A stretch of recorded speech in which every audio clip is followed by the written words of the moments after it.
Odyssey FM and AM, HD1 and HD2 Kansas City, an Odyssey sports station.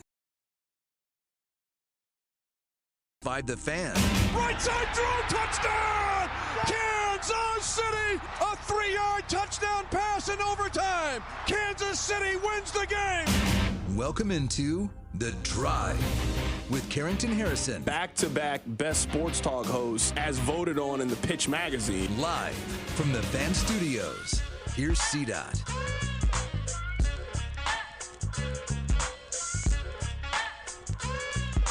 Let's do this. Another day, another dollar, another edition of The Drive. You were listening to The Drive on 96.5 The Fan, 96.5thefan.com, and also the Odyssey app. My name is Carrington Harrison. Really excited to be here with you on this wonderful Tuesday. Coming up in about 15 minutes, Jeff Saturday of ESPN. He played for the Indianapolis Colts. He is going to be on the show coming up in about 15 minutes. We'll get his thoughts on Sunday's game against the Denver Broncos. We'll also look ahead to their game on Sunday against the Indianapolis Colts.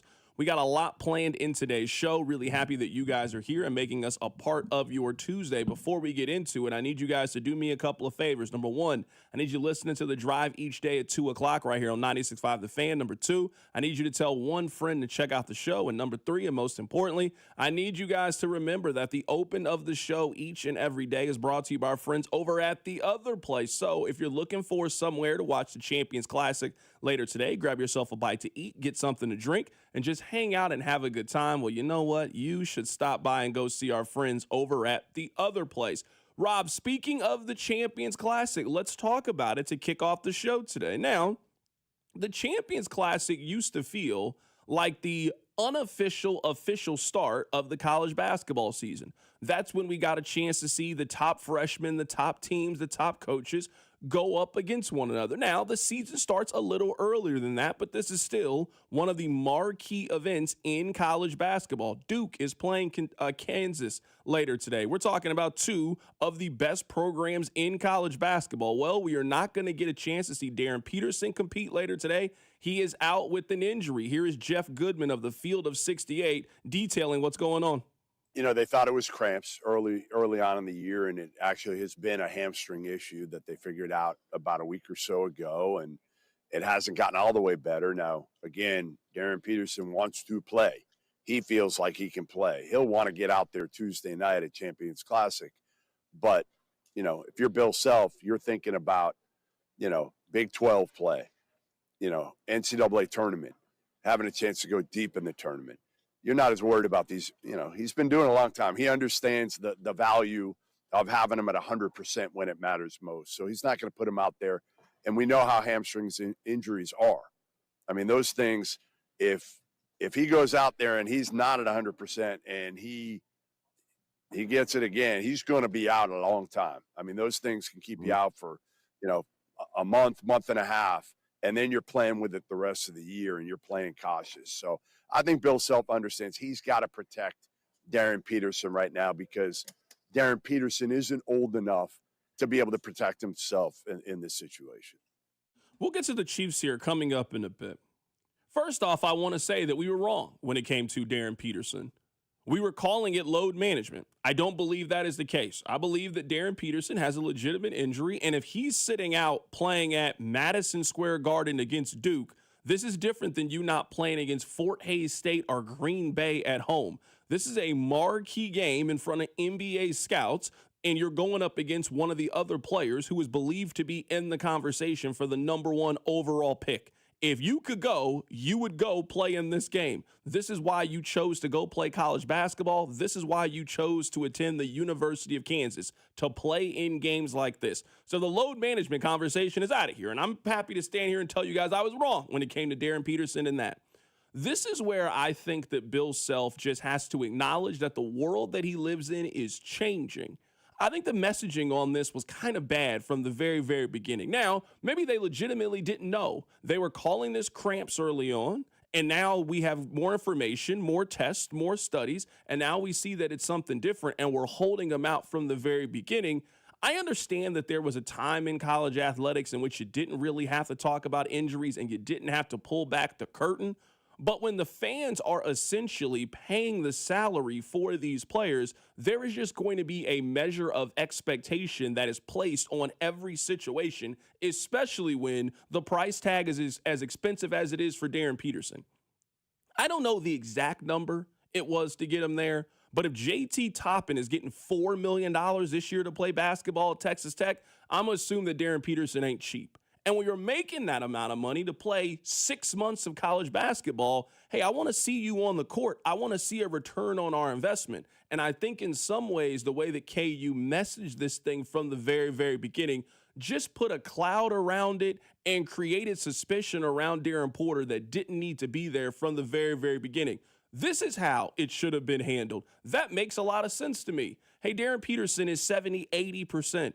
He probably could play in this game, but we don't want to roll the dice that he gets injured in a November basketball game and then misses the ones in January or later, because ultimately that is the goal. Yes, it'd be great to see him on the court. It'd be great to see him play against Notre Dame or Syracuse or UConn or Mizzou coming up. But ultimately, this is about our chance in going and winning a Big 12 championship and putting ourselves in the best position that when we get to February and March, we're healthy, ready to go, and playing our best basketball. So, Rob, I have no clue when Darren Peterson is going to play at Kansas. We've seen him play once. He certainly lived up to the hype very early on. Your role players, how you worked in the portal, is now going to have to show himself. And I think we're all sitting here kind of waiting to see when Darren Peterson is going to be able to fully play basketball at KU.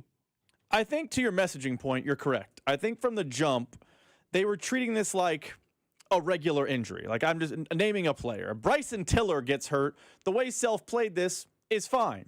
I think he, to your point, struggled to adjust to Darren Peterson is different.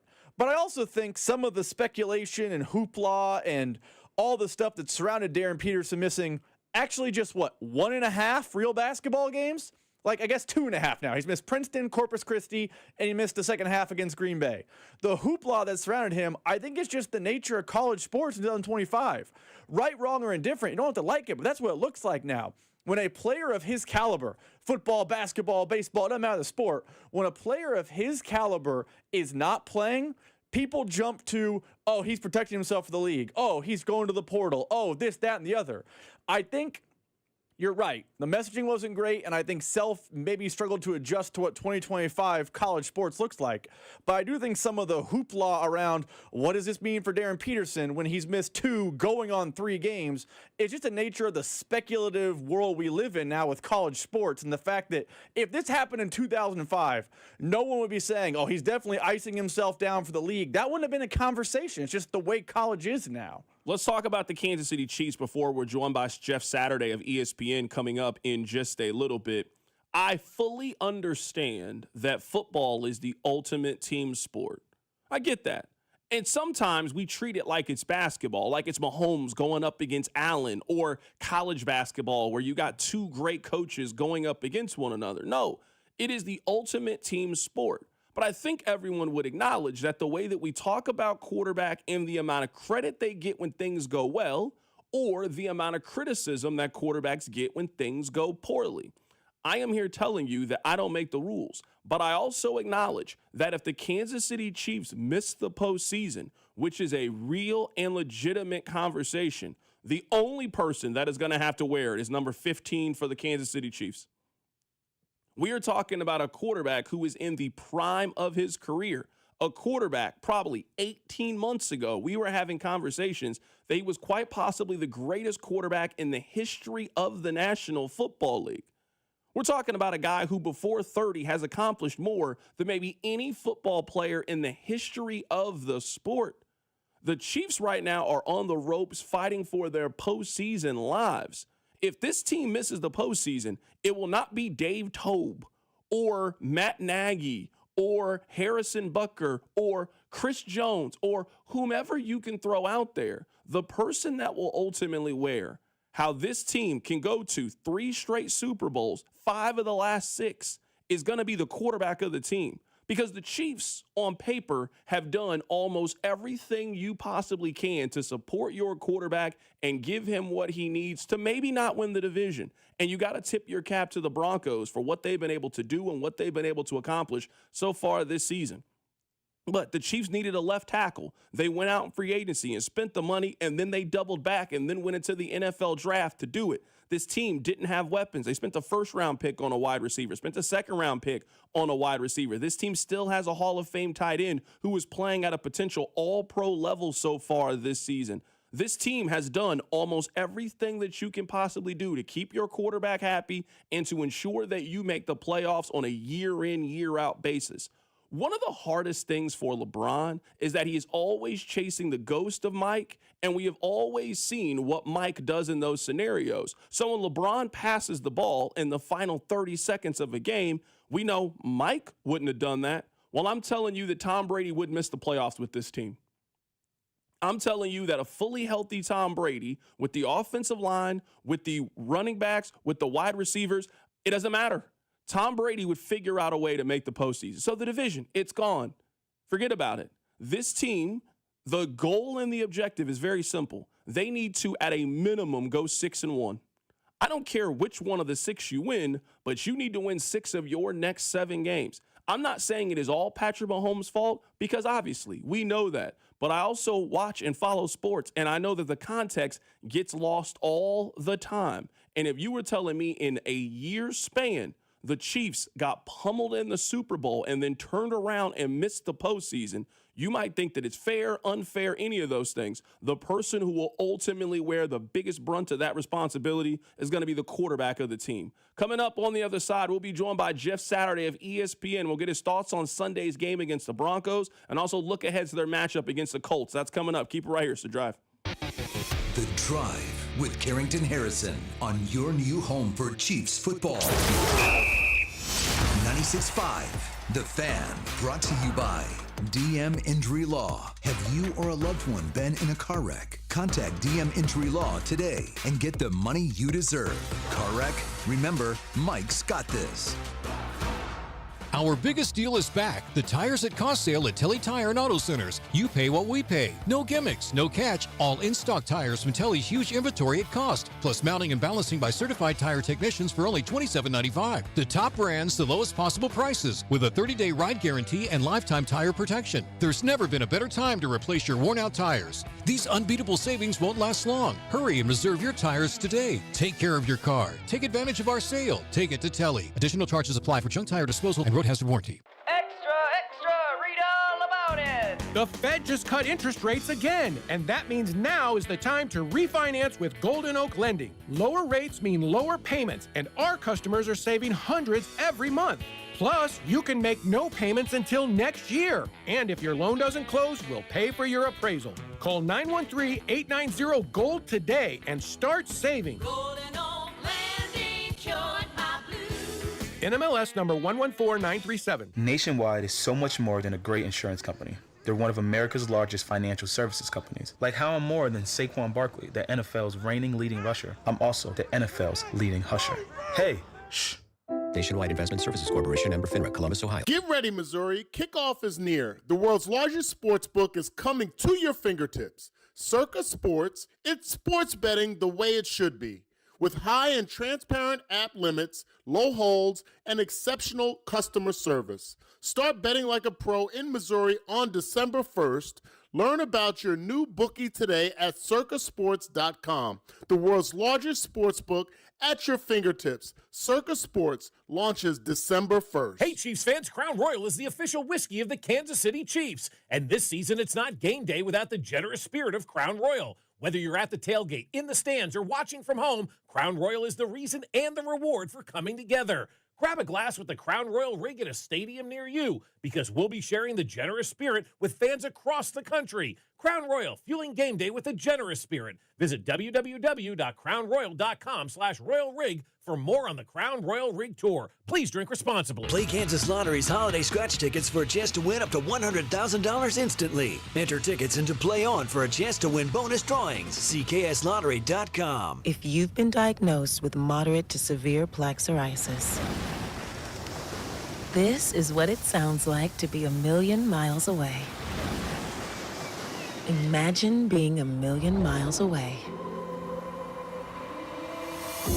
Tremfya Guselkumab, taken by injection, is a prescription medicine for adults with moderate to severe plaque psoriasis who may benefit from taking injections or pills or phototherapy. With Tremfya, clearer skin is possible. In clinical trials, at least 70% of patients saw at least 90% clearer skin at 16 weeks. Results may vary. Tremfya is also indicated for adults with active psoriatic arthritis. Serious allergic reactions and increased risk of infections and liver problems may occur. Before treatment, your doctor should check you for infections and tuberculosis. Tell your doctor if you have an infection, flu-like symptoms, or if you need a vaccine. Ask your doctor about Tremfya. Call 1-800-526-7736 or visit Tremfya.com. Sports fans, listen up. 1 in 8 men will be diagnosed with prostate cancer, and bladder leaks can be a side effect. That's why Depend is teaming up with the Prostate Cancer Foundation to encourage screening, because health is a long game and it's yours to win. Now, here's the cool part. Through November, Depend is contributing up to $300,000 to prostate cancer research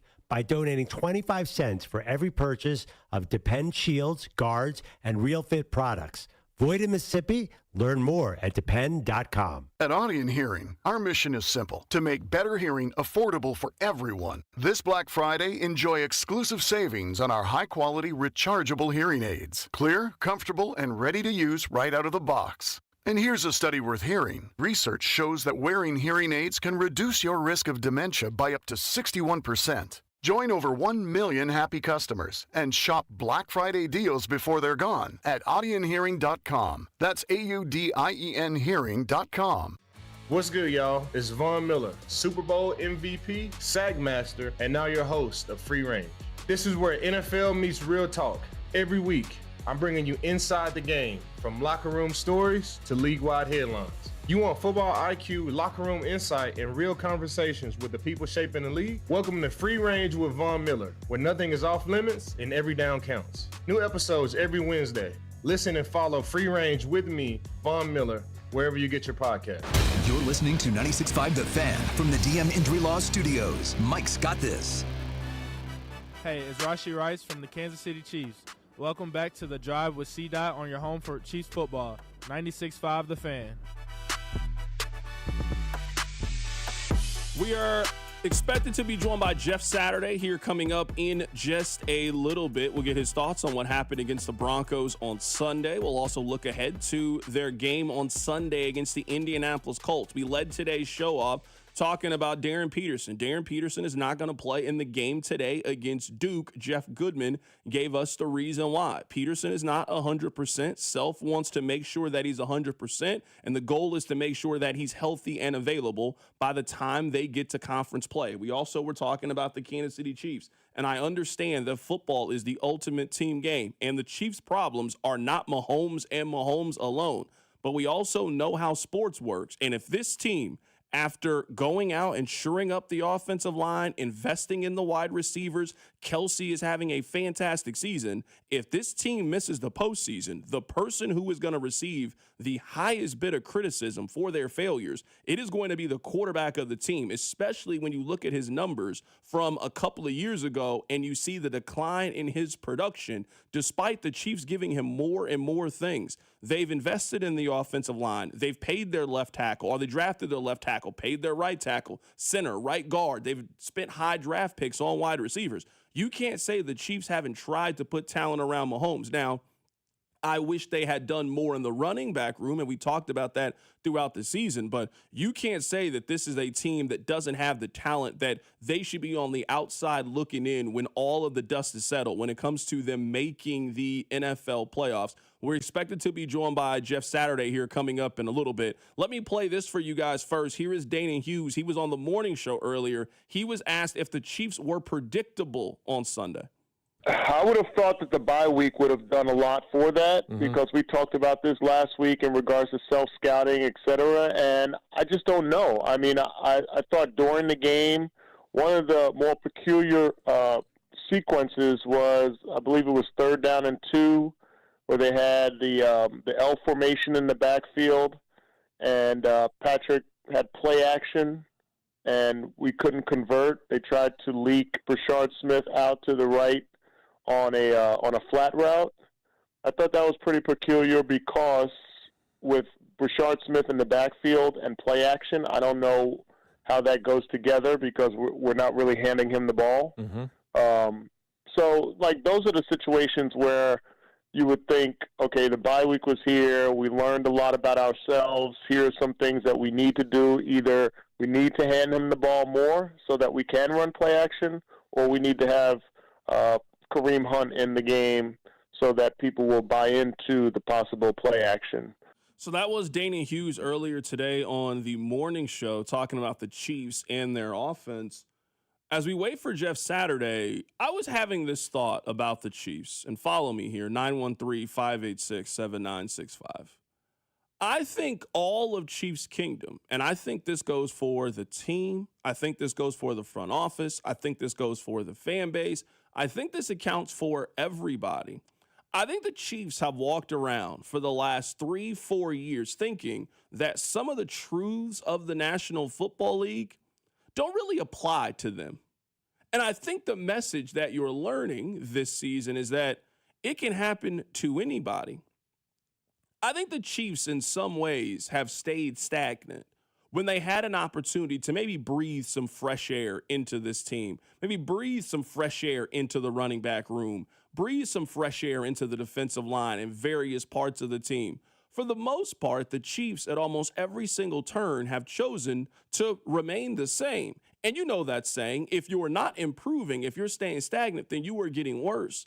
And in some ways, what I think you've seen is as the Chiefs have remained pretty constant in their player evaluations, the kind of players that they're looking for, the kind of offense that they run, the kind of defense that they run, I think you are seeing that that gap has been closed by some of the true competitors in the AFC, and the Broncos have caught up in some ways. The Chargers have caught up in some ways, and some of those other teams. Let's head to the phone lines right now to be joined by Jeff Saturday of ESPN to get his thoughts on the Chiefs as they currently sit 5-5 heading into their home game on Sunday against the Indianapolis Colts. Jeff, really appreciate your time.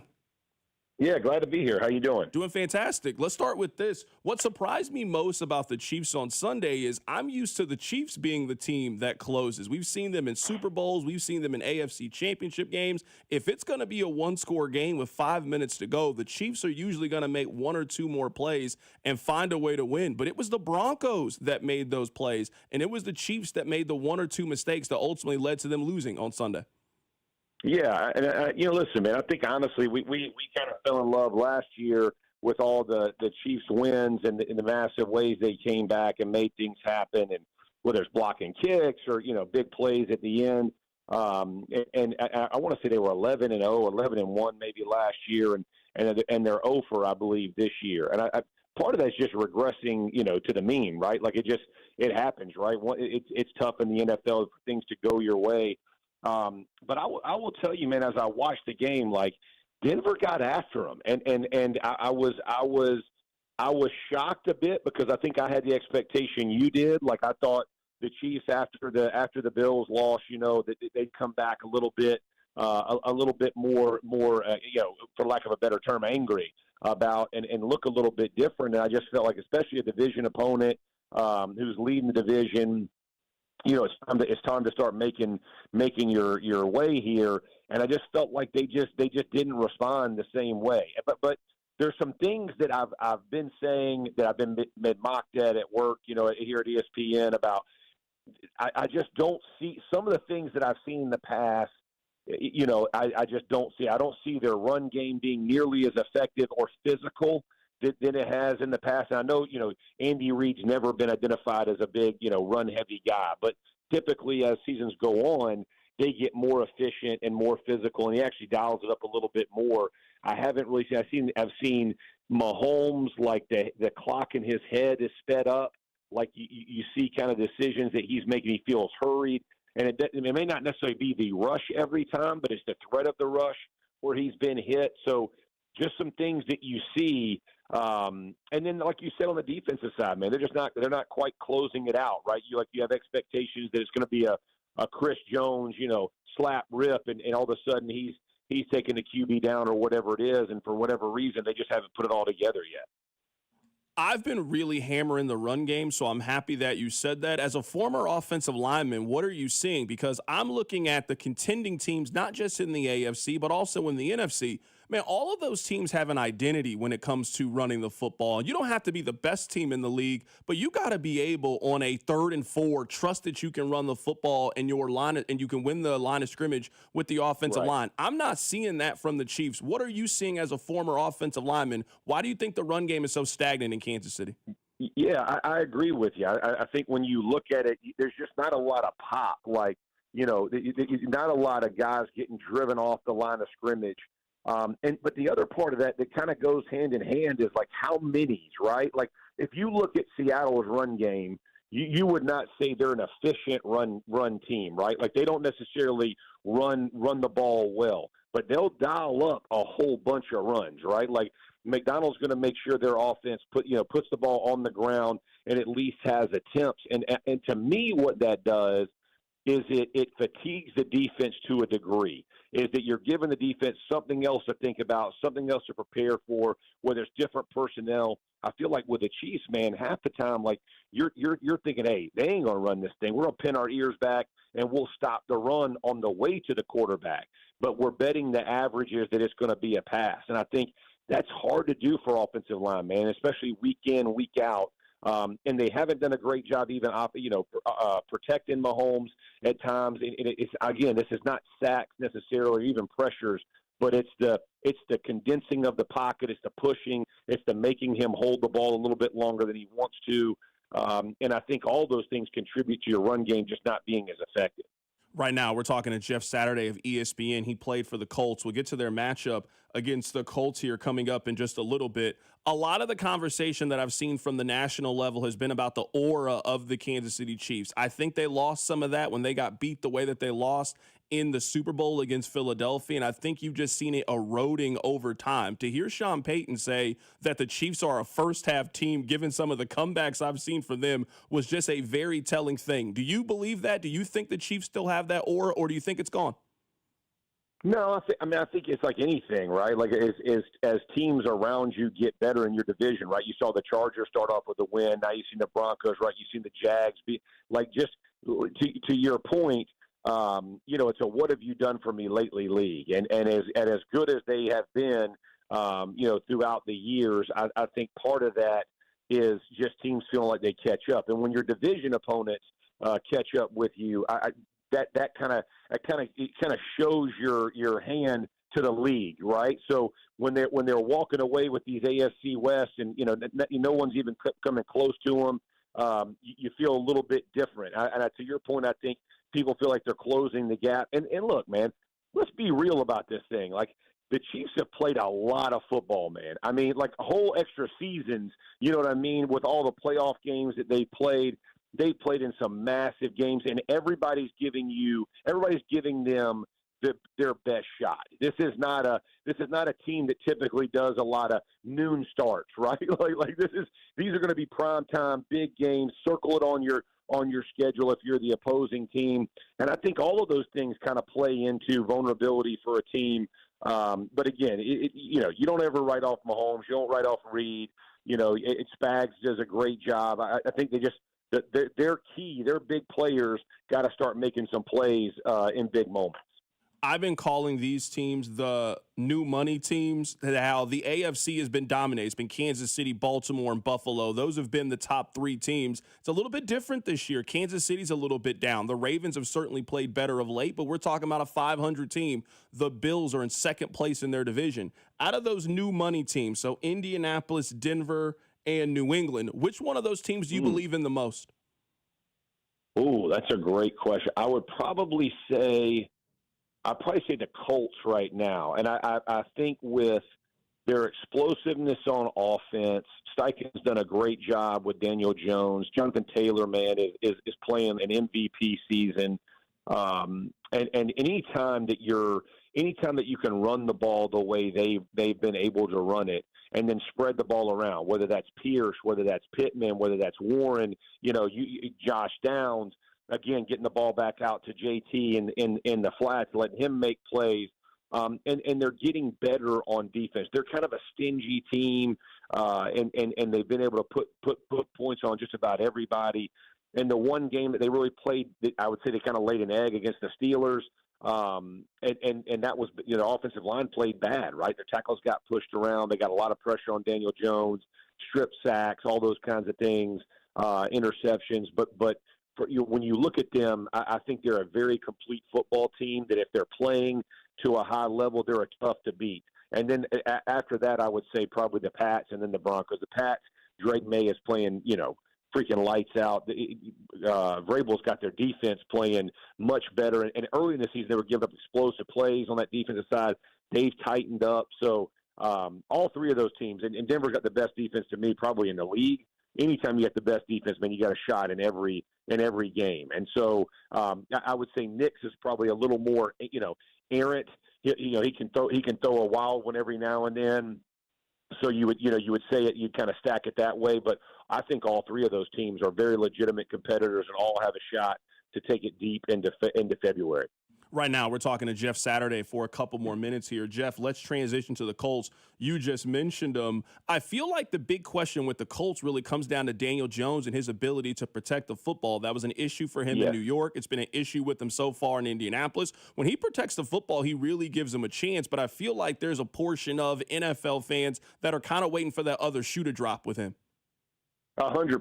And I think these are the prove-it games, right? Is when you go play the Chiefs and it's a must-win for the Chiefs and you got to go up and show, but it feels like a playoff game. And it's, how does he respond? And I have seen Daniel Jones when he was in New York, when he's going through the playoffs and he's using his legs, he's taking care of the ball, he's playing as efficiently as anybody, and he's tough to beat. I think Steichen has done a really good job kind of controlling the narrative, making sure he doesn't believe that he has to play his best football for them to win, right? He can just be a quarterback and put the right guys in the right position. He's got the guys around him that can make him look good and make him, and let him make plays. Don't force it, right? Let the game kind of come to you.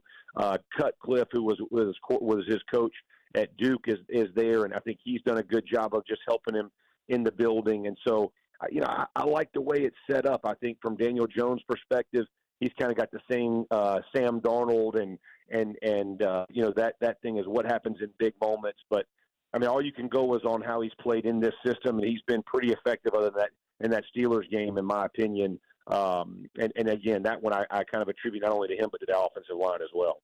I always like asking guys like you this question that have been in the league and been around the game for a while. I'm guessing you met Arch Manning when he was just a kid, and now he's the starting quarterback at the University of Texas. Who was that player that, made you feel old? Like you were thinking, man, I remember when you used to run around the locker room, and now I'm watching you on television, or you're breaking down their film. Who was that player for you? Oh my goodness, bro! Marvin's son. I remember he and I. We had kids about the same time, and so his oldest son is a couple of years younger than my oldest. And I remember seeing Marv, and he walks in one day, he's like this little kid, and the next day, next time I see him, he's like 4 inches taller than me. And I remember thinking to myself, what in the world, bro? Like, what are you feeding your kid here? And he's like, oh, bro, he's about to go to Ohio State. This kid's like a freaking grown man. And I just remember, these are the moments. I also had a guy, you'll love this. I had a guy who was from the Indianapolis area. And he had gone to college near there. He was a basketball guy who was going to transition over to football, go play offensive line. And I remember Joe walks in and he's like, man, Mr. Saturday, it's great to meet you. I had a poster of you on my wall growing up. And I remember thinking to myself, and now you're my teammate. That means I'm not for long in this game when you got dudes who had your poster on. So it happens to all of us, man. Father Time is undefeated, baby. It ain't changing. 100%. No, it gets all of us. I'll get you out of here with the last thing. This is certainly the biggest question around here. I mean, it's one of the biggest questions in the National Football League of the Chiefs making the playoffs. If you look at the tiebreakers that they have, I mean, they lost to Buffalo, they lost to Jacksonville. Now they get a chance to get the tiebreaker back against the Colts. The Chiefs are 2-4 right now in the AFC. They really got to go to work here in the final 7 weeks of the season. Do you still have Kansas City making the postseason? Yeah, this is a must-win for them. I have them on my outside looking in. So, and everybody looked at me crazy last week. I thought Denver was going to match up with them well. Obviously, that turned out to be a a tight game that they end up losing and put them in a really bad predicament, honestly. And so as I look at them, to me, they got this Colts game, circled up, man. This is a must win for them. This is a playoff type atmosphere. They're going to have to go out and play that way. And I can tell you the other thing. Everybody in the AFC will be rooting for the Colts, bro. Because don't nobody want to see KC get hot and get into the playoffs with Mahomes and Andy Reid. So there'll be a lot of secret Colts fans this weekend, because everybody knows if they do get hot, that's the scariest team to go play. They've done it and proved it so many times. So it's going to be a heck of a ball game, that's for sure. Absolutely. That was Jeff Saturday joining us on the show. He was in the league from 1998 to 2012. You can currently catch him every day on ESPN. Jeff, it was great to have you pop on with us today, man. We really appreciate your time. Appreciate it. Y'all have a great one. You too. Absolutely. That's Jeff Saturday joining us on the show to get you ready for their game coming up on Sunday against the Indianapolis Colts. I was thinking something as Jeff was talking. I wrote this down, Rob. We have heard this saying a lot over the last 5 to 6 years, that playing the Chiefs is your Super Bowl. And I certainly get the context. Like, I understand why people are saying that. That's not a phrase that needs to be said around here anymore. You know what this is? This is the Chiefs Super Bowl coming up on Sunday. If the Chiefs lose this game, you're talking about you got to run the table the rest of the way in order for you to make the postseason. So I know, obviously, this is not the literal Super Bowl, and the Chiefs have played in far more important games, and they're going to play on Sunday coming up against the Indianapolis Colts. And you are 5-5 right now, and you are potentially looking at being under 500 heading into the Thanksgiving game against the Cowboys. That is a disaster for what we are used to, what we are accustomed to, what we expect. To be under 500 heading into Thanksgiving against the Cowboys, something has gone terribly wrong if that's the case. Their fortunes can change really quickly. You beat the Indianapolis Colts, short week, you go on the road, you beat Dallas, you now get a little bit of a mini bye, and you get a chance to retool and reset for the stretch run. So as down as it currently feels, man, you're 5-5, you're a little down, you just lost the division, you feel like, man, you can be 7-5 with now 11 days to get ready for the stretch run. Another game against the Chargers, another game against the Broncos, an important home game against the Houston Texans, who are right there currently with you fighting for the wild card spot. So I don't want to come on here and make it seem like all is lost with the Kansas City Chiefs. But that whole, oh man, hey, they wanted it more, it's our team's Super Bowl, I don't want to hear that anymore. Not when the Chiefs are fighting for their playoff lives. Mitch Holtz has said it yesterday. They are in a series of 7 one-game playoffs is what they're in. And if you want to make the playoffs, you got to get to work. That's what you got to do. You got to get to work. And I know the schedule lightens up a little bit, but you still got 4 games against playoff teams, maybe the best teams in the AFC. It's time to get going if you're the Chiefs. And what's frustrating to me about the Chiefs' loss to the Broncos, it's not just all the obvious things, the penalties, the turnover, blah, blah, blah. Is that leading into the game, now maybe this was a media talking point, but you were saying it, I was saying it. Back in the office, talking like Speck and Cody and Gold, they were saying it. I know Bob was saying it. He was our social media person for the game. He was saying it on social media. You could argue that last week against Denver was the most important regular season game of the Mahomes and Reid era. There have been more important postseason games, but in the regular season, that may have been the most important game that Patrick Mahomes and Andy Reid have had together as coach-quarterback combo. And they went out and laid an egg. So what's frustrating is, you're right, that where everyone else's Super Bowl conversation is dead and gone, and it's 7 one-game playoffs. I agree with that. But I would have told you that started last week. It was 8 one-game playoffs in the year. You had a chance to win the division. You had a chance to get back in the race. And now, depending on what analytics site you use, the Chiefs are basically dead in the AFC West. So yeah, it's 7 more one-game playoffs to make the postseason, except for they're 0-1 in games like this, and they're 0-1 in games like this off a bye. So it's an added layer of frustration that everyone felt like that game was supposed to be different and have a different feeling and a different energy and a different zest. The crowd in Denver felt it, and Kansas City didn't. Time to wake up, because you got another one of those games coming up on Sunday, because Sunday is way more important for the Chiefs than the Colts. Way more. Coming up on the other side, we'll switch gears for a little bit. We'll talk a little bit of Royals baseball. There was a off-season primer to get you ready for the off-season. There was a little bit of news and notes about Chris Bubich. I also texted a baseball person and asked him what team did he think the Royals were going to make? What move did he think they were going to make this offseason? I'll tell you what he said. Keep it right here. It's The Drive.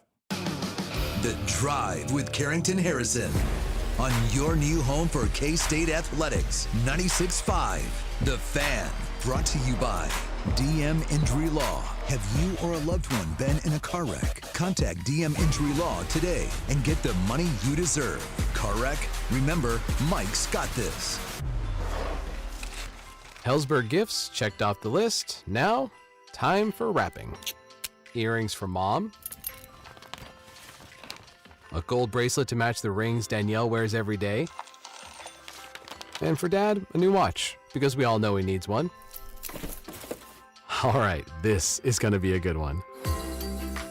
Our favorite things for your favorite people. Shop our Black Friday event for up to 65% off in-store or at Hellsberg.com. I'm worth more. I'm worth a little more. I'm worth a lot more. I completely agree. You are worth more, and your car's worth more, and we want to pay more at GiveMeTheVin.com for good cars, because they are worth more, and so are you. And remember, if I don't beat the price on a CarMax or a Carvana deal, I'll pay you $100. For top price, trust, and ease of transaction, GiveMeTheVin.com, America's best car buyer. Sell us your car. GiveMeTheVin.com. So easy you can do it in your underwear. BetMGM is coming soon to Missouri. Sports fans in Missouri can pre-register and get up to $1,500 paid back in bonus bets if their first bet loses. Plus, an additional $100 in bonus bets if they deposit before December 1st. Enjoy a betting app that was designed for game day with features like live bets, same-game parlays, BetMGM rewards points, and surprise boosts dropping in your account all throughout the season. It's everything a sports fan could want in one app.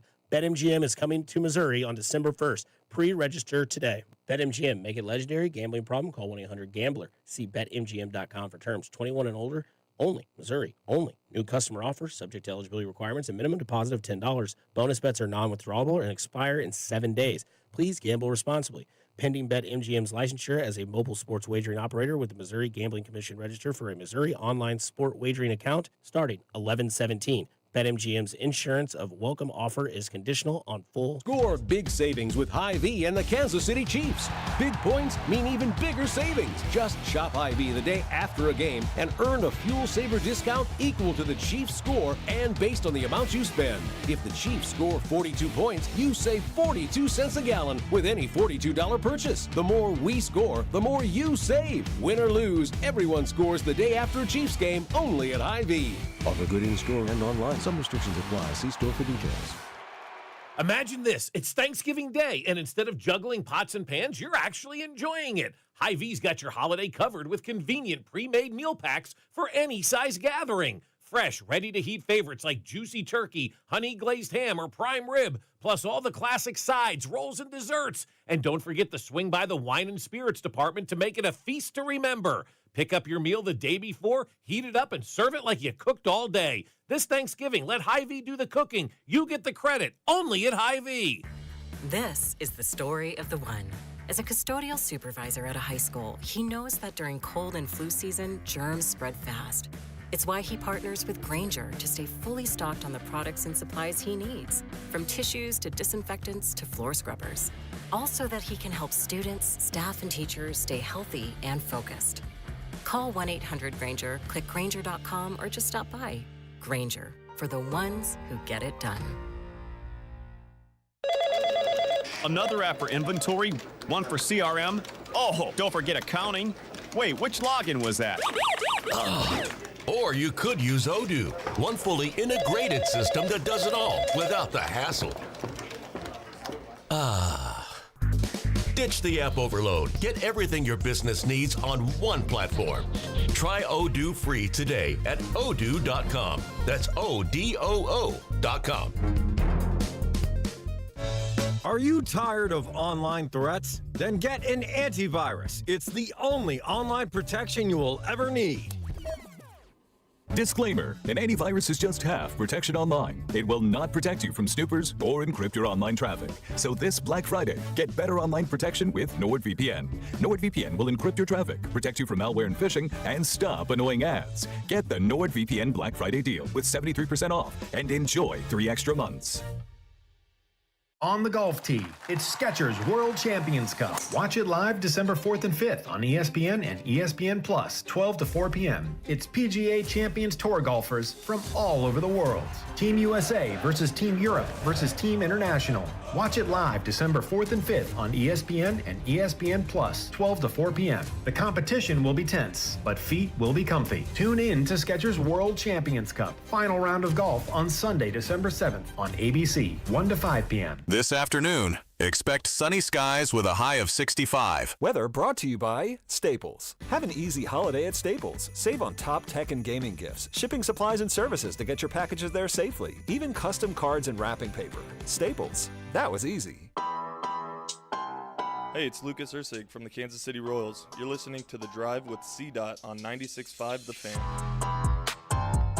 All right, welcome back into the show. My name is Carrington Harrison. Very happy to be here with you. Let's take a little bit of a detour. We'll talk a little bit of baseball. Matt Tate's going to join us coming up at the top of the hour. We're going to talk about Darren Peterson. Darren Peterson is not playing in KU's game against Duke later today. It is the Champions Classic. Here's the latest from Jeff Goodman on why we are not going to see Darren Peterson tonight. You know, they thought it was cramps early on in the year, and it actually has been a hamstring issue that they figured out about a week or so ago, and it hasn't gotten all the way better. Now, again, Darren Peterson wants to play. He feels like he can play. He'll want to get out there Tuesday night at Champions Classic. But, you know, if you're Bill Self, you're thinking about, you know, Big 12 play, you know, NCAA tournament, having a chance to go deep in the tournament. You're not as worried about these, you know, he's been doing it a long time. He understands the value of having him at 100% when it matters most. So he's not going to put him out there. And we know how hamstrings injuries are. I mean, those things, if he goes out there and he's not at 100% and he gets it again, he's going to be out a long time. I mean, those things can keep you out for, you know, a month and a half. And then you're playing with it the rest of the year and you're playing cautious. So I think Bill Self understands he's got to protect Darren Peterson right now because Darren Peterson isn't old enough to be able to protect himself in this situation.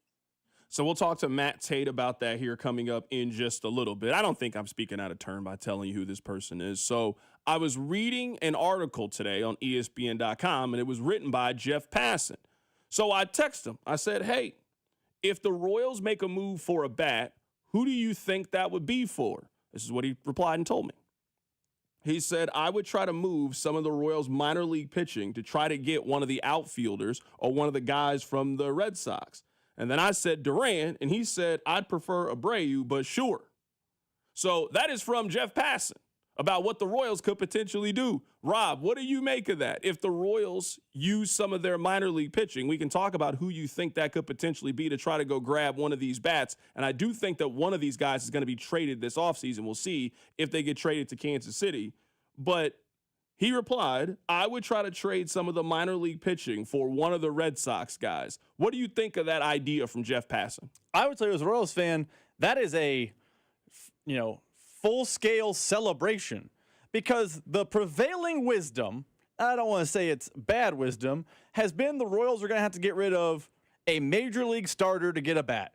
Noah Cameron nowadays is the major league starter. Chris Bubich nowadays is the major league starter. We've heard, little, leaks and a little bit of information about how the Royals aren't interested in trading Waka, Lugo, or Reagans.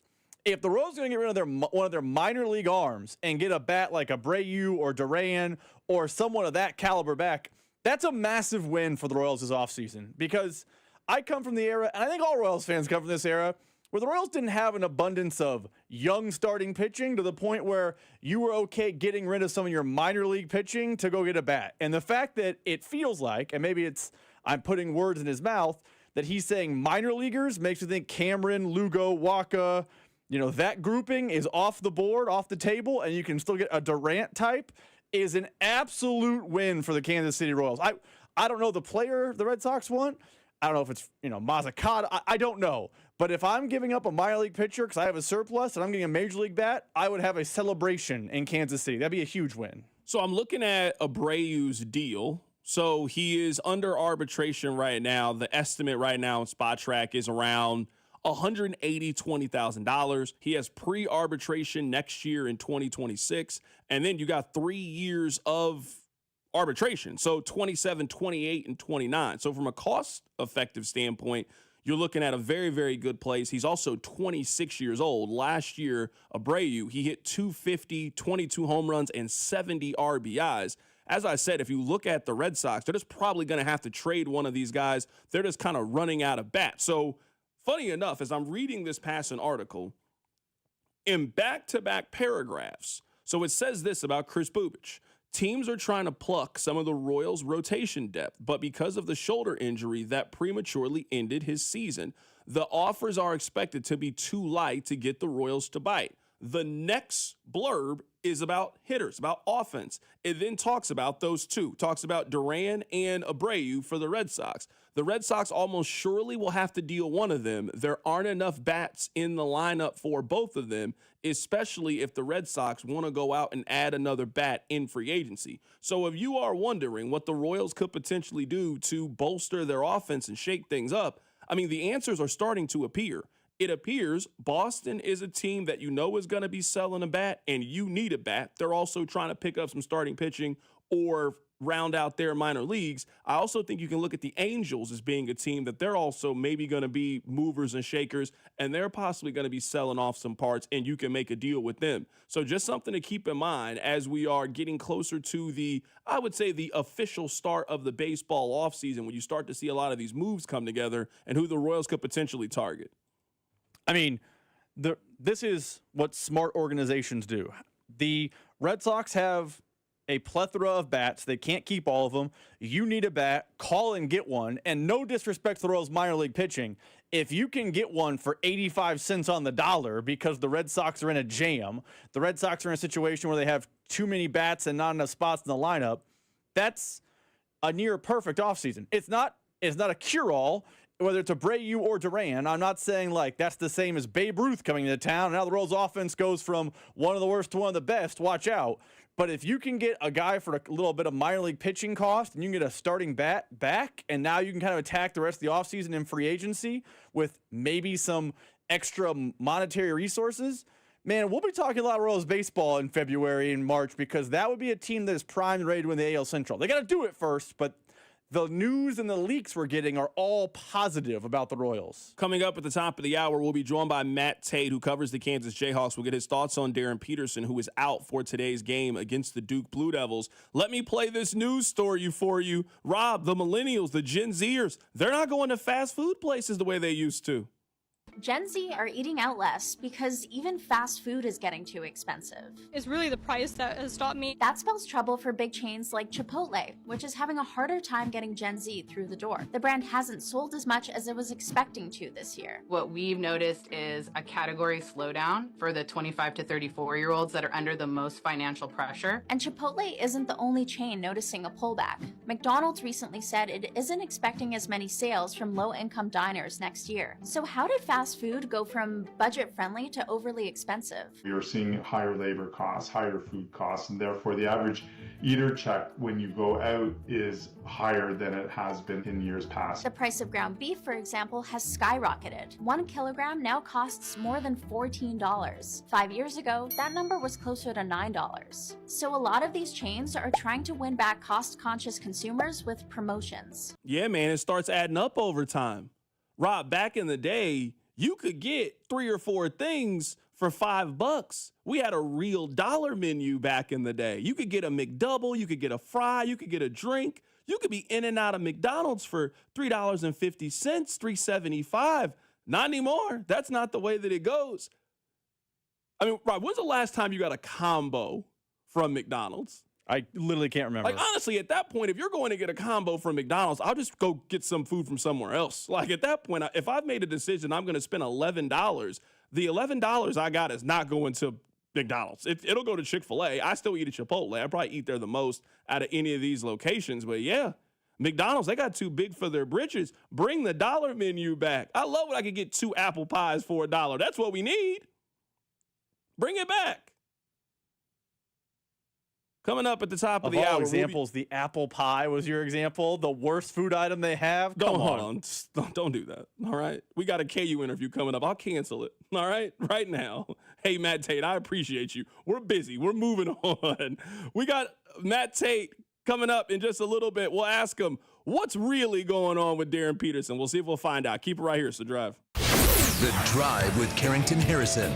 Watch the show on YouTube by subscribing to the 965 YouTube channel. The Drive, brought to you by DM Injury Law. Have you or a loved one been in a car wreck? Contact DM Injury Law today and get the money you deserve. Car wreck? Remember, Mike's got this. 965, The Fan.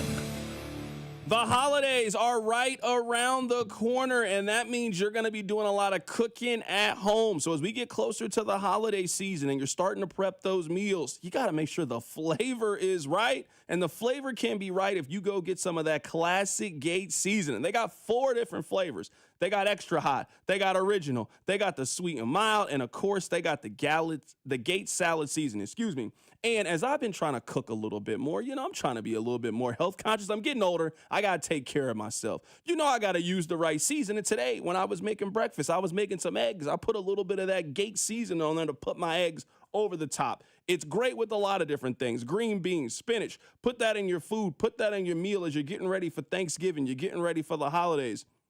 Use that Gates seasoning as an ingredient as you're starting to marinate your meats, as you're getting ready to cook that bird here coming up in a couple of days. And if you're looking for a quick side dish, make sure you stop by any one of the 5 area locations and get right. And we got tailgate season coming up with the hometown team in Kansas City this week. Go stop by the Gates location over on Main Street and pick yourself up a tray of those classic Gates chicken wings to get things going. Be sure to stop by any one of the Area 5 locations. Go on the website, but be sure if you got any holiday food plans, they include Gates Barbecue.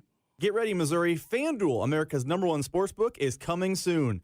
Starting on December 1st, new customers in Missouri can get up to $300 in bonus bets when you make your first $5 bet. From touchdowns to three-pointers, with FanDuel, any play can be the play of the game. With live betting, you can even get in on the action after the game has already started. All on an app that's safe, secure, and easy to use. Visit FanDuel.com/Missouri to learn more. And you'll be all set to bet when FanDuel goes live in Missouri on December 1st. That's FanDuel.com/Missouri. Play your game of FanDuel, the #1 rated sportsbook app. Must be 21 and present in Missouri. First online real money wager only. $5 first deposit required. Offer starts 12/1/25. Excludes customers who redeem pre-launch sign-up offer. Bonus issue is non-withdrawable bonus bets which expire 7 days after receipt. Restrictions apply. See terms at sportsbook.fanduel.com. Gambling problem? Call 1-800-GAMBLER or visit fanduel.com/RG. Hey, Zach. Are you smiling at my gorgeous canyon view? No, Donald. I'm smiling because I've got something I want to tell the whole world. Well, do it. Shout it out. T-Mobile's got home internet. Whoa, I love that echo. T-Mobile's got home internet. How much is it? Look at that, Zach. We got the neighbor's attention. Just $35 a month.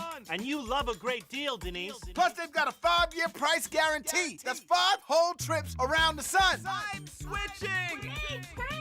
Yes, T-Mobile home internet for the neighborhood. Donald, you still haven't returned my weed whacker. Carl, don't you embarrass me like this, please. What's everyone yelling about? T-Mobile's got home internet. And Donald's got my weed whacker. Yes, T-Mobile's got home internet. Just $35 a month with auto pay and any voice line. And it's guaranteed for 5 years. Beautiful yodeling, Carl. Taxes and fees apply. See T-Mobile.com/ISP for details and exclusions. Hey, football fans. Tune in this week to kick off with Boomer and Valenti, where the guys break down the biggest headlines and storylines from across the NFL. Kickoff with Boomer and Valenti is brought to you by the Home Depot. You order, we deliver. The Home Depot Pro. It's about time. How pros get more done. We're on a mission to get everyone high-quality health insurance and better health. We have plans with low out-of-pocket premiums. For coverage to start January 1st, you must enroll by December 15th. Go to ambetterhealth.com/enroll for your free, no obligation quote. That's ambetterhealth.com/enroll. Ambetter Health, on a mission for better. Ambetter Health is the brand name for health insurance products underwritten by subsidiaries of Centene Corporation. Go to ambetterhealth.com to see offerings in your state. This is a solicitation for insurance. Sports fans, listen up. 1 in 8 men will be diagnosed with prostate cancer, and bladder leaks can be a side effect. That's why Depend is teaming up with the Prostate Cancer Foundation to encourage screening, because health is a long game and it's yours to win. Now, here's the cool part. Through November, Depend is contributing up to $300,000 to prostate cancer research by donating 25 cents for every purchase of Depend Shields, Guards, and Real Fit products. Void in Mississippi? Learn more at depend.com. At Audion Hearing, our mission is simple: to make better hearing affordable for everyone. This Black Friday, enjoy exclusive savings on our high-quality rechargeable hearing aids. Clear, comfortable, and ready to use right out of the box. And here's a study worth hearing. Research shows that wearing hearing aids can reduce your risk of dementia by up to 61%. Join over 1 million happy customers and shop Black Friday deals before they're gone at audionhearing.com. That's AUDIEN hearing.com. Chiefs coverage brought to you by Metal by the Foot, your metal project superstore. At Metal by the Foot, we pride ourselves on delivering the highest quality metal to meet your exact needs. Located in Casey and Topeka, online at metalbythefoot.com. When you need a piece of metal, remember, metal doesn't have to cost an arm or a leg, just the foot.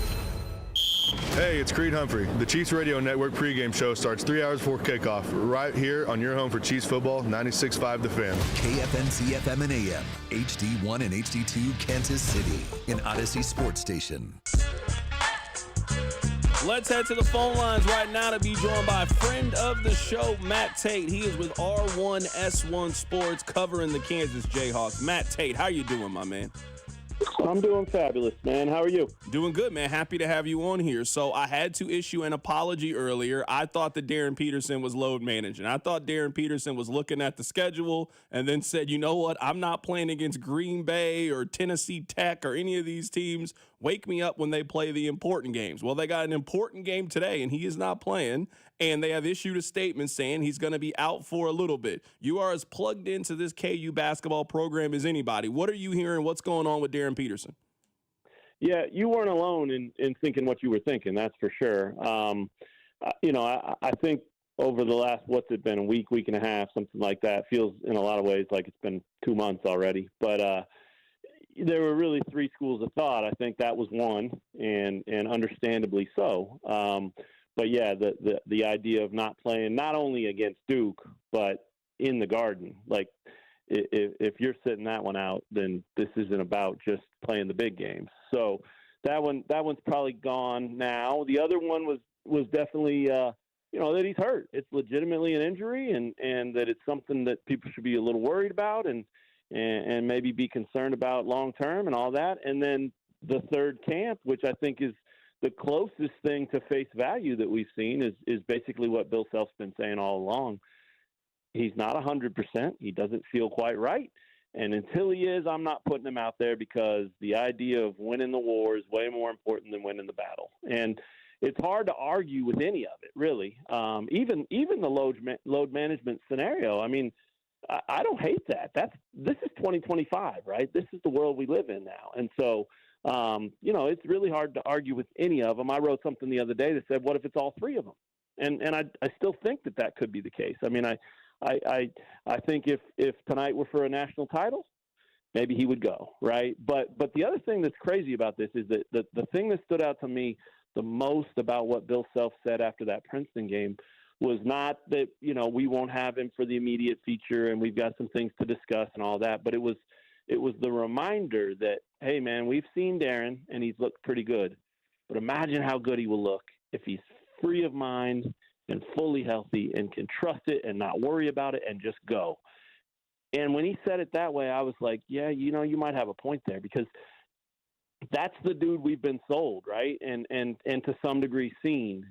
A guy that can go kill a game, a guy that can go get 30 against anybody, a guy that can do whatever he wants on the floor. And while he has had some really big, good shooting nights and looked like that dude in a lot of ways, he's also been taken out of the couple games that he's been played in other ways. So I really do think that what we're looking at is let's get this dude all the way healthy. And if people want to criticize him, which has happened, there's a lot of criticism of him and his, toughness and his gamer mentality and all that, which I think is crazy. I mean, he's, I've been doing it almost 30 years, and from everything I've seen and heard and the people I've talked to, he's as competitive a dude as I've ever been around or covered. So, to think that that's part of it is crazy, but I don't blame the fans for being upset, especially now that these guys are making the money they're making, and just because, it's more fun to watch the best players go, especially when they're on your team.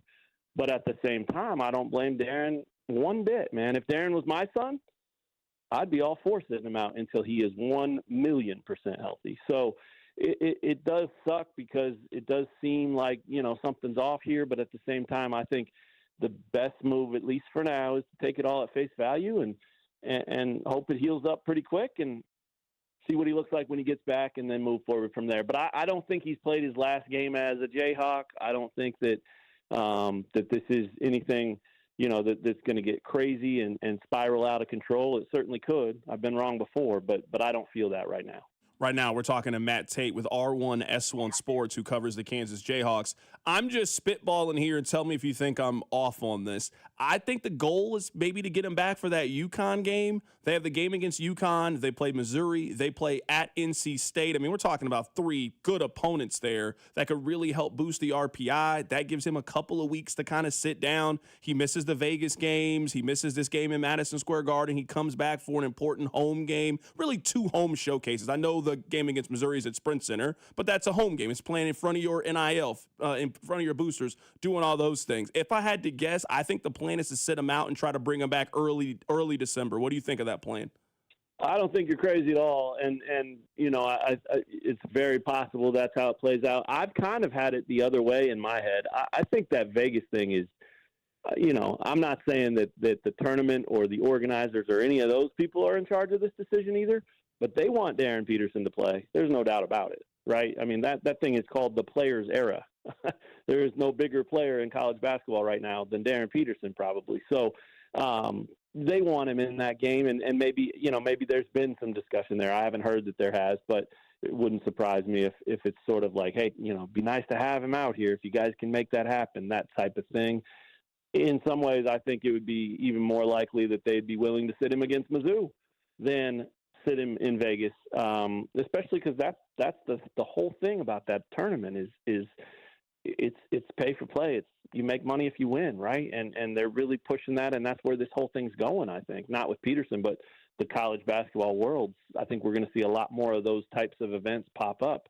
So, we'll see. I think the end of the week is obviously very important because if he's evaluated and they're not even close by Thursday, Friday of this week, then he's not playing next week. There's no doubt about that. So, your timeline makes a lot of sense. Obviously, UConn's a big game and a high-profile game and helps you get back some of what you miss by missing tonight.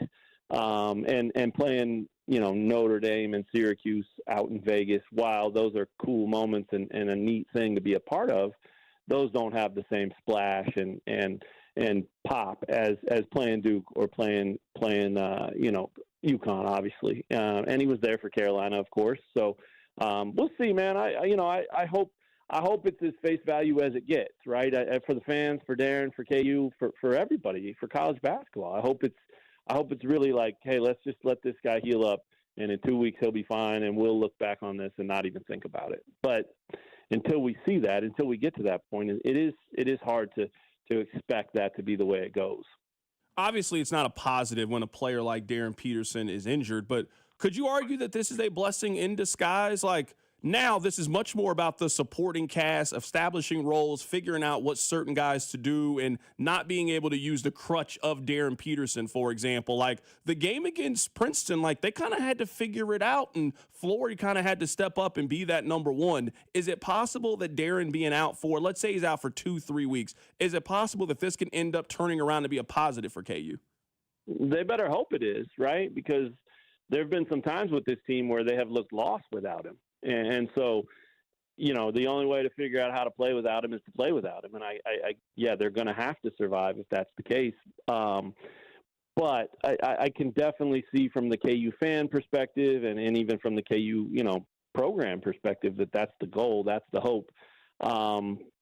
I question whether that's fully the case because in my mind, man, my head goes straight to the fact that so many of these dudes were brought in because they fit around Darren. And that was such an important part of the offseason. They knew they had him signed and that he was a generational talent and that he could do anything and be anybody and play with anyone and make guys better and all that stuff.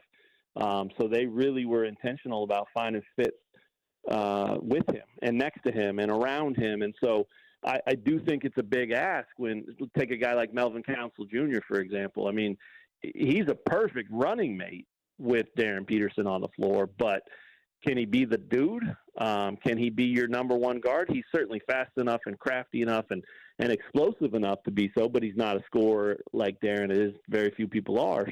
And you hit on it with Flory, man. I mean, that Princeton game was a dogfight until Flory woke up or maybe got woken up and they flipped that switch and said, dude, you got to take over. This has got to be your show now. And he did. They played through him. He was aggressive. He had his face-up game working. He was putting the ball on the floor. It wasn't just through the post and through lobs. I mean, he really took that game over and was incredibly efficient, 10 for 11, made 5 of 6 free throws, which he might shoot 16 free throws the next couple of games and not make 5. So a really big performance by him to show that it's there. And Bill Self's been saying for weeks, months, that he really wants Flory to be that number 2 dude, and he hasn't emerged as that yet. And so now with Peterson out, that might be where your biggest blessing comes into play because Flory's got to be not just your number 2 dude, he's got to be your number 1 guy. And then if you do get Darren back, does he slide right into that more comfortable, more polished, more steady role as the 2 because he's had a couple of weeks to be the 1. I think that could definitely play out just like that. And look, like Flory thinks he's everything about a 1, man. He thinks he's this big time and elite and athletic and dominant and a future pro and talented and all those things. And no better night or opportunity to go prove it than tonight. And for however long you get to be the guy, he's got a lot on his shoulders tonight. And it'll be really cool to see how he handles it. That is our guy, Matt Tate, joining us on the show today. He is with R1S1 Sports. Matt, appreciate you, man. We'll catch up with you down the line whenever Peterson gets back on the floor. Sounds great. C-Dot, thanks, man. Take care. Absolutely. That is Matt Tate joining us on the show today. Happy to get his thoughts on what is happening. Now, Rob, maybe this is the Missouri fan in me poking out a little bit, and I can acknowledge that off the front end. But you don't see the irony in this? Because I remember when Missouri had a number 1 overall recruit that everybody was so excited about seeing and who dealt with injuries in the early part of the season. And I remember being mocked relentlessly from KU fans. Oh, that's how it goes. Oh, that's what happens when you're Mizzou.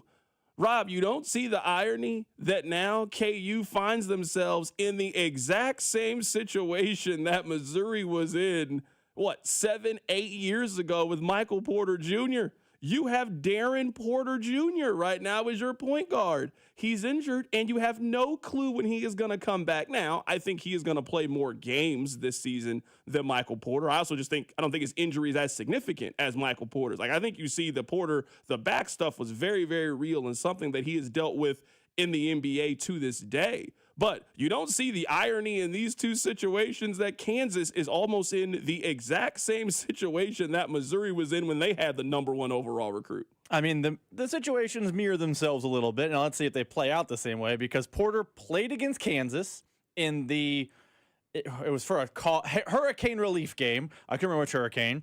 And then he played, 4 minutes against Iowa State, and then was done until the NCAA tournament. So to date, Darren Peterson has played more real basketball, but there is, I don't know if irony is the right word, there's definitely a mirroring of situations between what's happening with Darren Peterson at Kansas and what happened with Michael Porter Jr. at Mizzou. I think the difference is we now know Man, that, like you said, that back thing has been a real problem for Porter through his pro career. The hope, at least for a Kansas fan, is that Porter's thing is short-lived, or hopefully is short-lived. Yeah, also with the whole thing about the load management. Now, if you were on the side that this was load management, yes, you've certainly been disproven.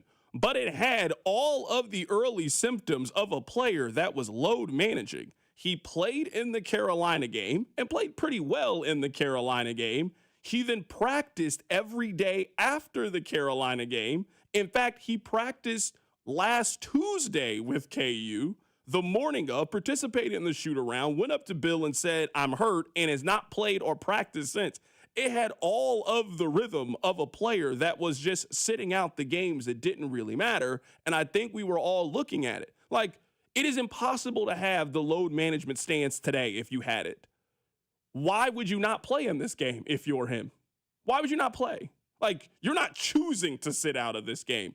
This is why you chose to go to Kansas. You're playing Duke on ESPN at Madison Square Garden, and you're going up against Cameron Boozer, who other people think are the #1 overall pick. If you got any kind of competitive streak, if you really a hooper, you obviously want to play in this game. I could see not wanting to play the game against Fort Hays State and sitting that one out. That one doesn't bother me at all. But I absolutely want to play in this game. This is why I chose to play college basketball. I didn't have to play college basketball if I didn't want to. Plenty of other things and places I could have gone to play college basketball. So, yeah, the fact that he is missing this game, you cannot be on the side of load management anymore, at least it being his decision. Now, we could argue whether or not you think he's hurt or injured, but if you're going to be the #1 overall pick, and you feel like you are hurt and can't go in November, sitting him out until you feel like he is good is certainly the right way. Now, yeah, you're going to lose some games in the meantime, but Kansas being a 500 team, let's say through their first 8 games, you get him back.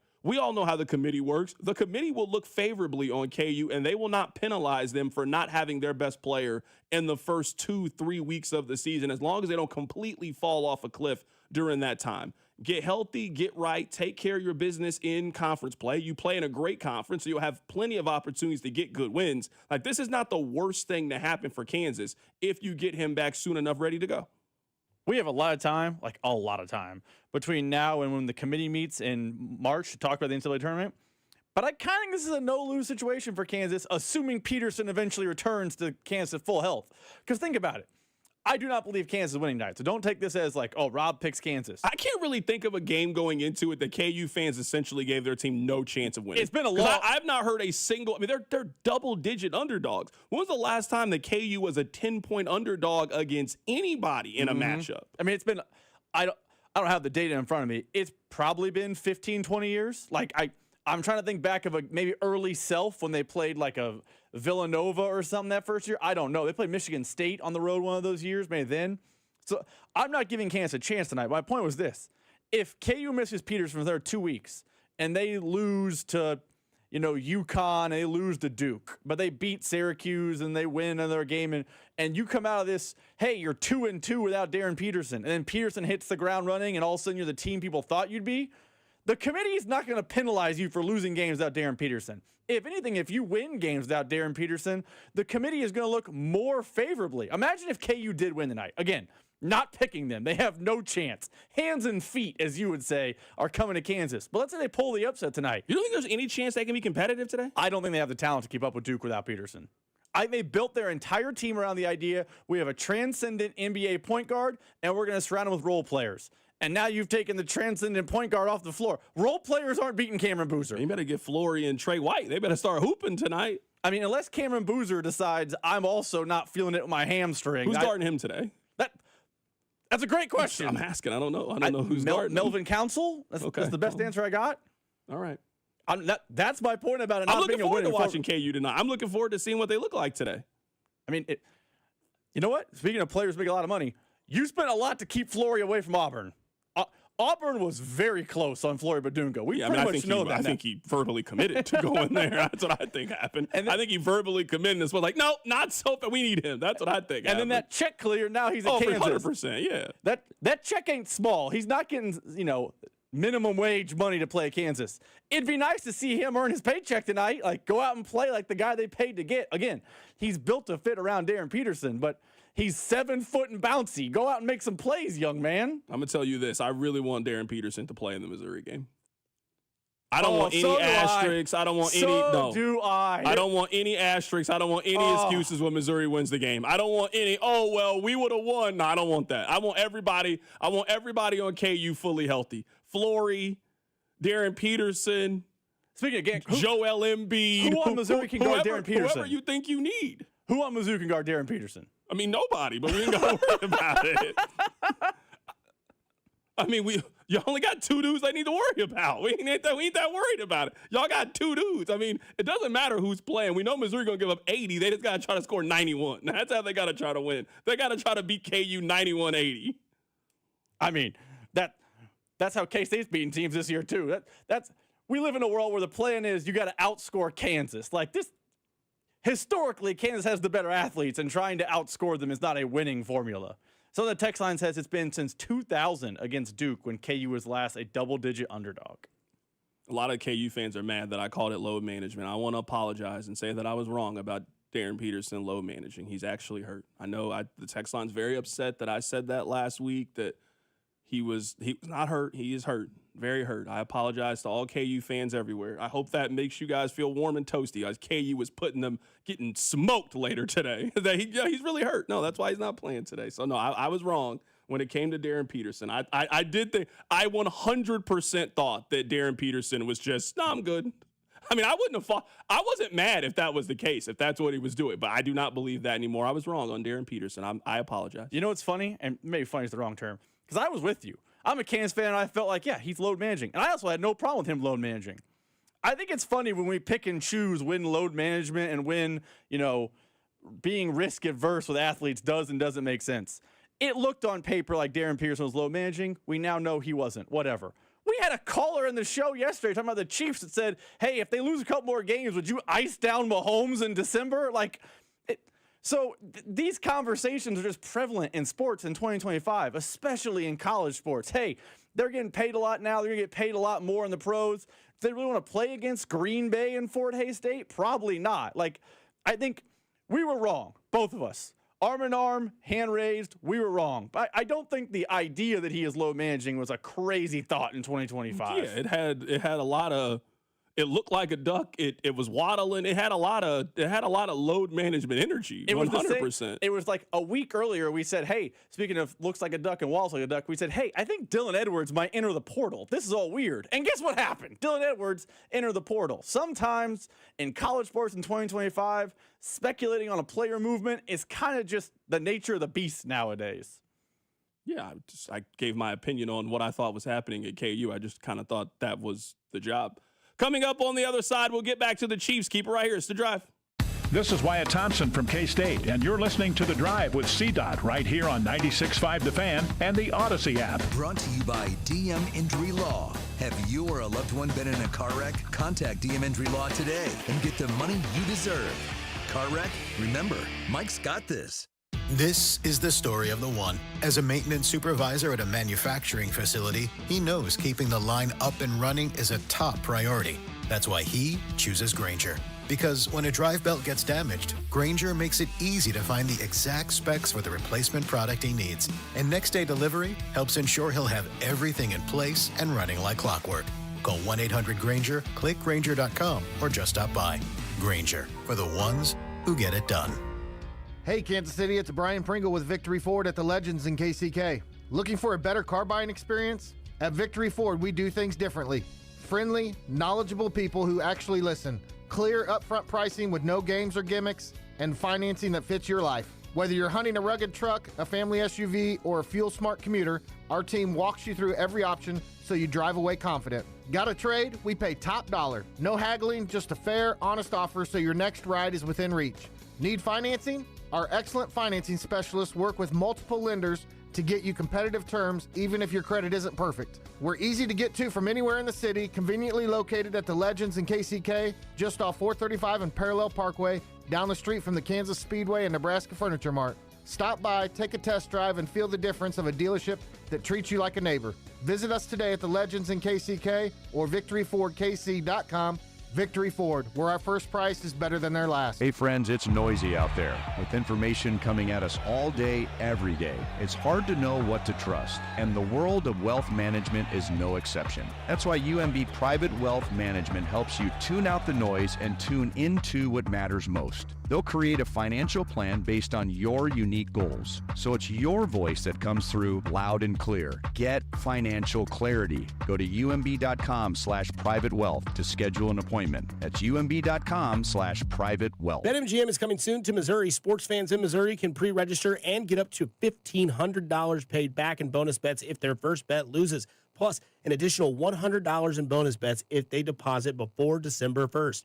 Enjoy a betting app that was designed for game day with features like live bets, same-game parlays, BetMGM rewards points, and surprise boosts dropping in your account all throughout the season. It's everything a sports fan could want in one app. BetMGM is coming to Missouri on December 1st. Pre-register today. BetMGM, make it legendary. Gambling problem? Call 1-800-GAMBLER. See BetMGM.com for terms. 21 and older only. Missouri only. New customer offers subject to eligibility requirements and minimum deposit of $10. Bonus bets are non-withdrawable and expire in 7 days. Please gamble responsibly. Pending BetMGM's licensure as a mobile sports wagering operator with the Missouri Gambling Commission register for a Missouri online sport wagering account starting 11/17. BetMGM's insurance of welcome offer is conditional on full.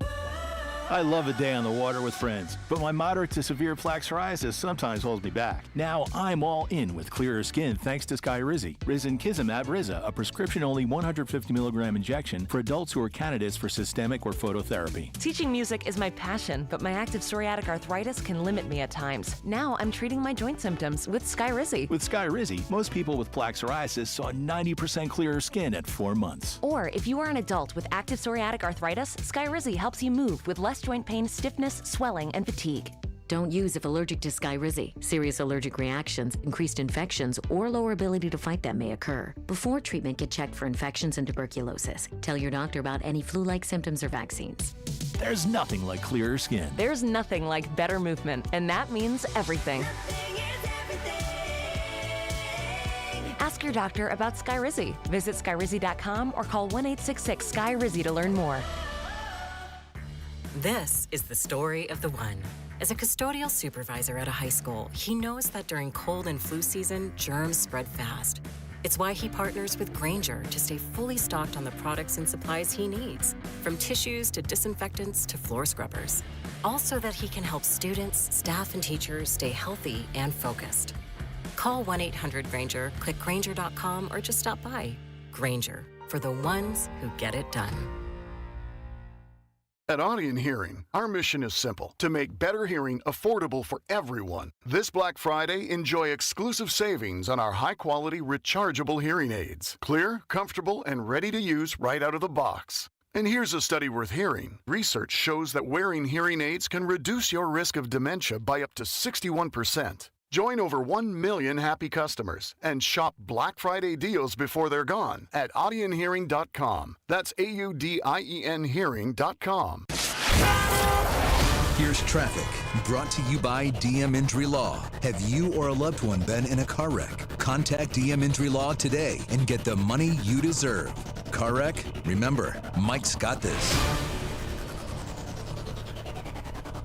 Good afternoon. We've got a crash downtown KC, 9 Highway northbound at Heart of America Bridge. Right lane is blocked. And then a crash down 69 northbound, just past Blue Valley Parkway. Right lane blocked there. I'm Val with traffic on 96.5 The Fan. You're listening to 96.5 The Fan from the DM Injury Law Studios. Mike's got this. Hey, it's Trent McDuffie from the Kansas City Chiefs. Welcome back to The Drive with C-Dot on your home for Chiefs football. 96.5 The Fan.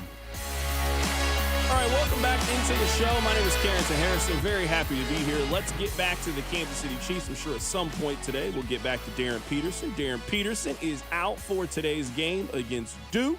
I'm disappointed, to be completely honest with you guys. I wanted to see Darren Peterson go up against Cameron Boozer. These are the two guys who are projected to potentially be the #1 overall pick. A.J. DeBansta, he plays at BYU. Those are the three top players. So I'm disappointed that we didn't get a chance to see the two best players potentially in college basketball go head-to-head today. It was going to be a lot of fun. It was the marquee game of the day, maybe the best game that we have so far in the non-con season, seeing those two guys go up against one another. And Darren Peterson is not going to be able to go in this one. Let's get back to the Kansas City Chiefs. Here is friend of the show, Danny Parkins, on First Things First. He said Mahomes was bad on Sunday. I didn't recognize number 15 on the Chiefs. I picked the Chiefs.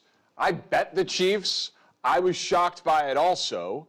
And I'm not willing to be as apocalyptic as some and say that like the dynasty is over or anything ridiculous like that. I do think the playoffs is a legitimate conversation.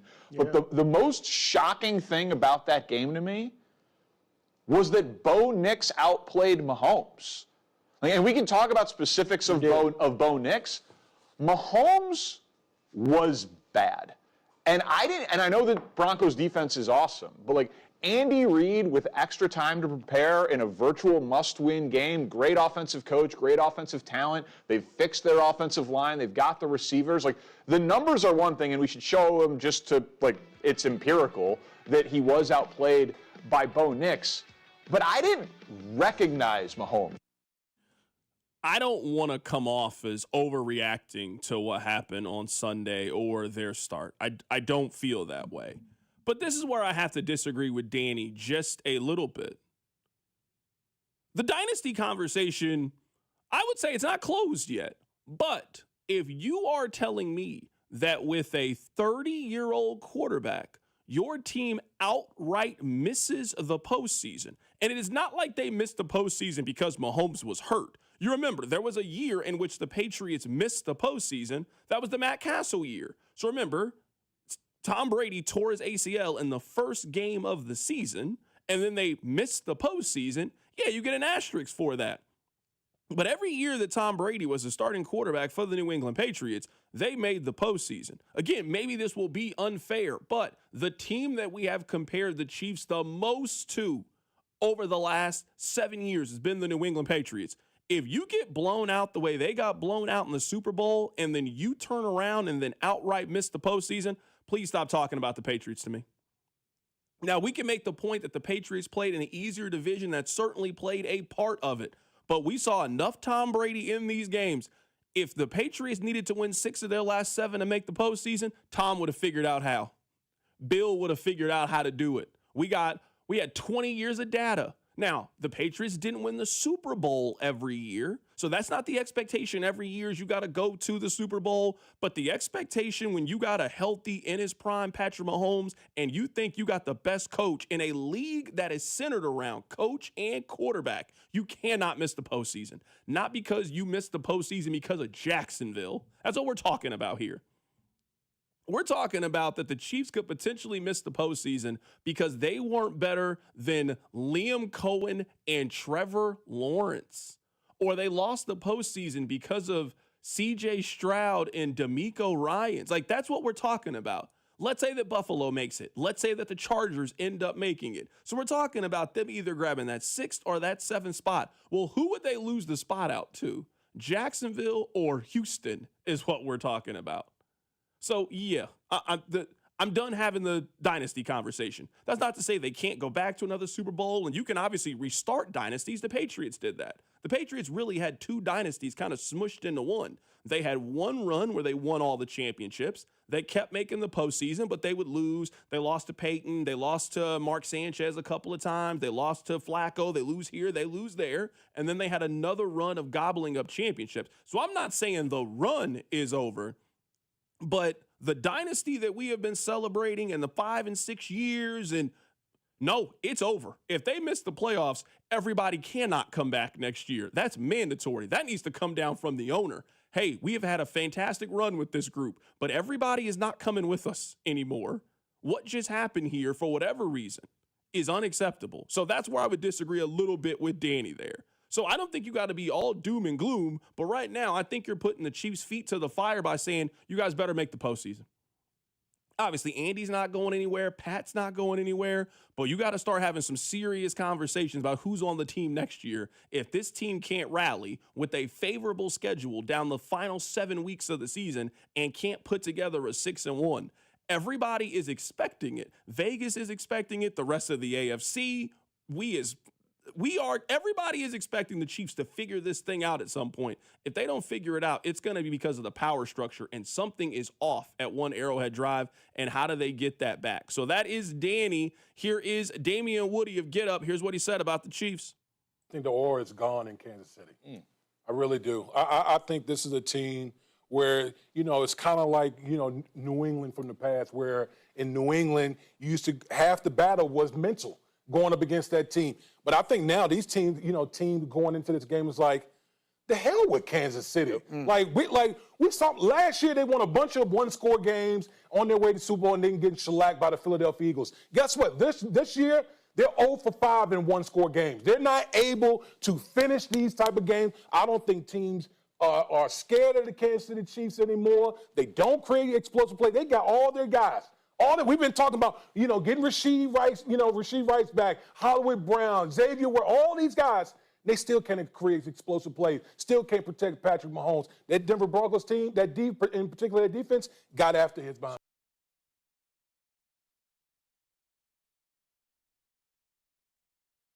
Season with the Patriots and the Bucks, he was healthy in both of those seasons. I mean, he was 43 years old in his last season when he missed it with the Bucks, and he was 25 years old when they lost it in New England.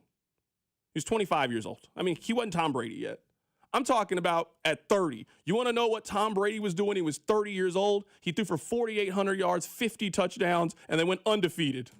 That's how old Patrick Mahomes is. So we don't have to compare where Tom was as a 6th round, 199th pick, just happy to be their starter, to when Tom became Tom, when he became TB12, when he became the GOAT, when we were talking about him like he is one of the greatest quarterbacks of all time. That is where Pat is. So we can't spend all offseason talking about how Pat's only competition is Joe Montana and Tom Brady, and now that he's 30 years old in the prime of his career and potentially missing the postseason, we're comparing him to Tom's first 15 games as a starter. No, I'm not doing that.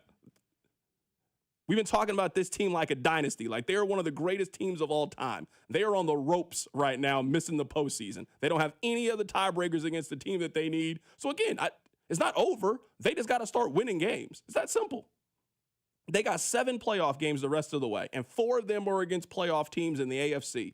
They got Indianapolis coming up on Sunday. They got Denver again on Christmas night, and they play the Chargers in the middle of the winter. They play them in the December 14th. It's going to be, I'm guessing, cold outside for a team that doesn't have their starting left tackle and their starting right tackle. And I just saw them get the brakes beat off them on Sunday by the Jacksonville Jaguars. So it is right there. If the Chiefs that we have talked about and know and believe and seen all of these people, they need to figure out a way to put it together because the schedule is tailor-made for them to do so. They got Tennessee and Houston at home. They don't have another big road game the rest of the way. They got one big road game the rest of the way. It's against the Cowboys. Other than that, all of their important games are going to be at Arrowhead, where you assume that they have the advantage the rest of the way. So, Rob, no, I'm not letting the text line do this. I'm sorry. We've spent way too much time comparing Patrick Mahomes to Tom Brady. Tom wasn't missing the playoffs when he was 30 years old in the middle of his career. He missed it early in his career when he was a game manager, and he missed it when he was on the brink of being divorced in his final season in the NFL. That ain't like right now. Are you sure he ever missed in Tampa Bay? Like, I thought he went last year. Yeah, that last year they went 8-9. That last year he was there. Didn't they win the South and go to the playoffs and play the Cowboys and lose in the first round? I thought they won the division that year at 8-9. They were one of those weird 8-9 losing the wild card. Because I thought his last game was getting smoked by Dak Prescott at home. Maybe I'm confusing it, but I agree with you. Yes, semantically, Brady has missed the postseason in his career. He didn't miss it at 30. At 30 years old, I'm betting he was an MVP candidate and the Patriots were the best team in the NFL. Mahomes, on the heels of a 15-2 and all offseason being told it's a revenge tour from Mahomes, to turn around and fail to make the postseason would be just a cataclysmic failure for his legacy. Not just for the team, but for his legacy, because it's one thing to not win the division. You go in as a wild card, that's life. Not make the postseason?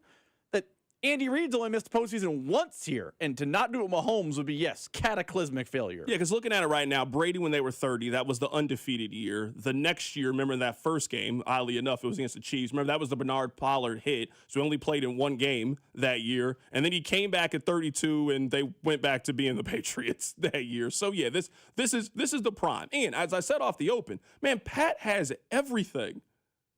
Last offseason, all I heard was, hey, well, we didn't win the Super Bowl because we didn't have a left tackle. Remember, that's what everybody said. We would have won. We didn't have a left tackle. They went out and got a left tackle, a guy who was playing like a Pro Bowler before he was missing for personal reasons. Everybody told me that Rashee Rice is the top 5 receiver in the league. They got him back. They got Xavier Worthy back. Travis Kelce is playing some of the best football he's played in the last 3 years. I just don't want to hear it. They got everything they need. They got the coach, they got the quarterback, they got the best defensive coordinator in the history of the National Football League. They got the pieces. The Chiefs have everything that they need currently on their team to put it together to go make the postseason. So when you got Daniel Jones coming into town on Sunday in a must-win, gotta-have-it game, the excuses to me are completely out the window. Figure out a way to win. I don't care if it's pretty. I don't care about margin of victory. I don't care how they do it anymore. By hell or high water, the Chiefs need to figure out a way to go 6-1 in their next 7 games. And if they don't, we are going to have a long offseason of them going from the Arrowhead Invitational to watching the game at home. That is what is potentially on the line for the Chiefs if they don't figure this thing out in the final 2 months of the season. Keep it right here. It's The Drive. The Drive with Carrington Harrison, a show that prides itself on getting it right. I don't know what I'm talking about. Brought to you by DM Injury Law. Have you or a loved one been in a car wreck? Contact DM Injury Law today and get the money you deserve. Car wreck? Remember, Mike's got this. 96.5, The Fan. FanDuel is the #1 sportsbook for same-game parlays, from points, rebounds, three-pointers, assists, and so much more. FanDuel is the best place to combine your favorite picks into a same-game parlay or track every stat line live, all in an easy-to-use one-stop shop app. And right now is the perfect time to join because new customers get $150 in bonus bets if your first $5 bet wins. So bet on the players that you love the way that you want. Head over to FanDuel and use my promo code FanDuel.com/KFNZ to sign up today. FanDuel is the best place to combine your favorite picks into a same-game parlay or track every stat line live, all in an easy-to-use one-stop shop app. FanDuel, an official sports betting partner of the NBA, and also 96.5 The Fan. 21 and present in Kansas. First online real money wager only. $5 first deposit required. Bonus issued with non-withdrawable bonus bet, which expires 7 days after restrictions apply. See terms at sportsbook.fanduel.com. FanDuel is offering online sports wagering in Kansas under agreement Kansas Casino LLC. Gambling problem? Get up with your best bet. Call 1-800-522-4700 or visit kansasgamblinghelp.com. Hey, it's Brian Balding here. Pros don't just show up. They prove how it's done. Makita tools at the Home Depot are built with precision. Without shortcuts, Makita delivers results that reward hard work. Year after year, designed for the toughest jobs, it's a choice for pros who invest in performance, not just tools. When the job calls for the best, call on Makita, built to be the best, available at the Home Depot. How pros get more done. Hey, Chiefs fans, Crown Royal is the official whiskey of the Kansas City Chiefs. And this season, it's not game day without the generous spirit of Crown Royal. Whether you're at the tailgate, in the stands, or watching from home, Crown Royal is the reason and the reward for coming together. Grab a glass with the Crown Royal rig at a stadium near you, because we'll be sharing the generous spirit with fans across the country. Crown Royal, fueling game day with a generous spirit. Visit www.crownroyal.com/royal rig for more on the Crown Royal Rig Tour. Please drink responsibly. You don't need to be a financial MVP right out of the gate. At Main Street Credit Union, we're here to coach you through it. No matter where you're at, lining up for your first play or deep in the game, we'll help you move the ball forward. From building credit to launching a business. Because here, it's not just about money. It's about progress and having a team that's got your back. Learn more at mainstreetcu.org. Oh, hey, welcome to gift wrapping. Whoa, Zoe Saldana. Hey, can you wrap these, please? Wow, iPhone 17s. You splurged. At T-Mobile, you can get 4 iPhone 17s on them. The new center stage front camera is amazing for group selfies. It's the perfect gift for everyone. I'm the worst. I only got my mom a robe. Well, it's better than socks. So, I have to trade in my old phone, right? No, at T-Mobile, there's no trade-ins needed when you switch. Keep your old phone or give it as a gift. Incredible. In fact, wrap up my old phone, too. For my Aunt Rosa. Forget that. Aunt Liz will be jealous. Sounds like my family. Drama. Oh, I got it. I'll give it to my abuela. I'll take reindeer paper with, hey, where are you going? To T-Mobile! The holidays are better at T-Mobile. Get 4 iPhone 17s on us. No trade-in needed when you switch. Plus 4 lines for just $25 a line. With 24 monthly bill credits and 4 eligible port-ins on essentials for well-qualified customers. Auto pay plus taxes, fees, and $35 device connection charge. Credits end in balance due if you pay off early or cancel. Contact us. Finance agreement 256 gigabytes, $830 required. Visit T-Mobile.com. This is the story of the one. As a custodial supervisor at a high school, he knows that during cold and flu season, germs spread fast. It's why he partners with Grainger to stay fully stocked on the products and supplies he needs, from tissues to disinfectants to floor scrubbers. Also that he can help students, staff, and teachers stay healthy and focused. Call 1-800-GRAINGER, click Grainger.com, or just stop by. Grainger, for the ones who get it done. At Audion Hearing, our mission is simple: to make better hearing affordable for everyone. This Black Friday, enjoy exclusive savings on our high-quality rechargeable hearing aids. Clear, comfortable, and ready to use right out of the box. And here's a study worth hearing. Research shows that wearing hearing aids can reduce your risk of dementia by up to 61%. Join over 1 million happy customers and shop Black Friday deals before they're gone at audionhearing.com. That's AUDIEN hearing.com. Chiefs coverage sponsored by Renner Garage Door. RENNER forward and back. Hey, it's almost Andy Reid. Who knew a Halloween costume would change my life and lead me to Renner Garage Door? Renner's KC's go-to team for service, repair, and replacement. RENNER, RENNER.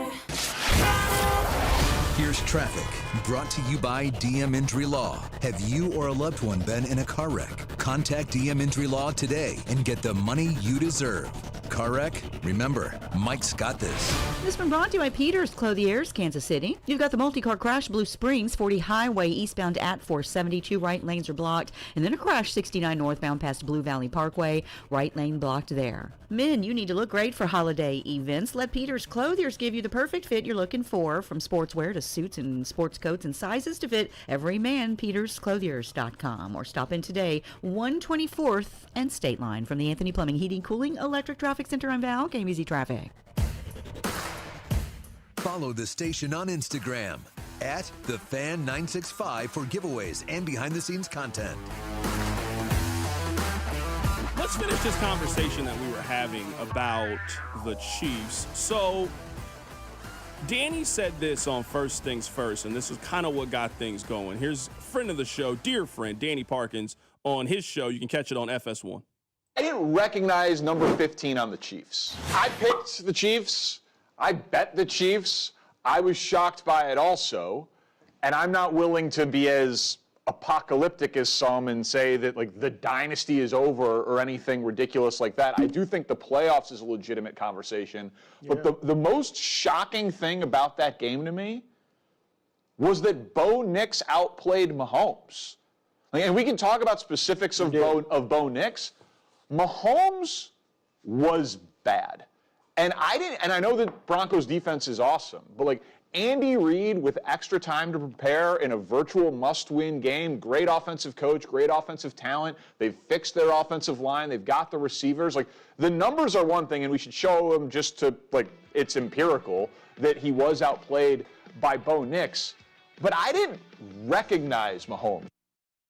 We have a poll question that's up right now, and I'll tell you what it is. We'll get to it coming up at the top of the hour. So this is my take on things. I don't think that everything is Patrick Mahomes' fault. I don't think that's how it works, but I do think that we need to be consistent in our conversation in how we talk about quarterback play, because there's a lot of criticism toward Lamar Jackson when Lamar took his team down the field last year in the postseason, threw the ball in the direct hands of Mark Andrews. Mark Andrews dropped the ball, but yet we blame Lamar for why they lost. Like, this is just what we do with quarterbacks. And my biggest point, at least when it comes to Mahomes, is we have spent the last 7 years comparing their quarterback to the greatest quarterback of all time, to where it has become insulting to compare Josh Allen to him. It has become insulting to compare Lamar Jackson or Burrow or all of these quarterbacks. So if we are going to spin in the good comparing him to Tom Brady, and I think that that is a fair comparison, you have to do it now in the bad. I believe that the Chiefs have everything that they need to go to the postseason. I think the schedule breaks in just the way the Chiefs have struggled in their road games. They only really have one big road game left the rest of the way, and that is on the road against the Dallas Cowboys, a team that is just not very good, in my opinion. So I'm looking at the Chiefs, and I'm looking more specifically at their quarterback. So, again, I'm not saying that everything is on Mahomes, and the defense gave up a 3rd and 15 to allow the Broncos the chance to win. Man, I saw the Chiefs, and I saw their quarterback more specifically throw a critical interception down the stretch that was probably the individual biggest play of the game. So in 2 of their losses, their quarterback, the guy who we believe is the best quarterback in the National Football League, he threw the biggest mistake in the game against Jacksonville, a game now in hindsight they desperately needed to win now for wild card seeding purposes. And in the most important game of the season, I would say their biggest play was a mistake from their starting quarterback. When I look at the roster and the way that the team is built, no, their run game is not ideal, and it's not what I wanted or envisioned it to potentially be. But this organization has spent a lot of resources on the offensive line. He has a tight end who he obviously has great chemistry with and great wide receivers, or they have spent resources on wide receivers on the outside. So, at least for me, the expectation is Mahomes, you got to figure it out here. And I'm not saying the Chiefs have to go back to the Super Bowl or it's a failed season, but at a minimum, when you are the kind of team and organization that Kansas City has been basically since the day Patrick Mahomes walked through the door, outright missing the postseason is unacceptable, especially to the teams that you are talking about. Buffalo is going to make it. I also believe the Chargers are more than likely going to make it. We'll see when it comes to them because of the injuries that they have. They're falling apart. They just don't have a whole lot of health left. But this is not a Chiefs team right now that is dealing with tremendous injuries, not like last year. And all summer, the conversation was about how great this offense was going to be when everybody got back and everybody got healthy. Everybody is back. Everybody is healthy for this game. So maybe this is being prisoner of preseason expectations and we simply need to move them. But this is a must-win, gotta-have-it game at home against Daniel Jones. Patrick Mahomes, Andy Reid, Steve Spagnuolo, Chris Jones, all of them. They need to figure out a way to win this. And however you feel about the Chiefs right now, it can radically change in 4 days. If they win against the Colts at home, if they go on the road on Thanksgiving and beat the Dallas Cowboys, and then they get a little bit of a mini bye situation and they're 7-5, everybody will exhale. They'll have the Broncos at home, the Chargers at home. You still got Vegas. You got Tennessee at home. Like, you can easily find the pathway to them winning 11 games. But right now, this is the most important regular season stretch. I don't want to compare it to the postseason, but in some ways, this kind of is like the postseason. This is the most important 9 to 10 day stretch that the Chiefs have had in the regular season in a very, very long time. Maybe I'm using the text line, and it's an imperfect barometer for a lot of reasons. But I don't think Chiefs fans understand the level of failure it'll be if the Chiefs miss the postseason. Now, I'm with you. The whole narrative, the whole discussion around the Chiefs in the postseason could change in 8 days.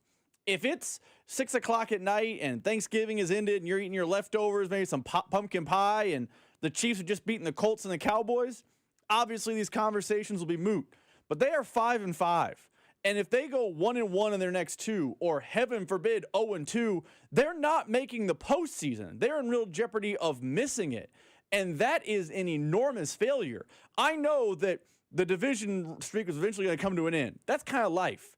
I knew that maybe the Arrowhead Invitational streak would come to an end. That's probably life. Playing the AFC title game. Like, these things in the NFL were not designed to last forever. But as long as you have the quarterback and the coach, unless you are facing just an abundance of injuries, which the Chiefs aren't, you should be a postseason team every year. Think about earlier in the season when Lamar Jackson was considered on the outside looking into the postseason. The national narrative was, this is a massive failure. Our text line was saying that's a massive failure by Lamar. If that's what happens with the Chiefs, I'm not going to let the text line, fan base, Twitter, whoever downplay it.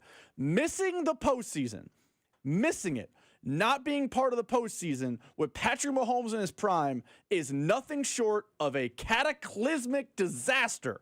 And I know that people are going to be like, well, it's the same team as last year and they were flawed. They weren't so flawed that they should be outside looking in when it comes to the postseason. A postseason, by the way, features more teams now than ever before in the history of the NFL. If you can back your way in the postseason as the Russell Wilson-led Steelers last year, for Mahomes to miss it, no. No one gets away without saying that's a disaster. Yeah, because, I mean, if now 7 teams make it, there's 16 teams. So, I mean, almost half of the AFC makes it. And then we agree there's 4 teams that it's laughable to even consider that they could make the postseason. Like Vegas is already out of it. Tennessee's already out of it. The Jets are out of it. The Dolphins are out of it. So we're talking about like the bottom 5 teams. So, I mean, we know who all the contenders are. I would say we also know who the locks are right now for the postseason. The Chiefs are one of 4 teams fighting for 2 or maybe 1 spot. I think Buffalo's going to end up being the 5 seed. I think Buffalo or New England, one of those 2 teams, are clearly the best possible. Whichever team comes in second, I think that team's going to end up being the 5 seed. So the question is, are the Chargers going to be able to hold on? What about Jacksonville, Kansas City, and Houston? Is there another team that you're thinking of? Off the top of my head, I don't have the standings up right now. Is there another team that you think is in that conversation to possibly grab a wild card spot? What do you do with the Steelers/Ravens? Good point about one of those teams. One of them is going to win the North, and I think the Ravens and the Chiefs are both 5-5 right now. So maybe the loser of that division comes back. He's got the tiebreaker against the Ravens, which is very important. That's why maybe the Steelers part becomes a little bit of a different calculation, but Rodgers' injury. But that would be the other team that's in this conversation if we were creating that conversation. So coming up at the top of the hour, we put a poll out there on the Twitter page. I'll tell you what the poll is and the results. And as we're talking about the conversation of the playoffs, the Chiefs probably need to go 6-1. There's only really one game that they can drop. I'll tell you which one that is. Keep it right here. It's The Drive. The Drive with C-Dot. Tune in as Nate Taylor of ESPN joins the show in studio every Friday at 4 on your home for Chiefs football. 96.5 The Fan.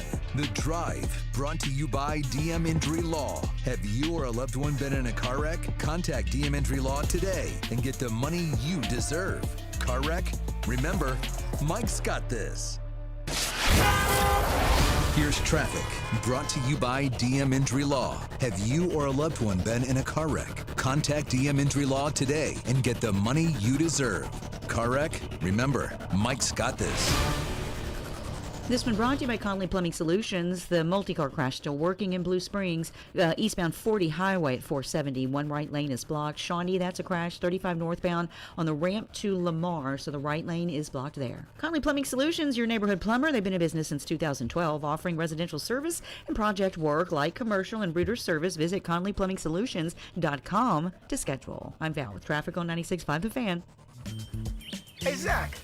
Are you smiling at my gorgeous canyon view? No, Donald. I'm smiling because I've got something I want to tell the whole world. Well, do it. Shout it out. T-Mobile's got home internet. Whoa, I love that echo. T-Mobile's got home internet. How much is it?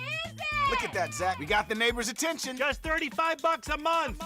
And you love a great deal, Denise. Plus, they've got a 5-year price guarantee. That's 5 whole trips around the sun. I'm switching. Me too.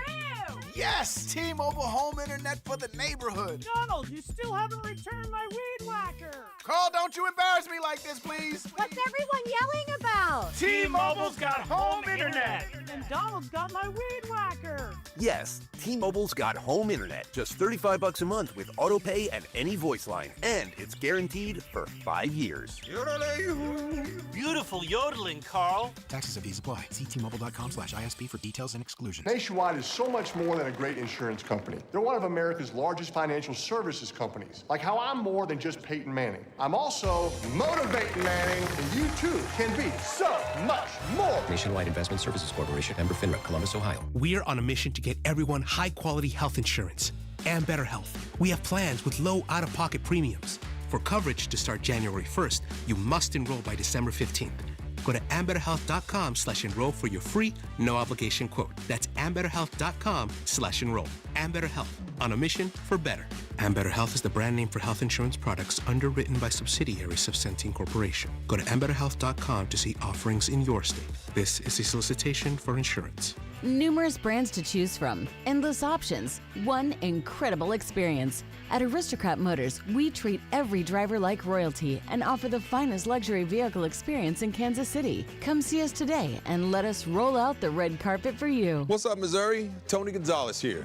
I've spent a lot of Sundays right here playing in front of the best fans in football. And now it's almost your turn to get in the game because DraftKings Sportsbook is coming to the Show Me State on December 1st. Soon you'll get fast payouts when you win, a safe and secure app that's easy to use, and promos that keep the action going all season long. It's America's top-rated sportsbook app. New customers can sign up right now and score $300 in bonus bets on launch day, December 1st. Download the DraftKings Sportsbook app and use code 965. New Missouri customers, sign up today and score $300 in bonus bets once we're live. That's code 965. In partnership with DraftKings Sportsbook. The crown is yours. Gambling problem? Call 1-800-GAMBLER. 21 and over. Physically present in Missouri. Eligibility restrictions apply. Terms at DraftKings.com/sportsbook. Subject to regulatory licensing requirements. Bonus bets are non-withdrawable and expire 7 days after issuance. For additional terms and responsible gaming resources, see sportsbook.draftkings.com/promos. It's Cody and Gold, and you guys know we've been telling you about Centric, whereas in a little as 4 months, you can find a brand new career in IT. Take it from our friend Colin. Before Centric, I tried community college, and when that didn't work, I went to Centric. Their IT career program helped me land my first job in cybersecurity, and in just a few years, I worked my way up to a remote senior role with great pay and real work-life balance. Centric gave me the jumpstart I needed. Colin's got the right idea. He was ready for that new career and knew Centric was his path to do it. Reach out to our guy, Russ Mondry at Centric.com and start that new career. I know that hiring can be challenging. You sort through tons of resumes and you get too many so-so applicants. You're just waiting for someone to match your role perfectly. Well, now, there's a place where you can meet them fast. ZipRecruiter. Need to hire right away. Start your search for strong candidates. The right fit awaits. Build your team, build it sooner. Meet your match on ZipRecruiter. Just head to ZipRecruiter.com/free right now to try it for free. And you're on your way to meeting your match. 4 out of 5 employers who post on ZipRecruiter get a quality candidate within the first day. So try it now. Go to ZipRecruiter.com/free. Once again, that's ZipRecruiter.com/free. Meet your match on ZipRecruiter. Try it free. Chiefs coverage brought to you by Andy's Frozen Custard. Visit eatandys.com to find the location nearest you. Top your day with a smile. Let me tell you about my good friend Andy from Andy's Frozen Custard. He's from Kansas City, never misses a game, and serves the world's finest frozen custard. Tailgate with a pick six, or grab a freshly made custom treat before or after a game. And tell him Mitch and Andy sent you. Be sure to follow us on Instagram at TheFan965 for behind-the-scenes videos like MVP Monday, Chiefs Take Tuesday, and Best Bets. This is your home for Kansas City sports. 96.5 The Fan, KFNZ, FM and AM, HD1 and HD2, Kansas City, an Odyssey sports station.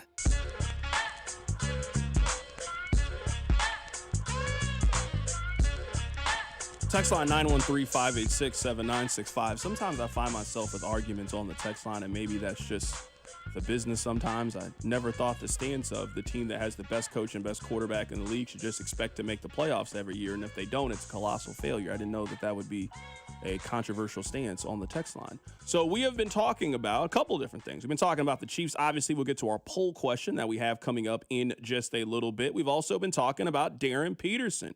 Darren Peterson, the star guard at the University of Kansas. We thought that possibly it was a load management situation. That is not the case. He is injured. He is not playing today against Duke. Here's the latest from Jeff Goodman. You know, they thought it was cramps early on in the year, and it actually has been a hamstring issue that they figured out about a week or so ago, and it hasn't gotten all the way better. Now, again, Darren Peterson wants to play. He feels like he can play. He'll want to get out there Tuesday night at Champions Classic. But, you know, if you're Bill Self, you're thinking about, you know, Big 12 play, you know, NCAA tournament, having a chance to go deep in the tournament. You're not as worried about these, you know, he's been doing it a long time. He understands the value of having him at 100% when it matters most. So he's not going to put him out there. And we know how hamstrings injuries are. I mean, those things, if he goes out there and he's not at 100% and he gets it again, he's going to be out a long time. I mean, those things can keep you out for, you know, a month and a half, and then you're playing with it the rest of the year and you're playing cautious. So I think Bill Self understands he's got to protect Darren Peterson right now because Darren Peterson isn't old enough to be able to protect himself in this situation. So that was Jeff Goodman talking about Darren Peterson. We'll get back to that coming up in just a little bit. So we have created a poll question, and the poll question is this. If you add all three of these teams, Chiefs, Lions, and Ravens, if you add all three of them to make the playoffs, it is currently at plus 144. So plus 144. So a little bit better than 1-to-1 odds to make the postseason. And I tweeted out, do you think this ticket cashes? Now, right now, no, it has 52% of the votes. Yes has 47% of the votes, 47.7. So at least according to this very, very scientific poll, the majority of people do not agree with this. Rob, are you at this point between the Chiefs, Lions, and Ravens, all three of them to make the postseason? It's currently at plus 144. Do you think that this ticket cashes? Because I would say that all three of these teams currently find themselves in the danger zone. The Chiefs are the 9th team in the AFC. The Ravens are the 10th team in the AFC. Also important to note that the Ravens don't have the tiebreaker against the Chiefs. So the Ravens' only way of making the postseason, they also lost to the Bills earlier as well. So the Ravens' only way to make the postseason might be to win their division. I don't know from all the tiebreaker standpoints if the Ravens are going to be able to make it if they are a wild card team because of those tiebreakers that I alluded to. You also got Detroit that right now is on the outside looking in. So the wild card teams in the NFC right now are Seattle, Green Bay, and San Francisco. The Lions find themselves at 6-4. Do you think all three of those teams end up making the postseason? Because even though it's slightly better than 1-to-1 payout, I would guess that one of those teams is not going to make the postseason because something just unpredictable happens down the stretch, and one of those teams is on the outside looking in by the time we're done with this thing. So my knee jerk when you told me that is yes, I think the ticket would cash. But I think you're sweating it to week 17. But then my mind flashed back to a conversation we had in August. We did this on the air where it was you get a free $100 for every team that you get correct in the postseason, but if you miss, you get no money at all. Bing, bang, boom. I only picked two teams, the Chiefs and the Bills. I picked three. I picked the Texans, Chiefs, and Bills. And I was confident. It was August. I thought the division of the AFC South was bad. I thought the Colts would be terrible. I was wrong there. And I felt like I'm in a good spot. This is basically the same conversation just at the week 10 mark, and I've learned my lesson. 3-leg parlays, for this analogy, are not free money, even if they are just plus 144. So I agree with you. I don't think it will cash. And I think the team that's going to be outside looking in is probably the Ravens because of tiebreakers, and they are in a little bit different situation than the Chiefs and the Lions. Just to get into the nitty-gritty here, the Chiefs and Lions, I think, can still make the postseason via the wild card. I think the Ravens are in real trouble. So if you are in a division or bust kind of mentality to make the postseason, you just more often than not bust no matter how good they've been playing recently, albeit they've been playing the dregs of the league. So I learned my lesson from August. Even though it looks good on paper, not all 3-leg parlays, even though they are only plus 144, is a thing you get to cash your ticket with. So I agree with you. I do not believe this would cash. I think the Baltimore Ravens are the problem here. I think they're going to be the thing that hangs up this 3-leg parlay. So I'm looking right now at what tiebreakers could potentially be, and that's just not really something that we've had to look at in a very long time, but I mean, that's where we currently sit right now with the Kansas City Chiefs. They are a wild card team. I think they are projecting to be a wild card team. So you have to look at what the wild card tiebreakers are. Now, you guys know, when it comes to these head-to-head matchups, they're at a little bit of a disadvantage. They lost to Buffalo earlier this season. They lost to the Chargers. Now they get a chance to rematch the Chargers, but I'll come back to them in just a little bit. They also lost to Jacksonville. So right now, the three teams that have the 3 wild card spots, they don't have the tiebreaker against any of those 3 teams. Now, where the Chargers come in and where I think is really, really important when it comes to the Chargers, Rob, did you know that the Chargers are 6-2 in the AFC? I did not know the Chargers that. are 6-2 in the AFC, and Kansas City is 2-4 in the AFC. That is going to be something that's very, very important as well. So Buffalo is 4-2, Jacksonville is 4-2, Houston is 4-2 in the AFC, and the Chiefs are 2-4 so far right now in their conference. So if you look at tiebreakers, if you are in a tiebreaker between 2 teams for the wild card spot, number 1 is head-to-head. So the Chiefs have played a lot of these games head-to-head. That's why it's really important that you beat Houston coming up in a couple of weeks. That's a team that you are currently fighting for one of those wild card spots. You desperately need to have the tiebreaker head-to-head over somebody. And second is win-loss record and percentage tied to games played within the conference. So if you're looking at it right now, and you are looking at the pathway for the Chiefs to be able to do it, and let's say 6-1 gets it done, I do think 6-1 gets it done. Then the only game they can theoretically lose is the one against the Cowboys. That's the only one. The Colts game is an AFC game. They cannot afford to keep losing AFC games. You don't have the right tiebreakers, and you have a losing record right now in the AFC. It goes without saying, you have to win the game against the Broncos. You have to win the game at home against the Chargers. You have to win at home against the Houston Texans. Tennessee, a no-brainer. That's just a gimme win. The schedule gods gave you a Christmas blessing. The Raiders at the end of the season. I don't even know who the quarterback is going to be for the Raiders at the very, very end of the season. And you know Chiefs fans are showing up in big numbers to support you in that game. If you are looking at right now the pathway of the 7 games that they have remaining and you think that 6-1 gets it done, the only game that they can afford to lose is the one to the Cowboys. Win on Sunday against the Colts. Let's say you split this week, so you lose a heartbreaker against the Cowboys, and then you theoretically got to run the table all games in the AFC, either at home or against bad teams. That's the pathway for them making the postseason at 11. 11, I think, gets you in. I would be surprised if all 3 of the wild card teams that end up making it have 11 wins or better. That would just be an incredible year for the wild card. 10 probably puts you in the danger zone where the head-to-head tiebreaker is going to come up in some capacity. But if the Chiefs can figure out a way to get to 11, and then you start to run off a little bit of a tear in these games in the AFC, you should have the necessary wins that you need to make the postseason. I think you can survive if you're 6-1 and the one loss being the Broncos. Obviously, I agree with you. The best path, the optimal path, is A, 7-0, or B, 6-1, just lose to the Cowboys. I agree.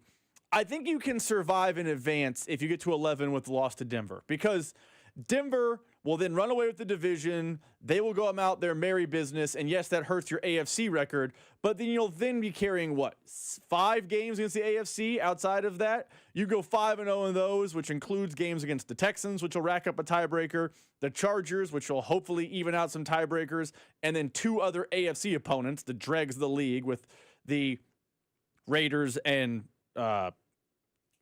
Titans, and then you'd get the Colts. I think you can survive in advance in a race to 11 if your one loss is the Broncos. But in a perfect world, it's Cowboys. I'd also say this, and we touched on this yesterday on the show, about how, do the Chiefs have a run in them.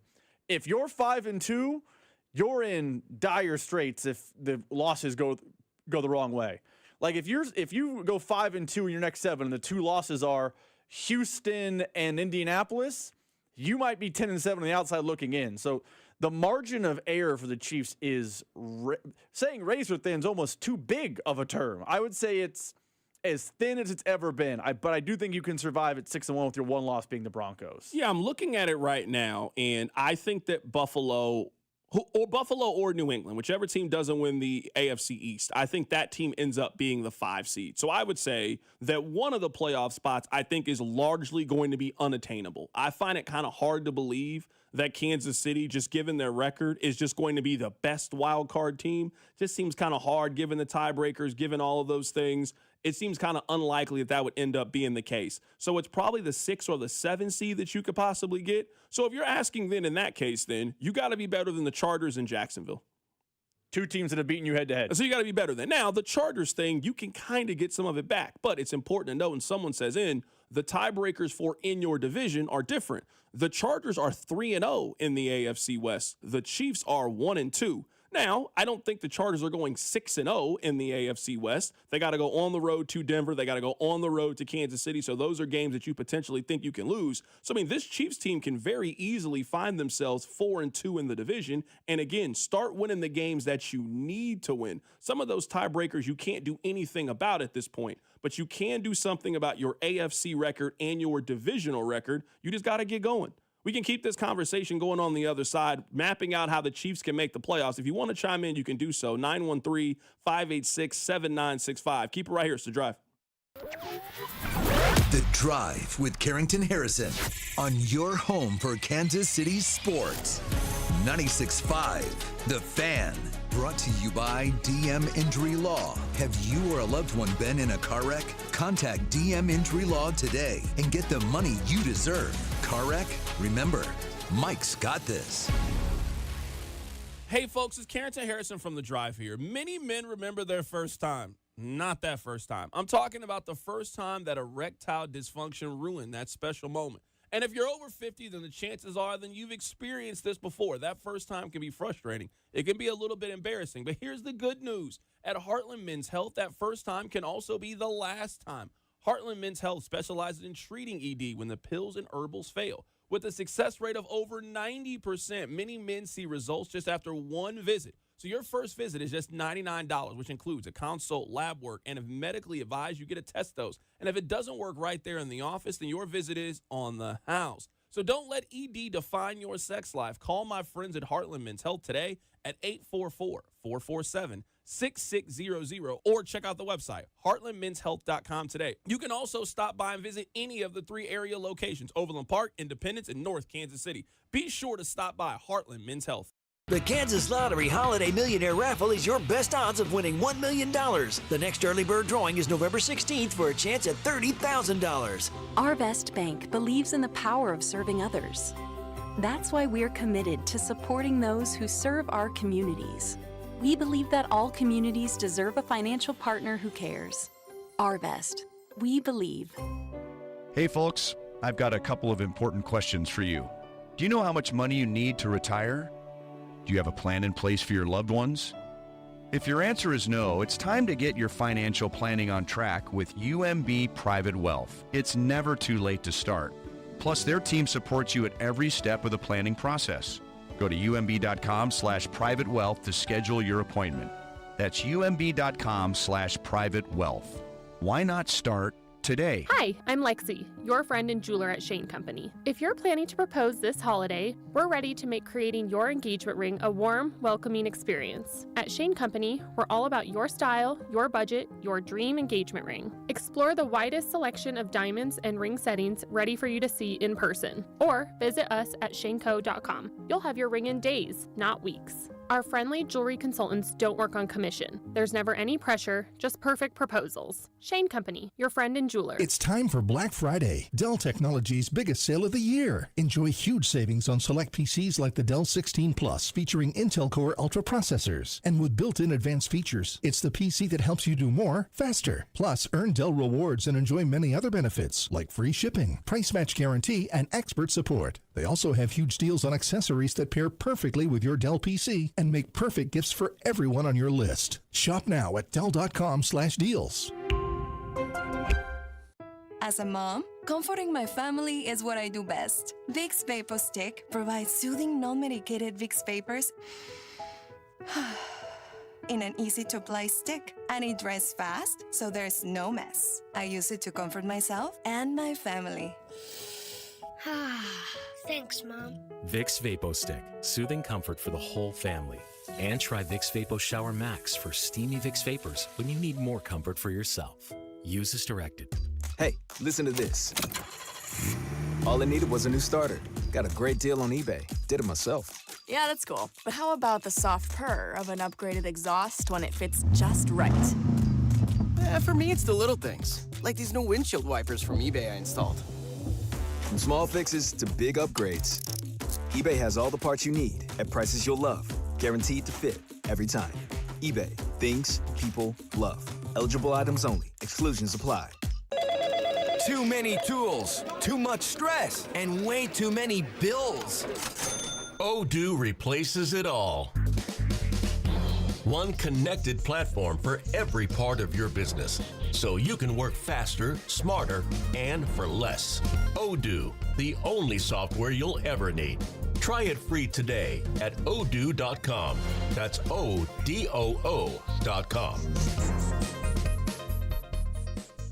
Sports fans, listen up.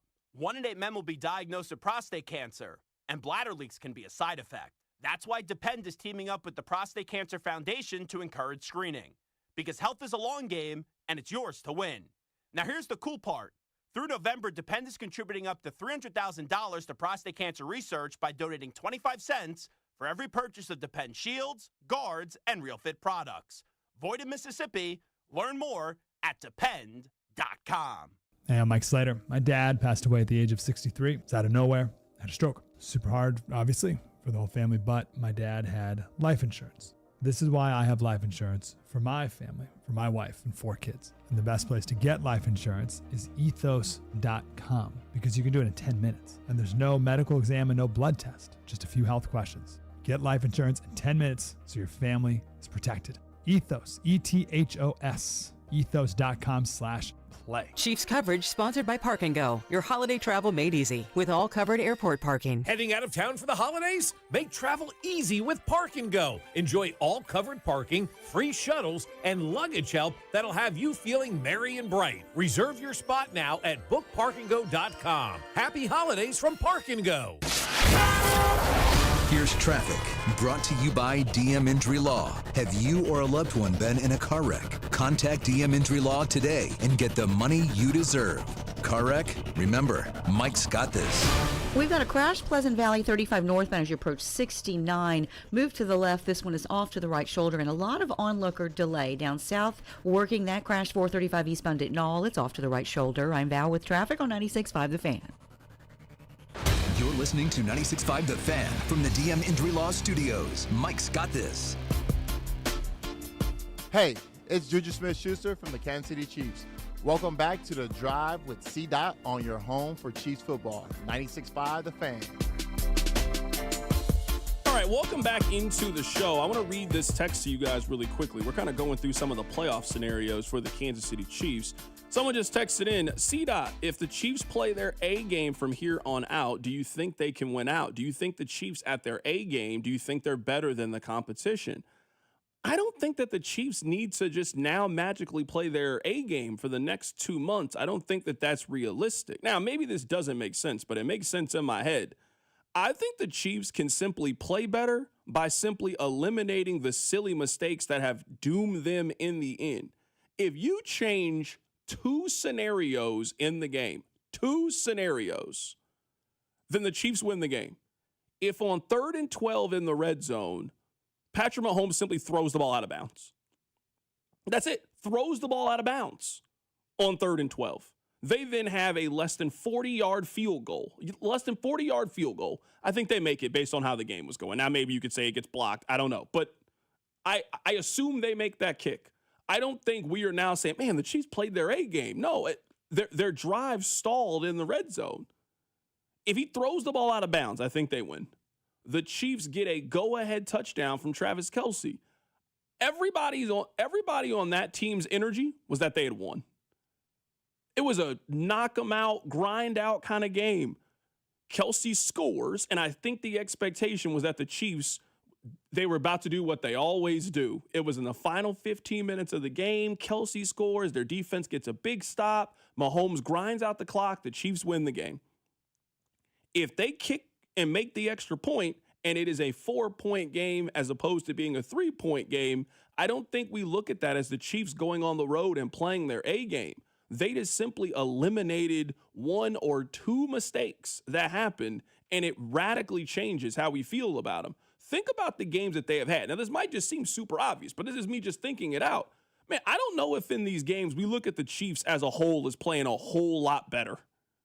But it's just been the little things. It's Travis Kelce wide open in the end zone, bobbling a ball that gets intercepted. It's a blocked extra point. It's a pick six. It's these small little mistakes in these 50-50 coin flip kind of games where last year the Chiefs, they were the ones that made that play. They were the one that blocked the kick against the Denver Broncos, and that's why they won. They got the fumble snap against the Las Vegas Raiders that won that game at home. They were the one kicking the field goal in the closing seconds against the Carolina Panthers to win. So you mentioned it yesterday, Rob. Some of this is just the luck is now on the other side. You flipped the coin and it landed heads 8 times in a row. Well, now it's landing tails a bunch of times. Can they just simply, in these close games, and they're going to play close games over the course of the next 2 months, it's the National Football League.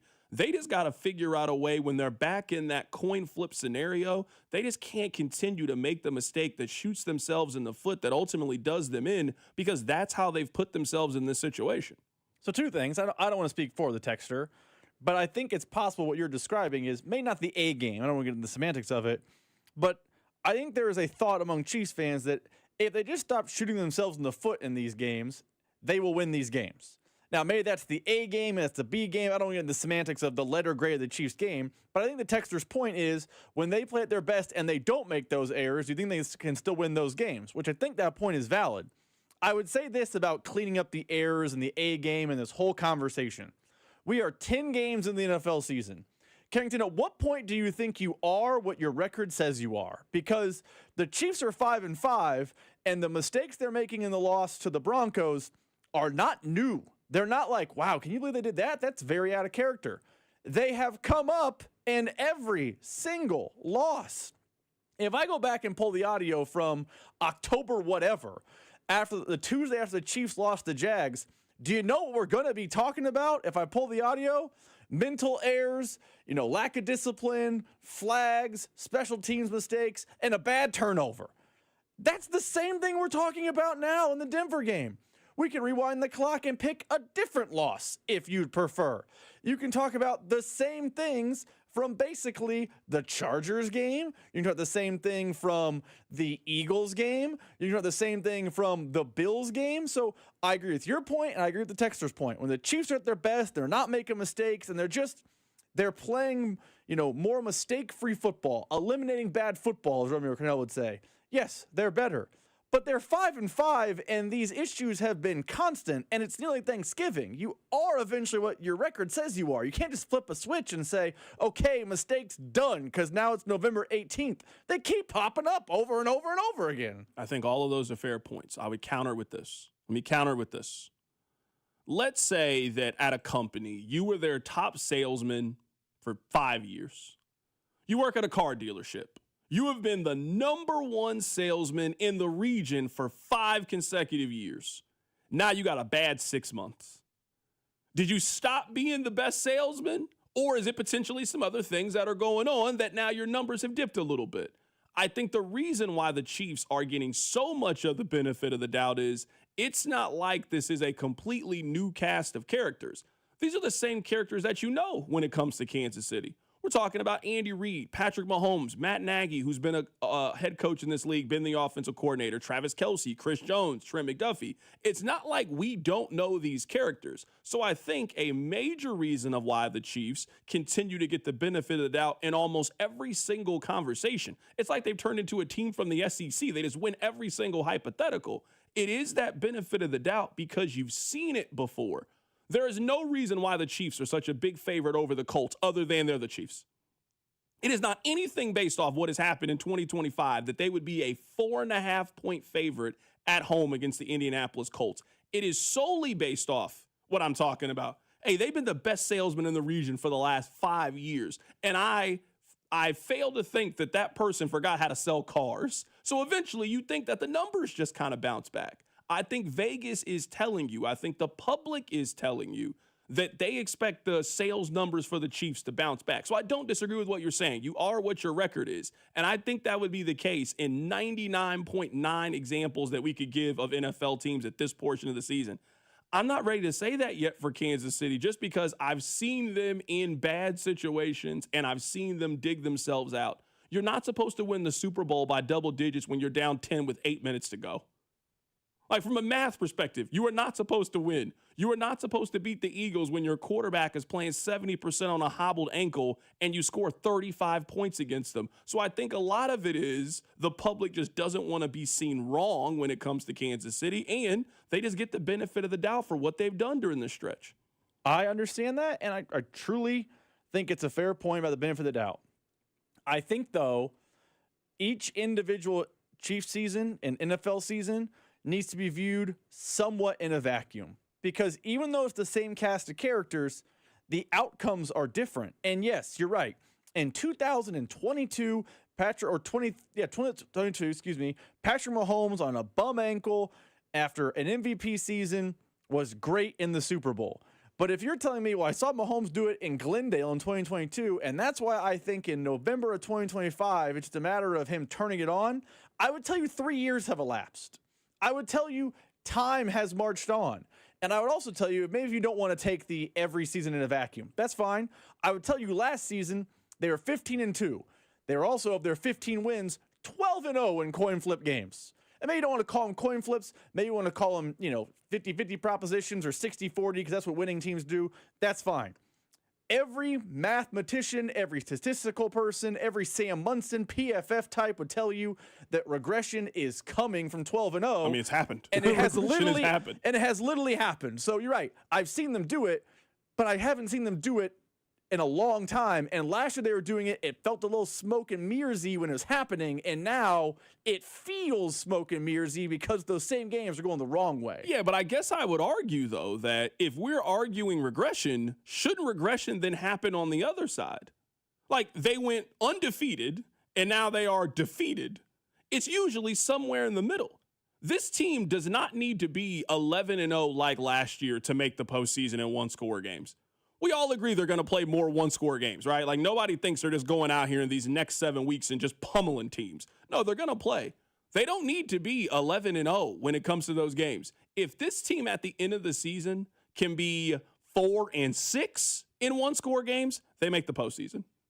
If they can be 4 and that's all they got to do it. So that's why I think when we're talking about regression to the mean, I think right now we are talking about going from 11 wins like that to 0. I don't think they're going to lose every one of these coin flip games toward the end of the year. I think they're going to win a coin flip game. I think Sunday is a coin flip game. I'd be surprised if they beat the Colts by more than one score. I would just be surprised. Or if the Colts beat the Chiefs by more than one score. I think it's going to be a close game between two very evenly matched kind of teams. So can the Chiefs just execute, avoid the big mistake? So that's, I guess, to get back to the main point of what we were talking about, to me, it's not about the Chiefs just hitting some new level. It is about the Chiefs just playing a more disciplined brand of football, eliminating red zone turnovers.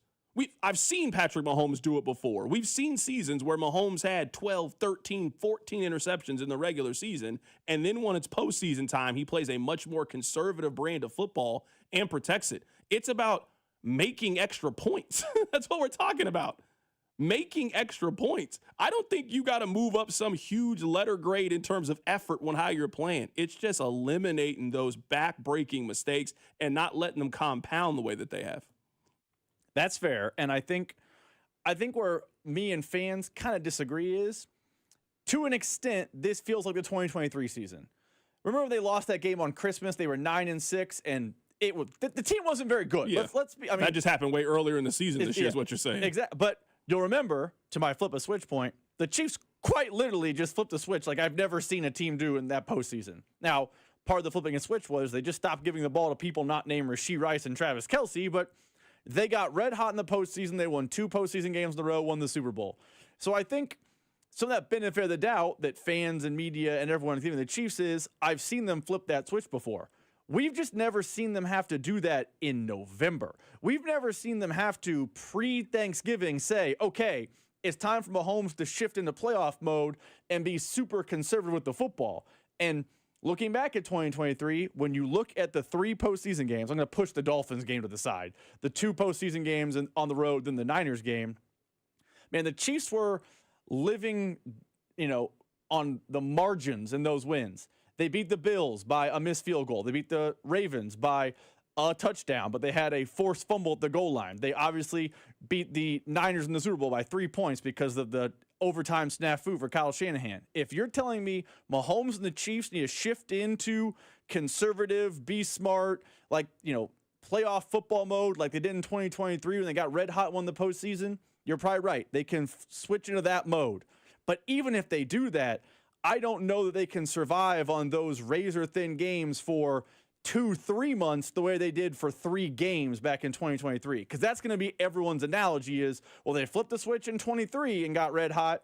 I don't know they can do it for 2 months like that, just survive an advanced type of energy. Text line 913-586-7965. Rob, earlier today, I had to apologize. I had the belief that Darren Peterson was choosing to sit out of the unimportant games to then play for the important games. I wholeheartedly believe that Darren Peterson was like, no, I'm good, and just didn't want to play against Green Bay or whomever you guys had on the schedule. But if you made the decision to not play in the game against Duke at Madison Square Garden, you're hurt, and I think you have to acknowledge that. So I was wrong when it came to Darren Peterson. I can stand before you and I can say that. Rob, as you sit there and you watch the Chiefs every single week, are you willing to admit that you potentially were wrong?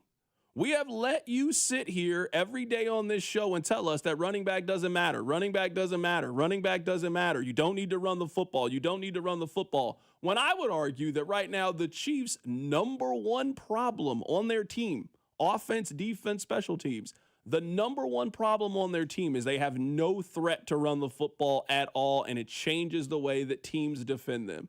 I'll take it one step further in this hypothetical. I think the Chiefs would be better off right now, straight up, if they traded Xavier Worthy for Breece Hall. Just straight up. I know they can't. I know they won't. It's a pure hypothetical. I think the Chiefs would be better if they had a legitimate RB1 than having a legitimate wide receiver number 2.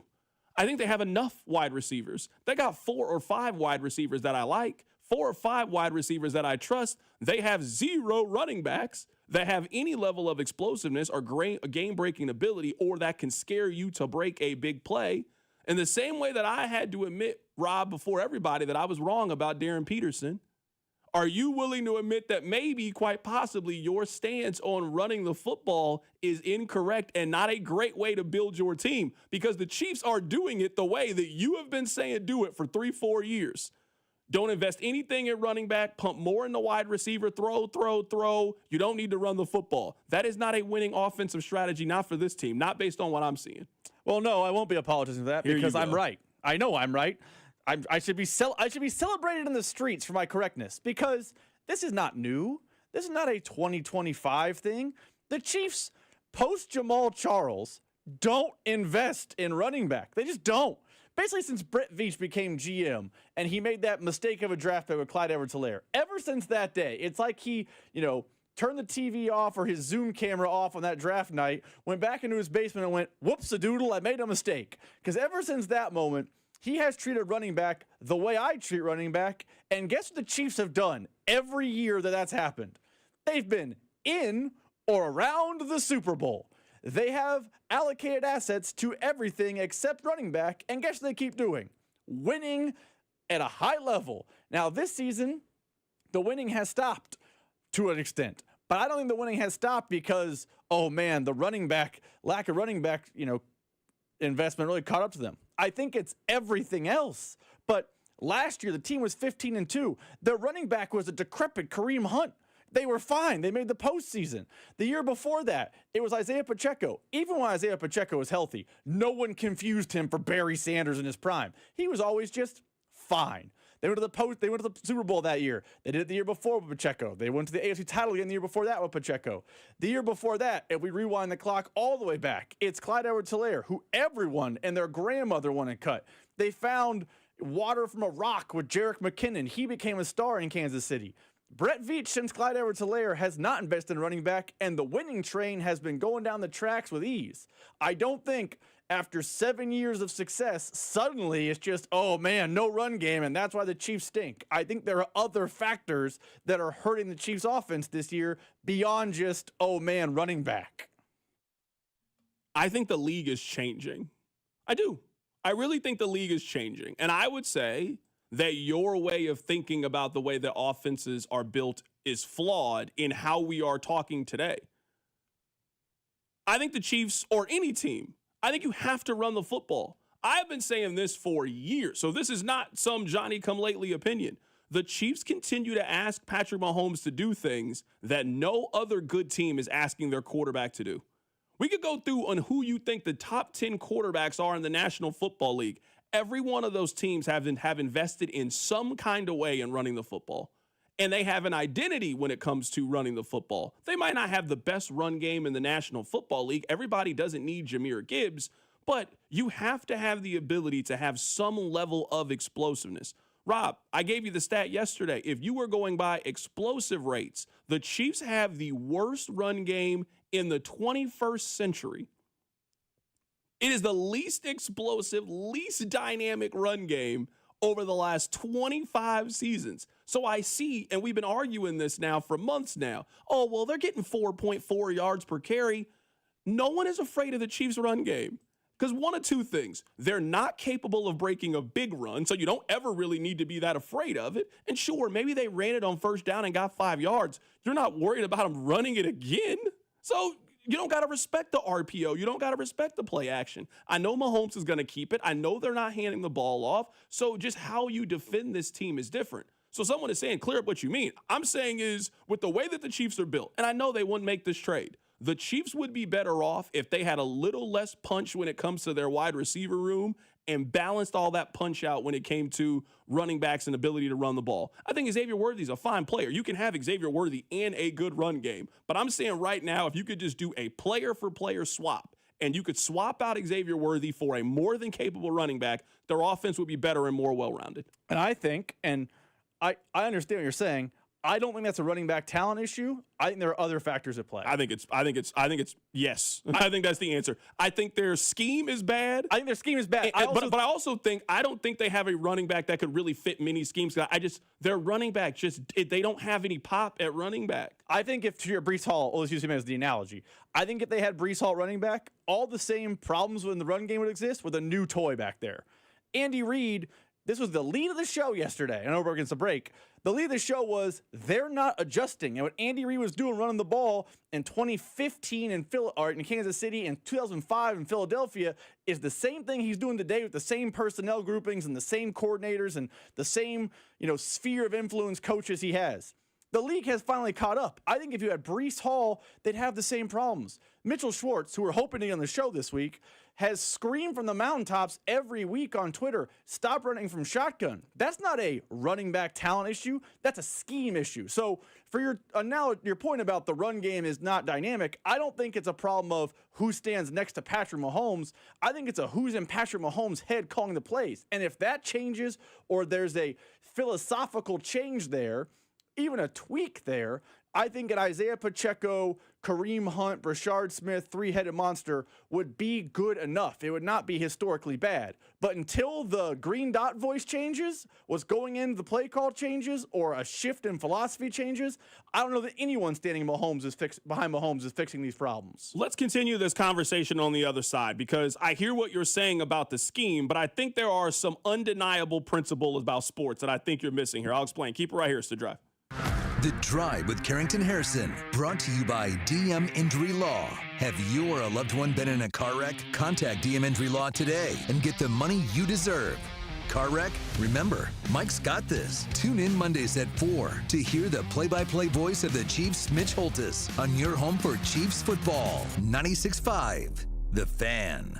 FanDuel is the #1 sportsbook for same-game parlays, from points, rebounds, three-pointers, assists, and so much more. FanDuel is the best place to combine your favorite picks into a same-game parlay or track every stat line live, all in an easy-to-use, one-stop shop app. And right now is the perfect time to join, because new customers get $150 in bonus bets if your first $5 bet wins. So bet on the players that you love the way that you want. Head over to FanDuel and use my promo code FanDuel.com/KFNZ to sign up today. FanDuel is the best place to combine your favorite picks into a same-game parlay or track every stat line live, all in an easy-to-use, one-stop shop app. FanDuel, an official sports betting partner of the NBA, and also 96.5 The Fan. 21 and present in Kansas. First online real money wager only. $5 first deposit required. Bonus issued with nominal drawable bonus bet, which expires 7 days after restrictions apply. See terms at sportsbook.fanduel.com. FanDuel is offering online sports wagering in Kansas under agreement Kansas Casino, LLC. Gambling problem? Get up with your best bet. Call 1-800-522-4700 or visit KSGamblingHelp.com. Feeling lucky? Then Saturday, November 29th is your night, because luck is alive at Harrah's Kansas City during the night of 101 winners. We're handing out a massive $120,000 in free play and cash. That's $1,000 every 5 minutes. 101 winners, and you could be one of them. Want to stack the odds? Play on Wednesdays in November and earn 10 times the entries for even more chances to strike it lucky. Only at Harrah's Kansas City, where winners are made. 21 or older to gamble. Know when to stop before you start. Gambling problem? Call 1-800-GAMBLER. Hey, Zach, are you smiling at my gorgeous canyon view? No, Donald. I'm smiling because I've got something I want to tell the whole world. Well, do it. Shout it out. T-Mobile's got home internet. Whoa, I love that echo. T-Mobile's got home internet. How much is it? Look at that, Zach. We got the neighbor's attention. Just $35 a month. And you love a great deal, Denise. Plus, they've got a 5-year price guarantee. That's 5 whole trips around the sun. I'm switching. Me too. Yes! T-Mobile home internet for the neighborhood. Donald, you still haven't returned my weed whacker. Carl, don't you embarrass me like this, please. What's everyone yelling about? T-Mobile's got home internet. And Donald's got my weed whacker. Yes, T-Mobile's got home internet. Just $35 a month with auto pay and any voice line. And it's guaranteed for 5 years. Beautiful yodeling, Carl. Taxes and fees apply. See T-Mobile.com/ISP for details and exclusions. Get ready, Missouri. Kickoff is near. The world's largest sports book is coming to your fingertips. Circa Sports, it's sports betting the way it should be. With high and transparent app limits, low holds, and exceptional customer service. Start betting like a pro in Missouri on December 1st. Learn about your new bookie today at circasports.com. The world's largest sports book at your fingertips. Circa Sports launches December 1st. Hellsberg gifts checked off the list. Now, time for wrapping. Earrings for mom. A gold bracelet to match the rings Danielle wears every day. And for dad, a new watch, because we all know he needs one. All right, this is gonna be a good one. Our favorite things for your favorite people. Shop our Black Friday event for up to 65% off in-store or at hellsberg.com. If you've been diagnosed with moderate to severe plaque psoriasis, this is what it sounds like to be 1,000,000 miles away. Imagine being 1,000,000 miles away.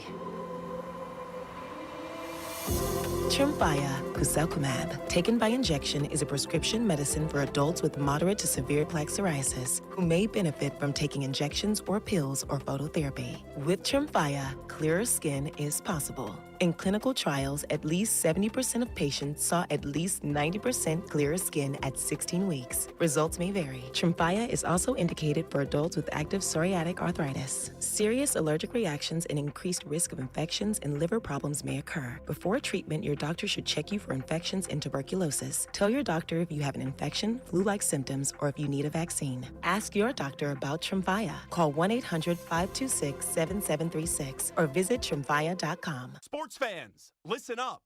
1 in 8 men will be diagnosed with prostate cancer, and bladder leaks can be a side effect. That's why Depend is teaming up with the Prostate Cancer Foundation to encourage screening. Because health is a long game, and it's yours to win. Now here's the cool part. Through November, Depend is contributing up to $300,000 to prostate cancer research by donating 25 cents for every purchase of Depend shields, guards, and Real Fit products. Void in Mississippi. Learn more at depend.com. Hey, I'm Mike Slater. My dad passed away at the age of 63. It's out of nowhere. Had a stroke. Super hard, obviously, for the whole family, but my dad had life insurance. This is why I have life insurance for my family, for my wife and 4 kids. And the best place to get life insurance is ethos.com because you can do it in 10 minutes. And there's no medical exam and no blood test, just a few health questions. Get life insurance in 10 minutes so your family is protected. Ethos, ETHOS, ethos.com/play. Brought to you by Duke's Mayonnaise. This is the Duke's Country Song.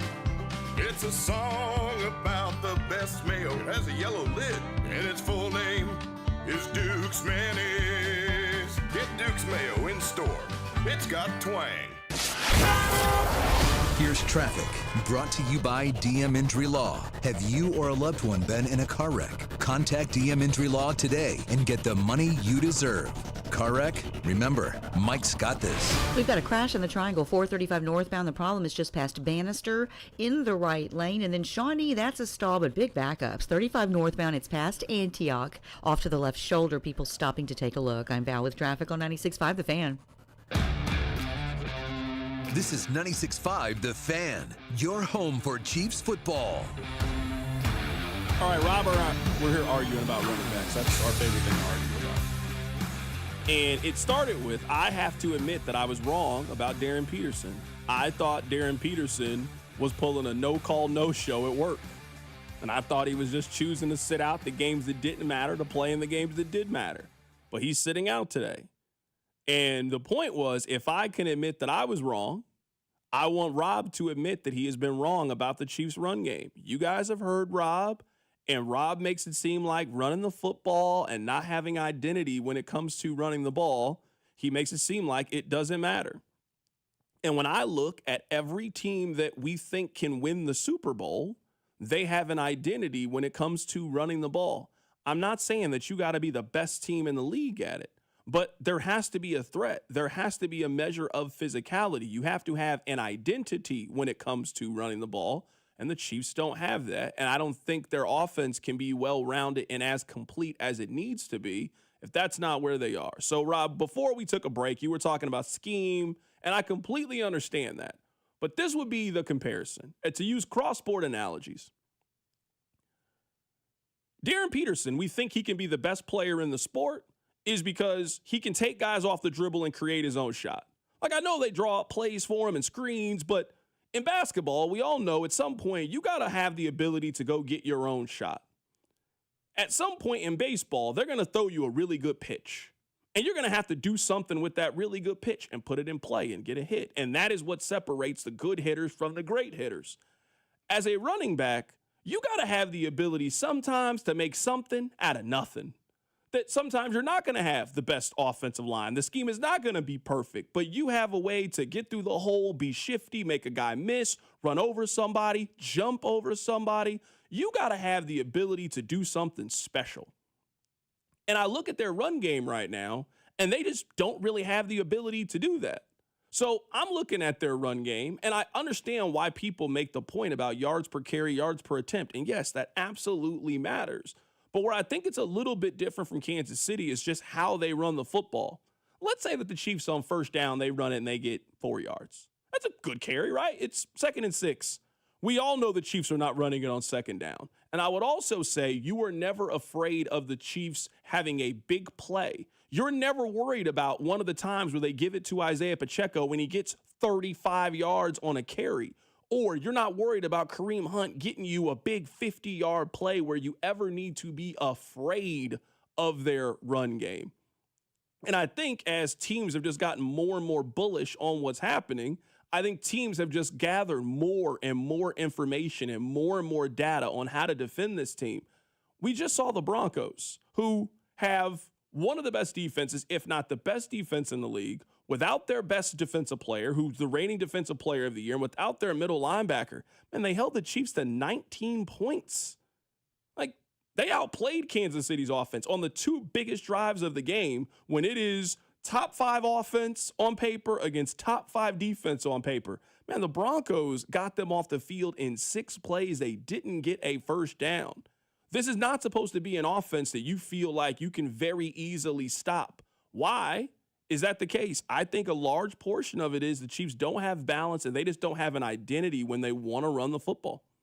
So to our talent versus scheme point, and I love your Bill Self, Darren Peterson, you can drop the best play. Eventually, he's got to go get it analogy. I think that's good because I think sometimes we have these conversations. People come off like I want to be Texas Tech with Patrick Mahomes and throw 78 times a game. I do agree with you. There needs to balance. That balance needs to be 60-40. But from my point about scheme and why I don't think it's a talent issue and running back, I think great coaches scheme up plays, scheme up ideas, scheme up, game plans that get the most out of their talent. Because I will cherry pick maybe the greatest basketball player of all time. Michael Jordan was great with Doug Collins. You look at the numbers, you look at what was happening. Michael Jordan was an elite basketball player with Doug Collins. They were coming up short.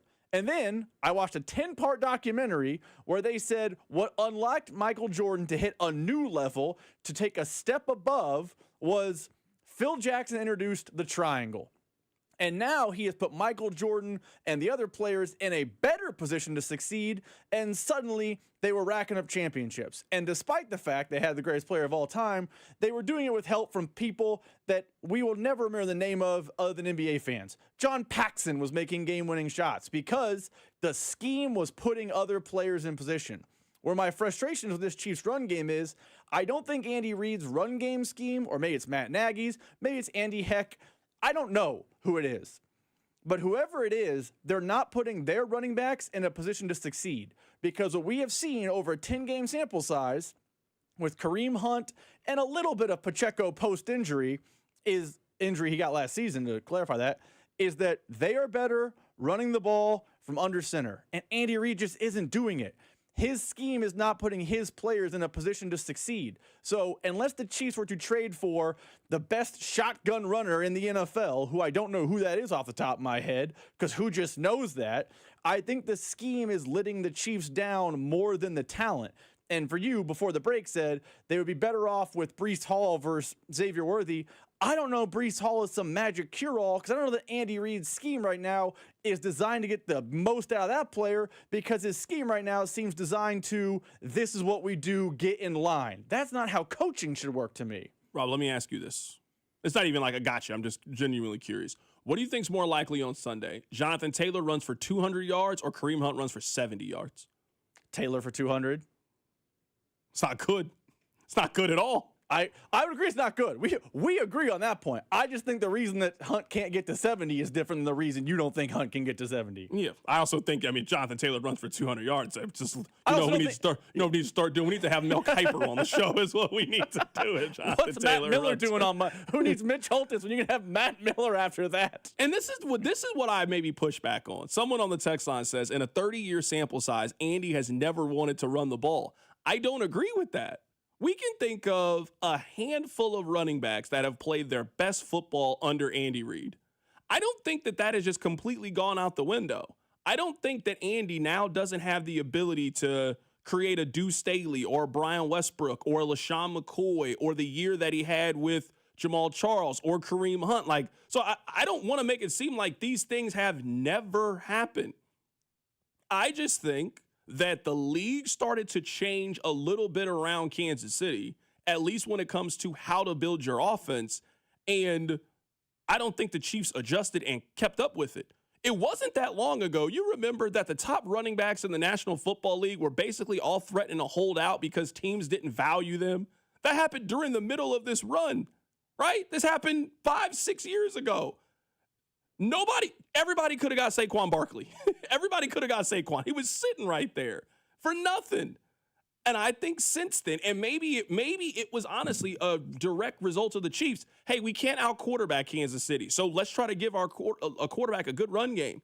Every team that you think is a legitimate Super Bowl contender has the ability to run the football. Not all of them spent big money in free agency, but I saw New England. They spent the second-round pick. They got Travion Henderson. So the Chiefs, they have done some great, excellent team building. The fact that they have left a very important part of their offense and they haven't really seemed to touch it in 4 years is kind of the reason we got here when it comes to them being 5-5 and fighting for their lives when it comes to the playoffs. Coming up at the top of the hour, we'll talk about the stretch run for Kansas City. Keep it right here. It's The Drive. The Drive with Carrington Harrison on your new home for Chiefs football.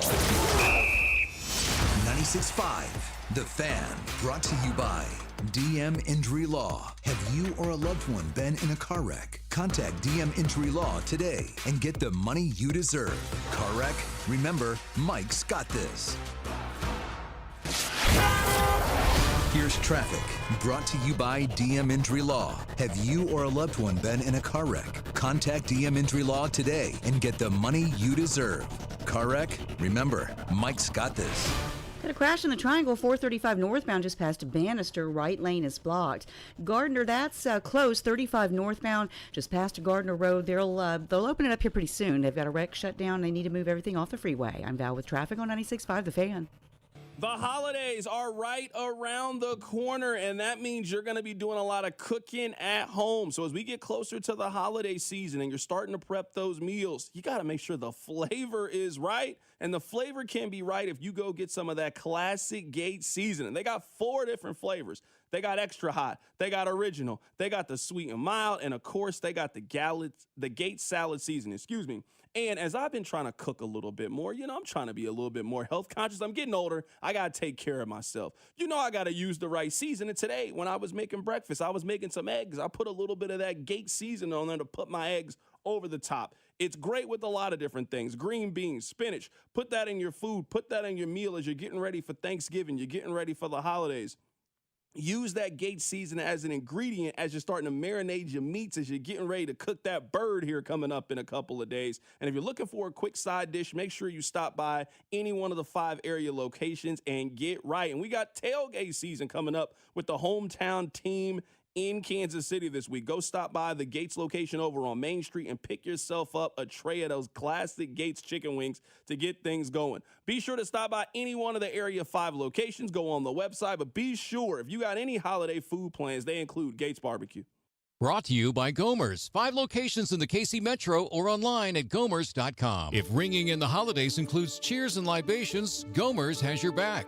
Voted #1 KC Liquor Shop, they offer a wide variety of beer, wine, and spirits at great prices. Stop by one of their 5 locations. You'll be glad you did. Another summer is ended, and you may have noticed that your energy is lower, your workouts aren't as productive, perhaps you aren't sleeping as well and feel foggy all the time, maybe even your sex drive is off. This is Jeff for Heartland Men's Health, and if you're experiencing some or all of these symptoms, it's likely you have low testosterone. And if that's what's going on with you, don't wait.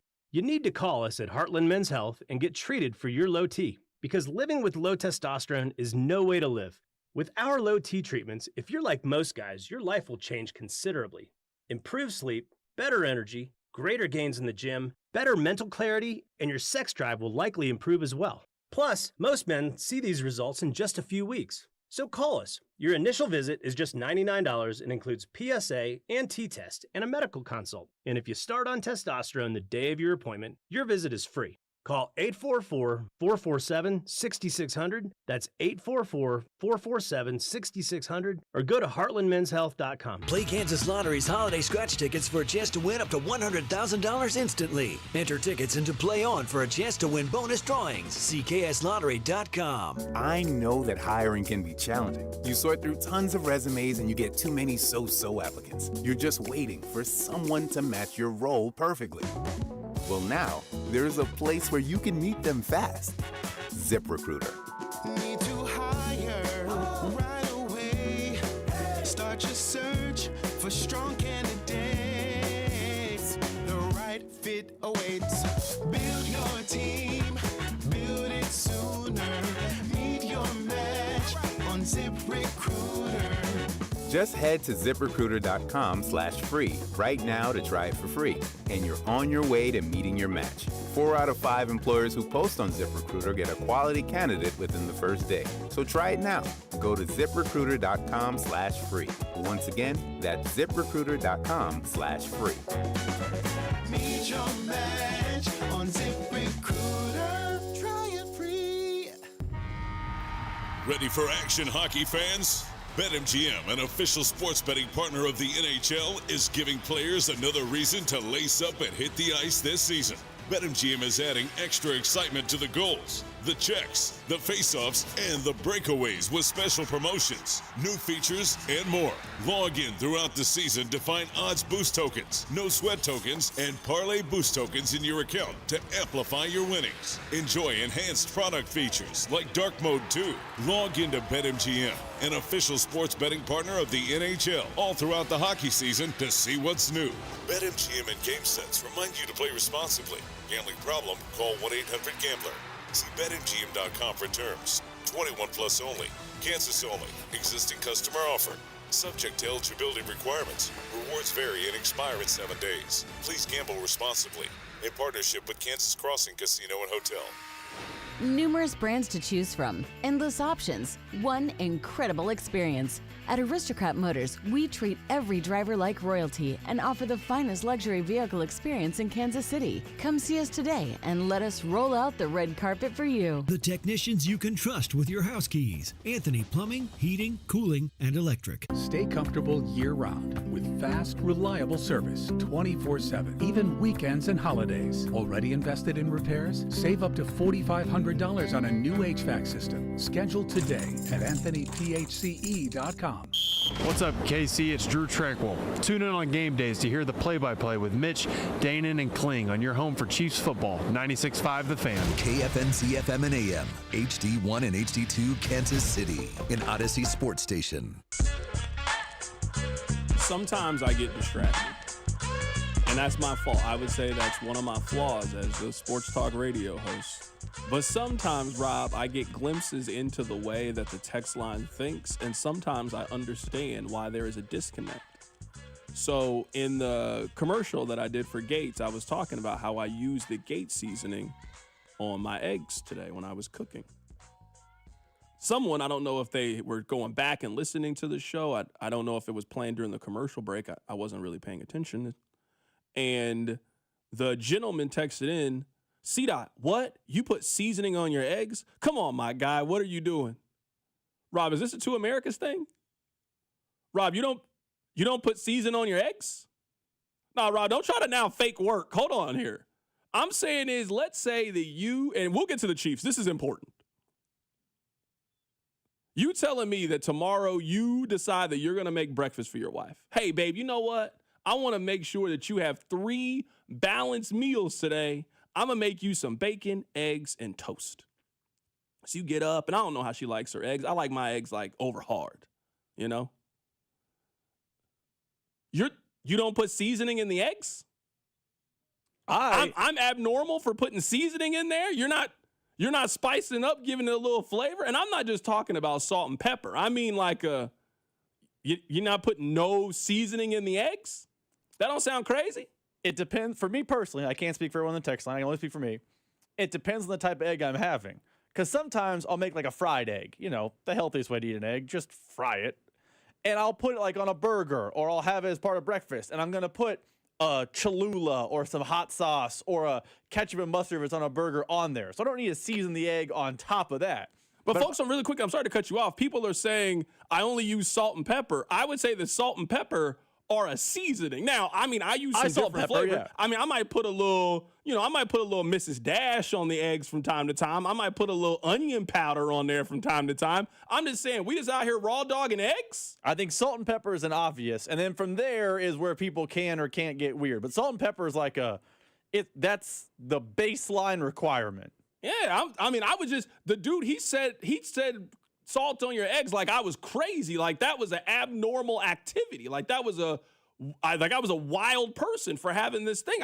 I'm putting salt, pepper, and a little bit of seasoning on the eggs every single time I eat them. I got to give them a little bit of flavor. I just thought that was normal, but he made me feel self-conscious. Like maybe I was weird that I'm putting a little seasoning on the eggs. I do think it really matters too, like how you're cooking the eggs here. Like when you're, I don't care how I'm cooking the eggs. I'm putting the seasoning in it every single time. Salt and pepper, yes. But people are saying, "Oh, I put Cajun seasoning in my eggs." You're telling me you're having over medium eggs with Cajun seasoning? I don't believe that. Okay, I'm every time when I'm cooking it up and I'm chefing it up, I'm sprinkling every single time. I'm making sure I got the flavor. I'm starting to understand why the text line moves the way that they move. Do you season when you're making an omelet? Do you not understand? Every time I'm making eggs, I'm putting a little bit of seasoning in there. Let me rephrase. I don't count salt and pepper as seasoning. I know it is seasoning, but that's the baseline. Do you go above and beyond the baseline when you're making an omelet? Rob, am I talking to myself here? I don't understand what's happening here. If I'm cooking eggs, I'm putting a little bit of seasoning inside the eggs to give it the necessary flavor. That's why the text line's so angry. You're living a flavorless life. That's why. It's starting to make sense. Now I see why you guys hate Red Lobster so much. Because you go in there, you get that infusion of flavor and it's hitting your mouth and you don't know what to do. You don't know how to react. You've never grown up with all of these spices and flavors. How did y'all go take over another country to take over all their spices and seasonings, and now you don't use them? Doesn't make any sense. All right, Rob. Move forward. Let's calm down. Let's talk about the Chiefs. I still think the Chiefs are going to make the postseason. I can acknowledge that I believe the Chiefs, my belief in the Chiefs is much more off of what they've done than what they have did, if that makes any sense. It is much more based off of what they've done in the past, in the history, and them still believing that that team is still in there somewhere. But I guess a couple of different things. The number one and number two people that need to figure this out are Andy Reid and Patrick Mahomes. That is where it starts. That is the foundation. The reason that the Chiefs have been able to build a dynasty and build the most solid foundation of any team in the National Football League, it starts because of them. They have an overwhelming advantage at head coach. They have an overwhelming advantage at quarterback. So you go into most games feeling great because of it. their power structure. Those two individuals, I'm sorry, they have let the Chiefs down so far this season. Whether it is abandoning the run, whether it is mistakes in the red zone, they have been at the center of a lot of the problems with the Kansas City Chiefs. Now, I'm not saying this is fair or unfair, but I'm just telling you how we as a society discuss sports. I know that we talk about context and, oh, well, this thing happened. That's not really how we remember things. If the Chiefs miss the playoffs, the person whose legacy is going to wear it is the quarterback. The same way that Mahomes has been able to become one of the most famous people in America based off of the success of the Kansas City Chiefs, he will also be the face of the disappointment that they could quite possibly miss the playoffs. And if they miss the playoffs, it is going to be embarrassing for a big reason because of the who they are missing the playoffs to. There's 7 playoff spots. There's room for the Chiefs to grab a couple of them. But if they miss the playoffs, it will be because Jacksonville was better than them. If they miss the playoffs, it will be because they couldn't figure out a way to have a better record than the Houston Texans. You guys have laughed and called me Charger Dot for the last 4 or 5 years. The Chargers could be one of the biggest reasons on why the Chiefs stay home and miss the playoffs this season. So I'm not ready to completely throw this season away, but we are looking at the most important stretch of the Chiefs during the Mahomes regular season portion. These next 10, 11 days, however long it is between now and the close of business on Thanksgiving, this is the most important stretch for the Chiefs in a very, very long time. They need to win both of these games. I remember a couple of weeks ago, we had Mahomes on the show, and I think it was they were 0-2, and we asked him if he thought the 0-3 game was must win. And he said, I don't look at regular season games as must win. They don't have that luxury anymore. All of these games are now must win. Every single one of them. Now, sure, they don't got to go undefeated the rest of the way, but they don't have a lot of room for error anymore. They've lost all of that room for error. Kelsey bobbled it in the Eagles game. It got blocked with the extra point with Harrison Butker. Mahomes threw it away in the Jacksonville game or in the Broncos game. A lot of their margin for error and room to figure things out, that time's over. It's the middle of November. They're 500. There's not that much time left in the NFL regular season. They have 7 games left. Now, I think the good thing about this is a majority of, if not all of their important games are at home. All of them. The Colts game is a home game. The Broncos, the Chargers later in the season, Houston. Houston is now one of the most important games for them for the season. We didn't think it was going to be, but the Houston game is very important. Houston could potentially be a wild card team. So if you want to find the pathway for the Chiefs making the postseason, it's really not that hard to find. It starts with you got to start taking care of business in the AFC. Right now, the Chiefs are 2-4 in the AFC. You've got to start winning AFC games. You also have a losing record in the division. The Chiefs are 1-2 in the division, and the two losses that they have are against the 2 good teams in the division. Now you got your opportunity to get them on the get back. You lost in Brazil. You lost in Denver. So you got the chance to get the get back. Somebody earlier asked the question, if Kansas City needs to play their A game down the stretch, I don't believe they need to play their A game. The Chiefs just got to get back to finding their identity and eliminating mistakes. The Chiefs have been the best team in the NFL over the last 5 to 6 seasons at taking your mistake, using it against you, and ultimately beating you with your mistake. Whether it was the AFC Championship game and you push Patrick Mahomes when he's out of bounds and now you create a winning field goal scenario for the Kansas City Chiefs. We can find countless number of examples of how the Chiefs have been able to capitalize off one physical mistake, one mental mistake, and how the Chiefs have been able to take advantage of that and then use that to beat you and advance and get to where they want to go. Right now, they find themselves in the situation because they have been the team to commit those mistakes. It's been an interception. It's been a penalty. It's been a special teams blunder. So for the Chiefs, the message has to be simple. We used to laugh when Romeo Crennel would say this, play good football. It's really that simple. They don't need to play perfect football. They don't need to be the best team in the league over the next 7 weeks. What they need to do is stop shooting themselves in the foot. This is too disciplined of a football team. This is too well coached of a football team. This is too experienced of a football team to continue to lose games the way that they have so far in the first 11 weeks of the season. This is a team that has played in the biggest games in the history of the sport. This is the same nucleus that had a chance to do something that no team in the history of major college football has ever done, and the National Football League. They had a chance to win 3 straight Super Bowls. So that same nucleus, the same people who were featured on the television show about how great they were in their pursuit of excellence, you now got to prove to yourself, you got to prove to the rest of the NFL over the next 7 weeks that you were still that team that we talked about for the last 5 years or so.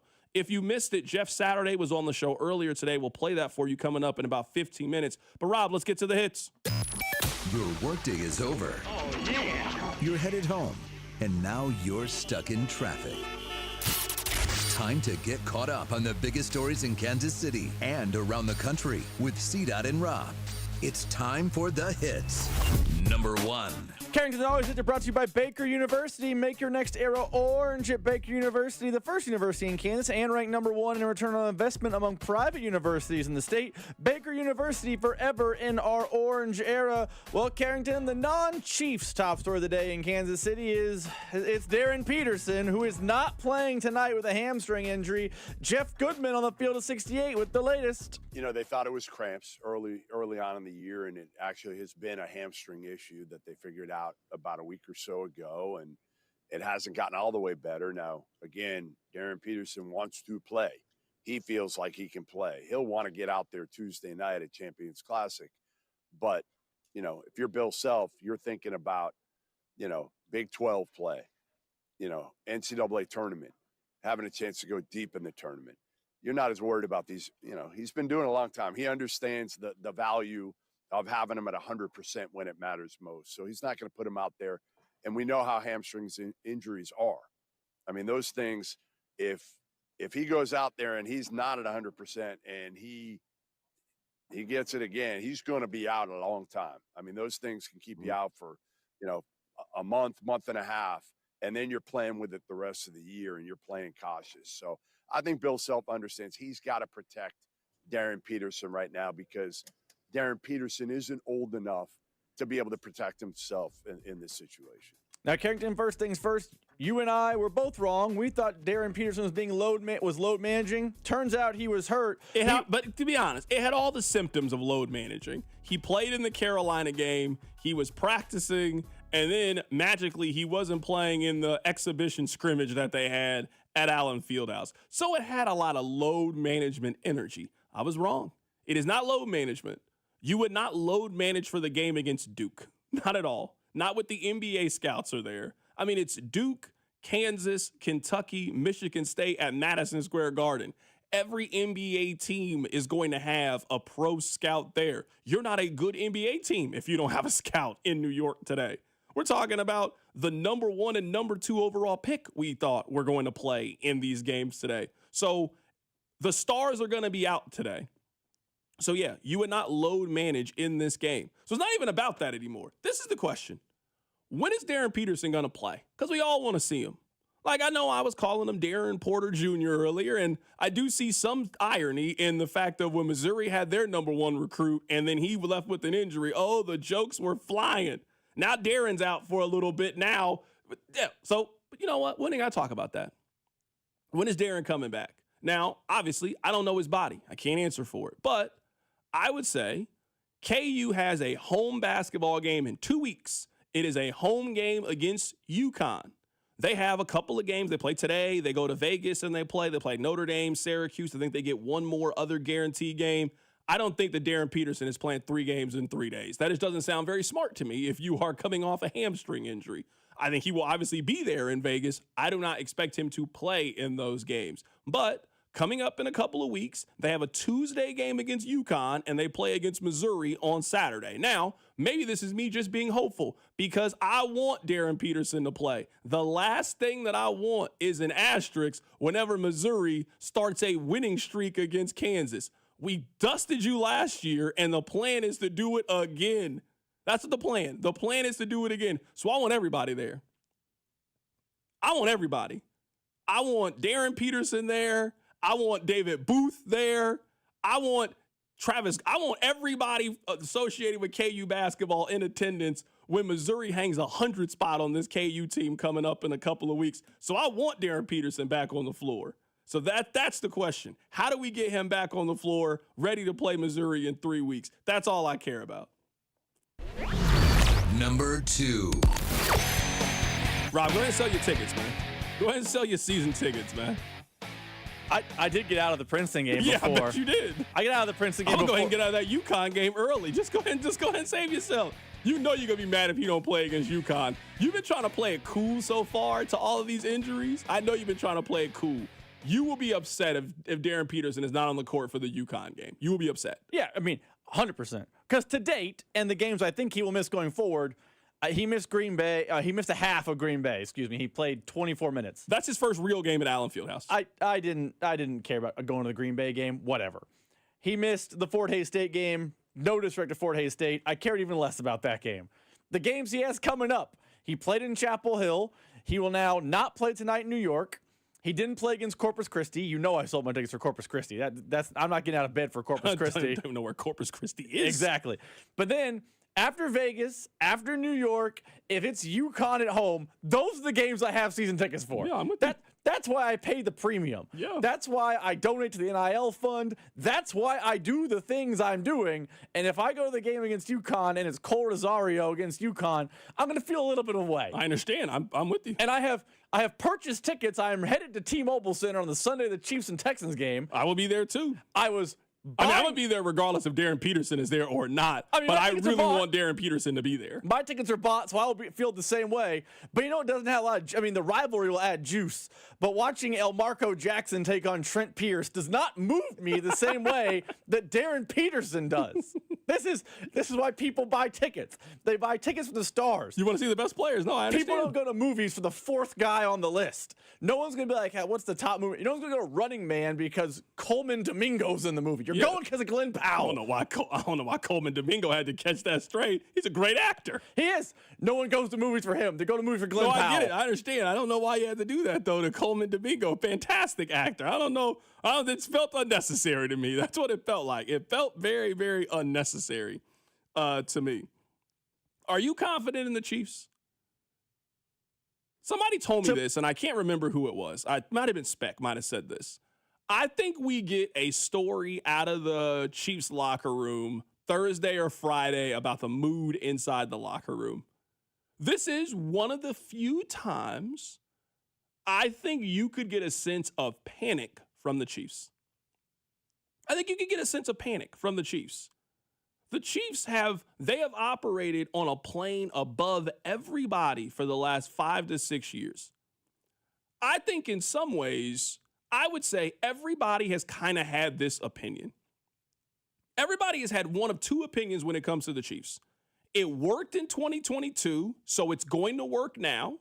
It's worked in the past. We've done it this way. We have always done it this way. So because it worked then, it is going to work now. I also think the Chiefs have operated in a sense of some of the truths about the National Football League, they don't apply to them. You know the saying, if you are not trying to get better, if you are staying stagnant, then you are regressing in a lot of ways. The Chiefs this offseason, they didn't really make a lot of moves, I would say, to get better outside of adding Josh Simmons. They didn't really try to get better at running back. They didn't really try to get better on defensive line. They didn't really try to get better at corner or linebacker.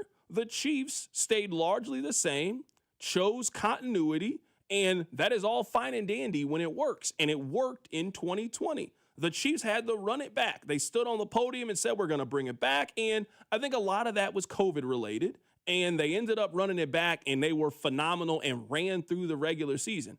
I think the Chiefs tried to do that same plan twice, and now they find themselves here.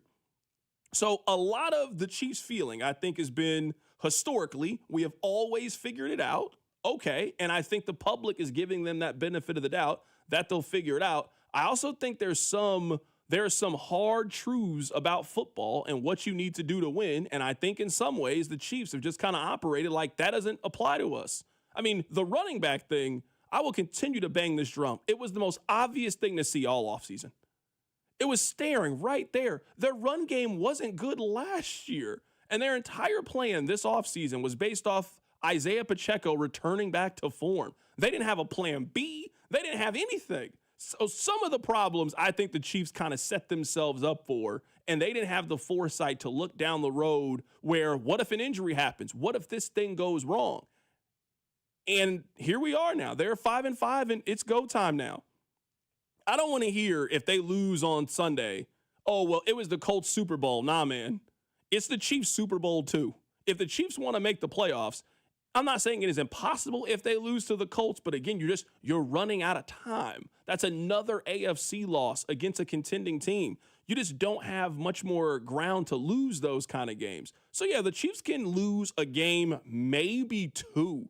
But I think to your point earlier, you said this, Rob. I mean, we all knew how important this stretch was for the Chiefs. They are in danger of losing all of those games. They had Buffalo, Denver, and Indianapolis, three of the best teams in the National Football League, three contenders in the AFC. They lost the game to Buffalo. They went on the road and they lost the game to Denver. Losing the game to the Indianapolis Colts, at some point, some of that goodwill, some of that benefit of the doubt that you have built up, it just goes away, and this could potentially be the game where that happens if they lose on Sunday to the Colts.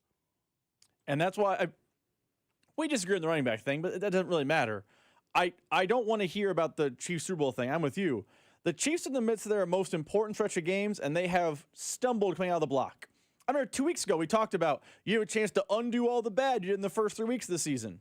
They haven't undone it. They've done the exact same thing. They opened the season with AFC West rival, NFC East, Super Bowl contender. They went 0-2. The Chiefs, the last 2 weeks, have played AFC Super Bowl contender, AFC West rival. They're 0-2. Now you're going to have to beat the Colts. And I know we all discount the Colts because of Daniel Jones, and I know Patrick Mahomes on this show said there's no such thing as a regular season must win. If you lose the Colts and you're sub 500 heading into Thanksgiving, the conversation about missing the postseason will get louder and louder and louder, and it is a real problem for this team. So I believe in them. I think they can get it done, but they have definitely stubbed their toe coming out of the blocks in this home stretch, and it doesn't inspire a ton of confidence.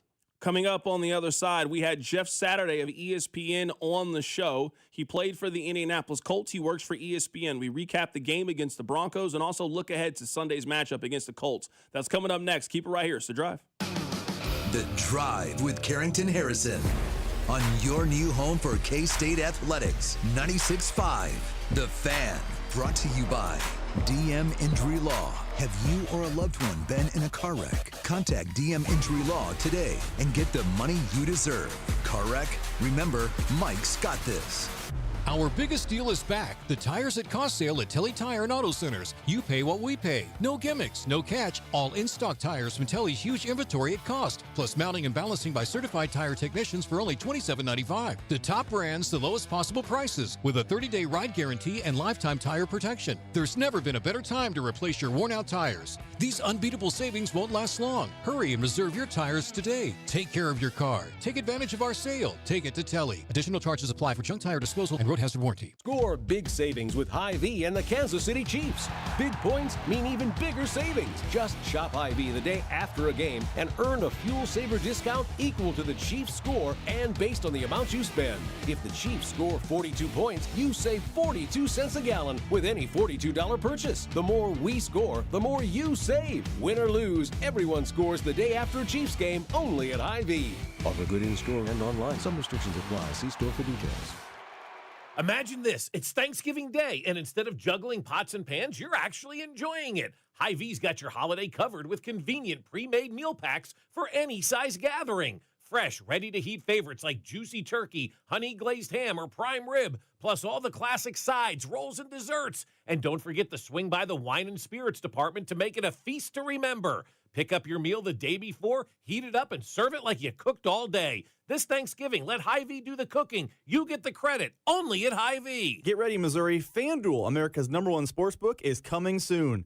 Starting on December 1st, new customers in Missouri can get up to $300 in bonus bets when you make your first $5 bet. From touchdowns to three-pointers, with FanDuel, any play can be the play of the game. With live betting, you can even get in on the action after the game has already started. All on an app that's safe, secure, and easy to use. Visit FanDuel.com/Missouri to learn more, and you'll be all set to bet when FanDuel goes live in Missouri on December 1st. That's FanDuel.com/Missouri. Play your game of FanDuel, the #1 rated sportsbook app. Must be 21 and present in Missouri. First online real money wager only. $5 first deposit required. Offer starts 12/1/25. Excludes customers who redeem pre-launch sign-up offer. Bonus issue is non-withdrawable bonus bets which expire 7 days after receipt. Restrictions apply. See terms at sportsbook.fanduel.com. Gambling problem? Call 1-800-GAMBLER or visit fanduel.com/RG. Hey friends, it's noisy out there with information coming at us all day, every day. It's hard to know what to trust, and the world of wealth management is no exception. That's why UMB Private Wealth Management helps you tune out the noise and tune into what matters most. They'll create a financial plan based on your unique goals, so it's your voice that comes through loud and clear. Get financial clarity. Go to umb.com/private wealth to schedule an appointment. That's umb.com/private wealth. Did you hear? Allstate car insurance now costs even less.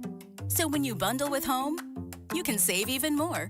Check Allstate first to bundle and save with a new lower auto rate.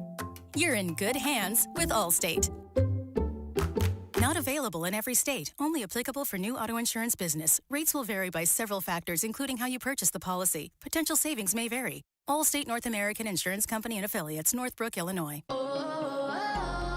My perfect day has sand, salt water, and friends. But my moderate to severe plaque psoriasis can take me out of the moment. Now I'm all in with clearer skin thanks to Skyrizi. Risankizumab Riza, a prescription-only 150 milligram injection for adults who are candidates for systemic or phototherapy.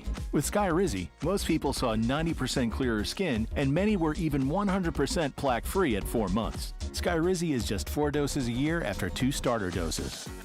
Don't use if allergic to Skyrizi. Serious allergic reactions, increased infections, or lower ability to fight them may occur. Before treatment, get checked for infections and tuberculosis. Tell your doctor about any flu-like symptoms or vaccines.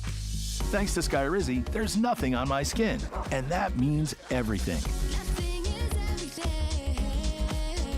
Ask your doctor about Skyrizi, the #1 dermatologist-prescribed biologic in psoriasis. Visit Skyrizi.com or call 1-866-SKYRIZI to learn more. This report is brought to you by O'Reilly Auto Parts, your professional parts people. Check engine or ABS light on? Take the guesswork out of your warning lights with O'Reilly Veriscan. It's free. Ask for O'Reilly Veriscan. O'Reilly Auto Parts. Here's traffic, brought to you by DM Injury Law. Have you or a loved one been in a car wreck? Contact DM Injury Law today and get the money you deserve. Car wreck? Remember, Mike's got this. Okay, down in Gardner, some good news. One lane is open. Scoot to the right. Left lane closed. 35 southbound just past 56 Highway. You've got a stall causing a lot of problems near Shawnee. 35 northbound just past Mission. Left lane is blocked there. I'm Val with traffic on 96.5 The Fan. Hey, it's George Karlaftis from the Kansas City Chiefs. Welcome to The Drive with CDOT on your home for Chiefs football. 96.5 The Fan. Earlier today, we had Jeff Saturday of ESPN on the show, and our conversation started with usually the Chiefs are when the game is close in the final 4 minutes. They are the one that makes the plays to win the game. That was not the case on Sunday. It was the Broncos that made the winning plays. Yeah, and listen, man, I think honestly we kind of fell in love last year with all the Chiefs wins and the massive ways they came back and made things happen, and whether it's blocking kicks or, big plays at the end. And I want to say they were 11-0, 11-1 maybe last year, and they're 0 for, I believe, this year. And I part of that's just regressing, to the mean, right? Like it happens, right? It's tough in the NFL for things to go your way. But I will tell you, man, as I watched the game, like, Denver got after them, and I was shocked a bit because I think I had the expectation you did. Like, I thought the Chiefs after the Bills loss, that they'd come back a little bit more, for lack of a better term, angry about and look a little bit different. And I just felt like, especially a division opponent who's leading the division, it's time to start making your way here. And I just felt like they just didn't respond the same way. But there's some things that I've been saying that I've been mocked at work, here at ESPN about. I just don't see some of the things that I've seen in the past. I just don't see. I don't see their run game being nearly as effective or physical than it has in the past. And I know, Andy Reid's never been identified as a big, run-heavy guy. But typically as seasons go on, they get more efficient and more physical, and he actually dials it up a little bit more. I haven't really seen – I've seen Mahomes, like the clock in his head is sped up. Like you see kind of decisions that he's making, he feels hurried. And it may not necessarily be the rush every time, but it's the threat of the rush where he's been hit. So just some things that you see. And then, like you said, on the defensive side, man, they're not quite closing it out, right? You have expectations that it's going to be a Chris Jones, slap rip, and all of a sudden he's taking the QB down or whatever it is. And for whatever reason, they just haven't put it all together yet. Right now, we're talking to Jeff Saturday of ESPN. He played for the Colts. We'll get to their matchup against the Colts here coming up in just a little bit. A lot of the conversation that I've seen from the national level has been about the aura of the Kansas City Chiefs. I think they lost some of that when they got beat the way that they lost in the Super Bowl against Philadelphia, and I think you've just seen it eroding over time. To hear Sean Payton say that the Chiefs are a first-half team, given some of the comebacks I've seen from them, was just a very telling thing. Do you believe that? Do you think the Chiefs still have that aura, or do you think it's gone?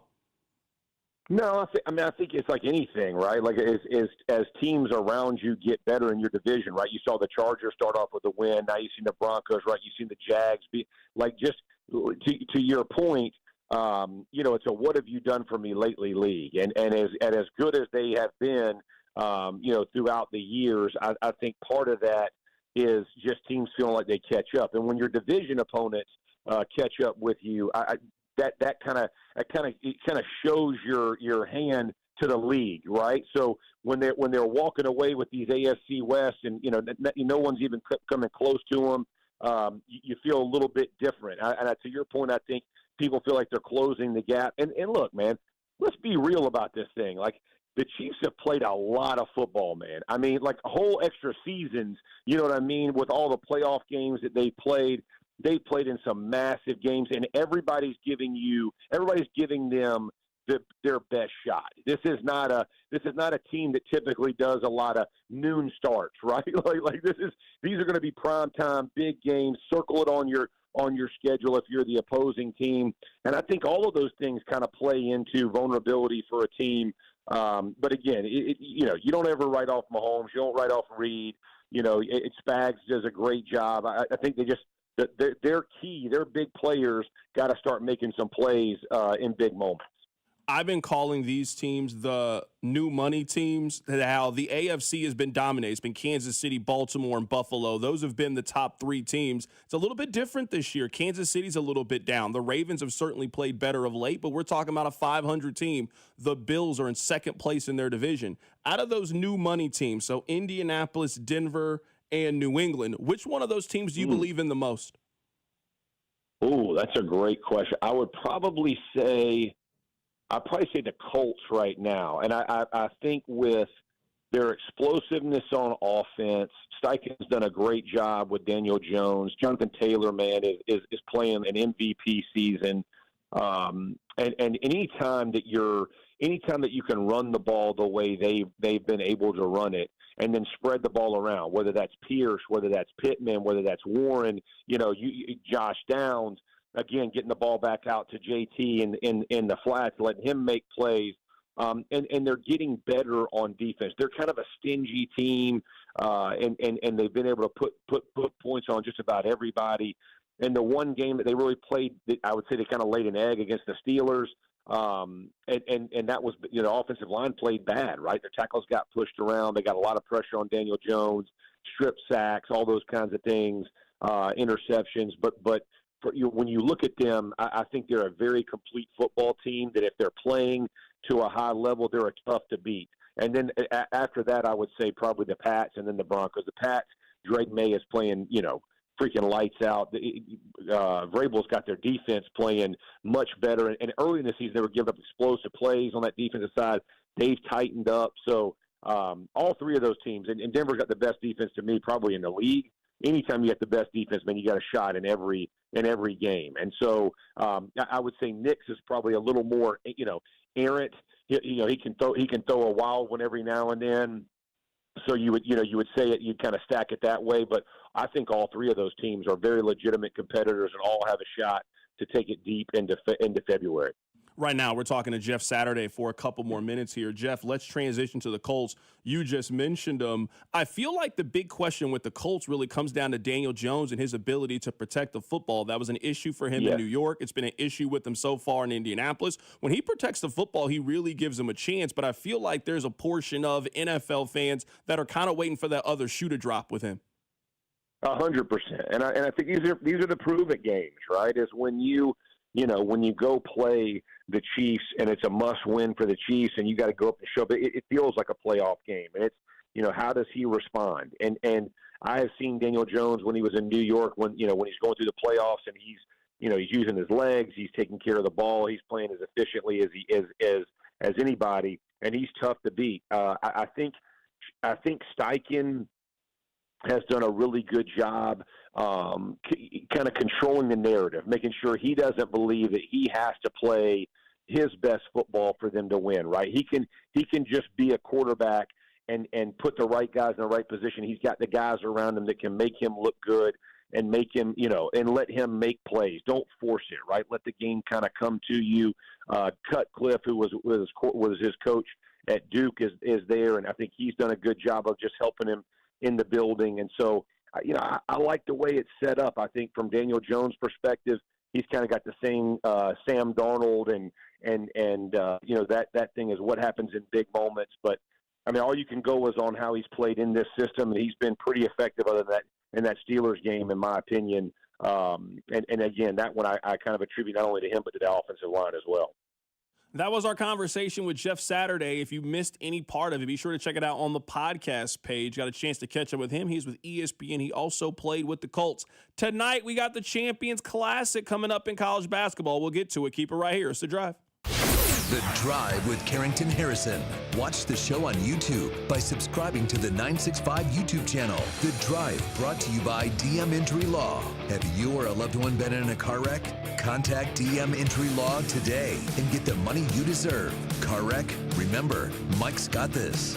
96.5, The Fan.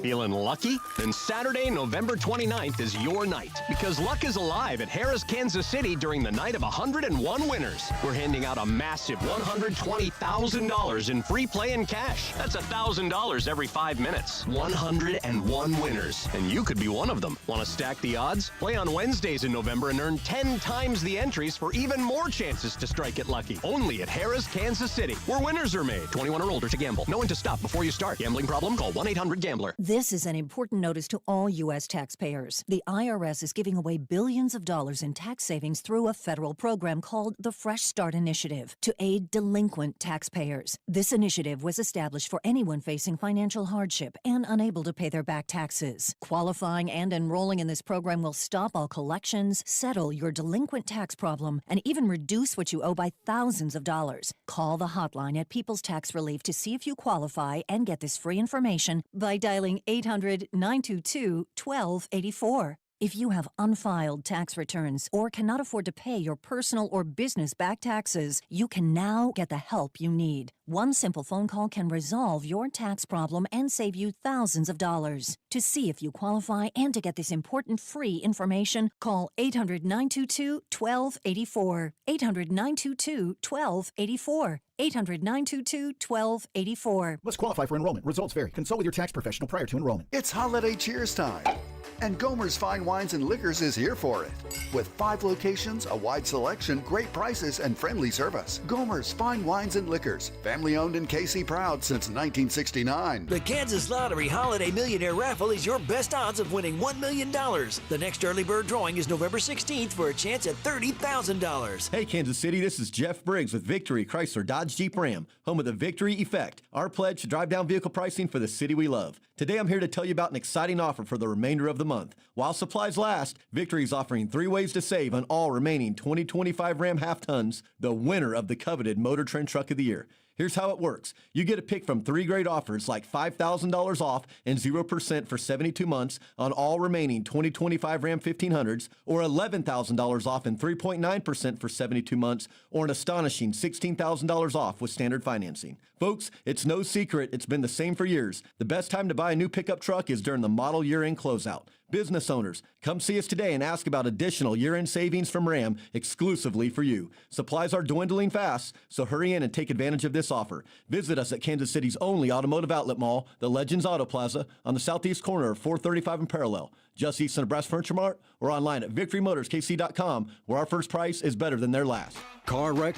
Get the money you deserve. Mike's got this. Paid for in client portrayal and endorsement. The choice of a lawyer is an important decision and should not be based solely upon advertisements. Give me one good reason why I should call DM Law. How about 3 great reasons? 1, it's easy. 2, it's fast. 3, the results. Mike's got this. 816-888-7500. Mike's got this. Get ready, Missouri. FanDuel, America's #1 sportsbook, is coming soon. Starting on December 1st, new customers in Missouri can get up to $300 in bonus bets when you make your first $5 bet. From touchdowns to three-pointers, with FanDuel, any play can be the play of the game. With live betting, you can even get in on the action after the game has already started, all on an app that's safe, secure, and easy to use.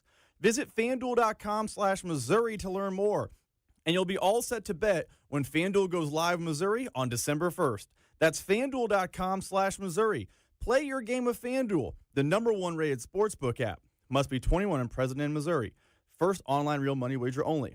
$5 first deposit required. Offer starts 12/1/25. Excludes customers who redeem pre-launch sign-up offer. Bonus issue is non-withdrawable bonus bets which expire 7 days after receipt. Restrictions apply. See terms at sportsbook.fanduel.com. Gambling problem? Call 1-800-GAMBLER or visit FanDuel.com/RG. This is an important notice to all U.S. taxpayers. The IRS is giving away billions of dollars in tax savings through a federal program called the Fresh Start Initiative to aid delinquent taxpayers. This initiative was established for anyone facing financial hardship and unable to pay their back taxes. Qualifying and enrolling in this program will stop all collections, settle your delinquent tax problem, and even reduce what you owe by thousands of dollars. Call the hotline at People's Tax Relief to see if you qualify and get this free information by dialing 800-922-1284. If you have unfiled tax returns or cannot afford to pay your personal or business back taxes, you can now get the help you need. One simple phone call can resolve your tax problem and save you thousands of dollars. To see if you qualify and to get this important free information, call 800-922-1284. 800-922-1284. 800-922-1284. Must qualify for enrollment. Results vary. Consult with your tax professional prior to enrollment. You're listening to 96.5 The Fan from the DM Injury Law Studios. Mike's got this. Here's traffic, brought to you by DM Injury Law. Have you or a loved one been in a car wreck? Contact DM Injury Law today and get the money you deserve. Car wreck? Remember, Mike's got this. This one brought to you by Anthony Plumbing, technicians you can trust with your house keys. Okay, Gardner, that wreck has been moved off to the left shoulder. 35 southbound as you approach 56. Big problems down south on 435. 2-car crash, 435 eastbound at Metcalf off to the left shoulder. And then the multi-car crash is still working. And that's 435 westbound before Metcalf, center lane blocked. I'm Val with traffic on 96.5 The Fan. This is your home for Kansas City sports. 96.5 The Fan.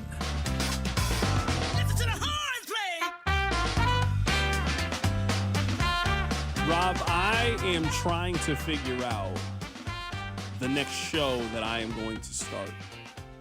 I started watching the first 2 episodes of Breaking Bad because the Monday night game was so terrible yesterday.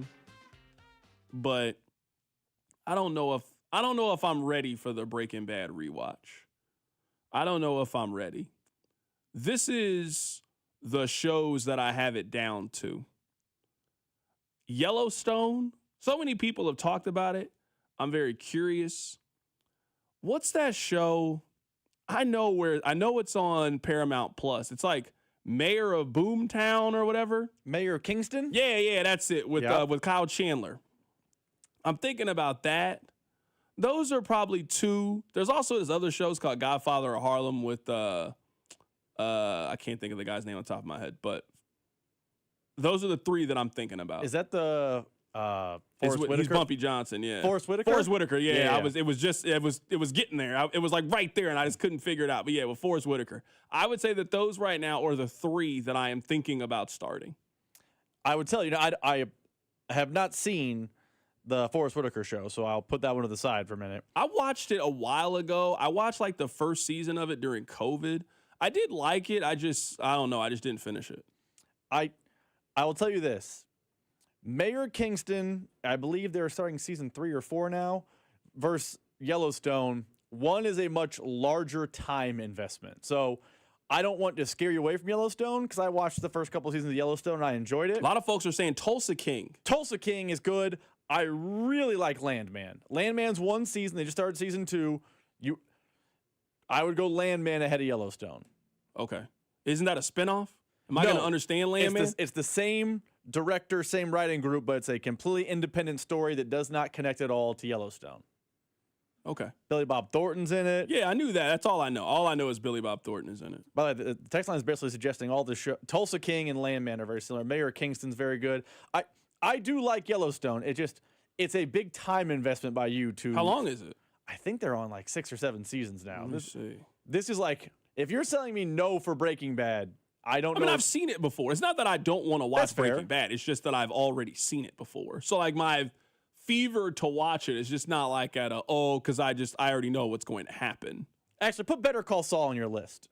The fact you haven't seen. It's only 53 episodes of Yellowstone. Is it over? Are they done with Yellowstone? I believe they're done. This isn't that bad. 53 hour-long episodes is a commitment. I mean, I watched The Sopranos earlier this year. That's true. It was also June. We had a lot less going on. You know, I was zooming through that show. I was zooming through. I recently watched. It's been a while. I don't know why it took me so long to watch this. Have you watched the Osama bin Laden documentary on Netflix? No, but everyone I've talked to raves about it. I need to watch it. It's one of the best documentaries I've ever seen. Like, legitimately, for a story that we all think we know, and a story that we obviously all live through, it is an incredible. I mean, like, edge of my seat. Edge of my seat. Rob, they had the person in it that was the first one to tell George W. Bush about the planes being like, they had everybody. You mean the guy from the elementary school who leaned over? Yeah, they had him in the documentary telling the story of when he told him. They had the guy who shot Osama bin Laden was in the documentary telling you the story. I need to see it. I'm telling you, it was incredible. 2 thumbs up. 2 thumbs up. It was fantastic. If you haven't seen, I'm telling you, trust me. The American Manhunt, Osama bin Laden, it is one of the best documentaries I've ever seen. And does it chronicle the whole story, like through his, when they kill him, or is it just the 9/11? Okay. Until they put him in the ocean. Yeah. I'm just curious, like if it was like a 9/11, okay. I definitely need to see it. I mean, I'm sure there's some super important stuff. Text like, oh, well, they didn't put this. I don't know, but I'm just telling you, what I saw was incredible. Someone said, what about Homeland? What's Homeland? I've heard of it, but I don't know much about it. I don't know anything about Homeland. I do know someone on the text line says Reacher. If you haven't watched Reacher, Reacher's very fun. That's on Amazon Prime, right? It's Amazon Prime. Yeah, Amazon it's like Prime. a action detective like comedy. It's yeah, enjoyable. I can live with that. All right. I mean, I'm gonna watch a show at some point. I'm actually kind of proud of what I did this year watching shows. I'm proud. I went back and I watched Sopranos, and I went back and I finished House of Cards. But you finished House of Cards? Like, I got to the last season and I was mentally over the show. I really did not like. I hate getting to the point where if I start to hate watch a show, I'm out. I don't want to do that. Remember when I was watching Prison Break and then it just got stupid? To be fair, I warned you about Prison Break. It's 2 seasons and done. It's really one season and done. Yeah, there was like a clear part in Prison Break where the show is over. Mm-hmm. And then it's like, wait, hold on. He's going back to jail. He has escaped from another prison. Like, okay, this is dumb. Like, what are we doing now? With the same characters all go back into prison together. It was. I couldn't do it. I was out. I quit. I think I quit like season 4. I couldn't participate in that. Are you excited for tonight? I mean, I like basketball. I think Cameron Boozer has a chance to be a star in the league. So I'm excited for that regard. But my team's about to get thumped tonight, so not really. Okay. It's going to be like 80-65. There'll be a moment in the second half where they cut it to like 7 sure. in All Believe. And You just then want to watch KU play hard? there's going to be the under 12, and they're going to have gone on a run to cut to 6, and I'm going to believe, and then Cameron Boozer's going to happen. I know what's happening Yeah, tonight. I'm pulling for you. No, you're not. You're not pulling for me tonight. That's a lie. Don't lie to me. I'm pulling for you. I didn't say I was pulling for them. I said I'm pulling for you. You're my guy. I don't know them. I know you. I'm pulling for you. FanDuel got a boost for us tonight? Probably the Cameron Boozer boost. Yeah, I'll happily take a 20-10 boost today. I'll happily take that. So I got something to root for. All right, back tomorrow. Take care of yourself. It's The Drive. This is Wyatt Thompson from K-State, and you're listening to The Drive with CDOT right here on 96.5 The Fan and the Odyssey app. Brought to you by DM Injury Law. Have you or a loved one been in a car wreck? Contact DM Injury Law today and get the money you deserve. Car wreck? Remember, Mike's got this. This is the story of the one. As a maintenance supervisor at a manufacturing facility, he knows keeping the line up and running is a top priority.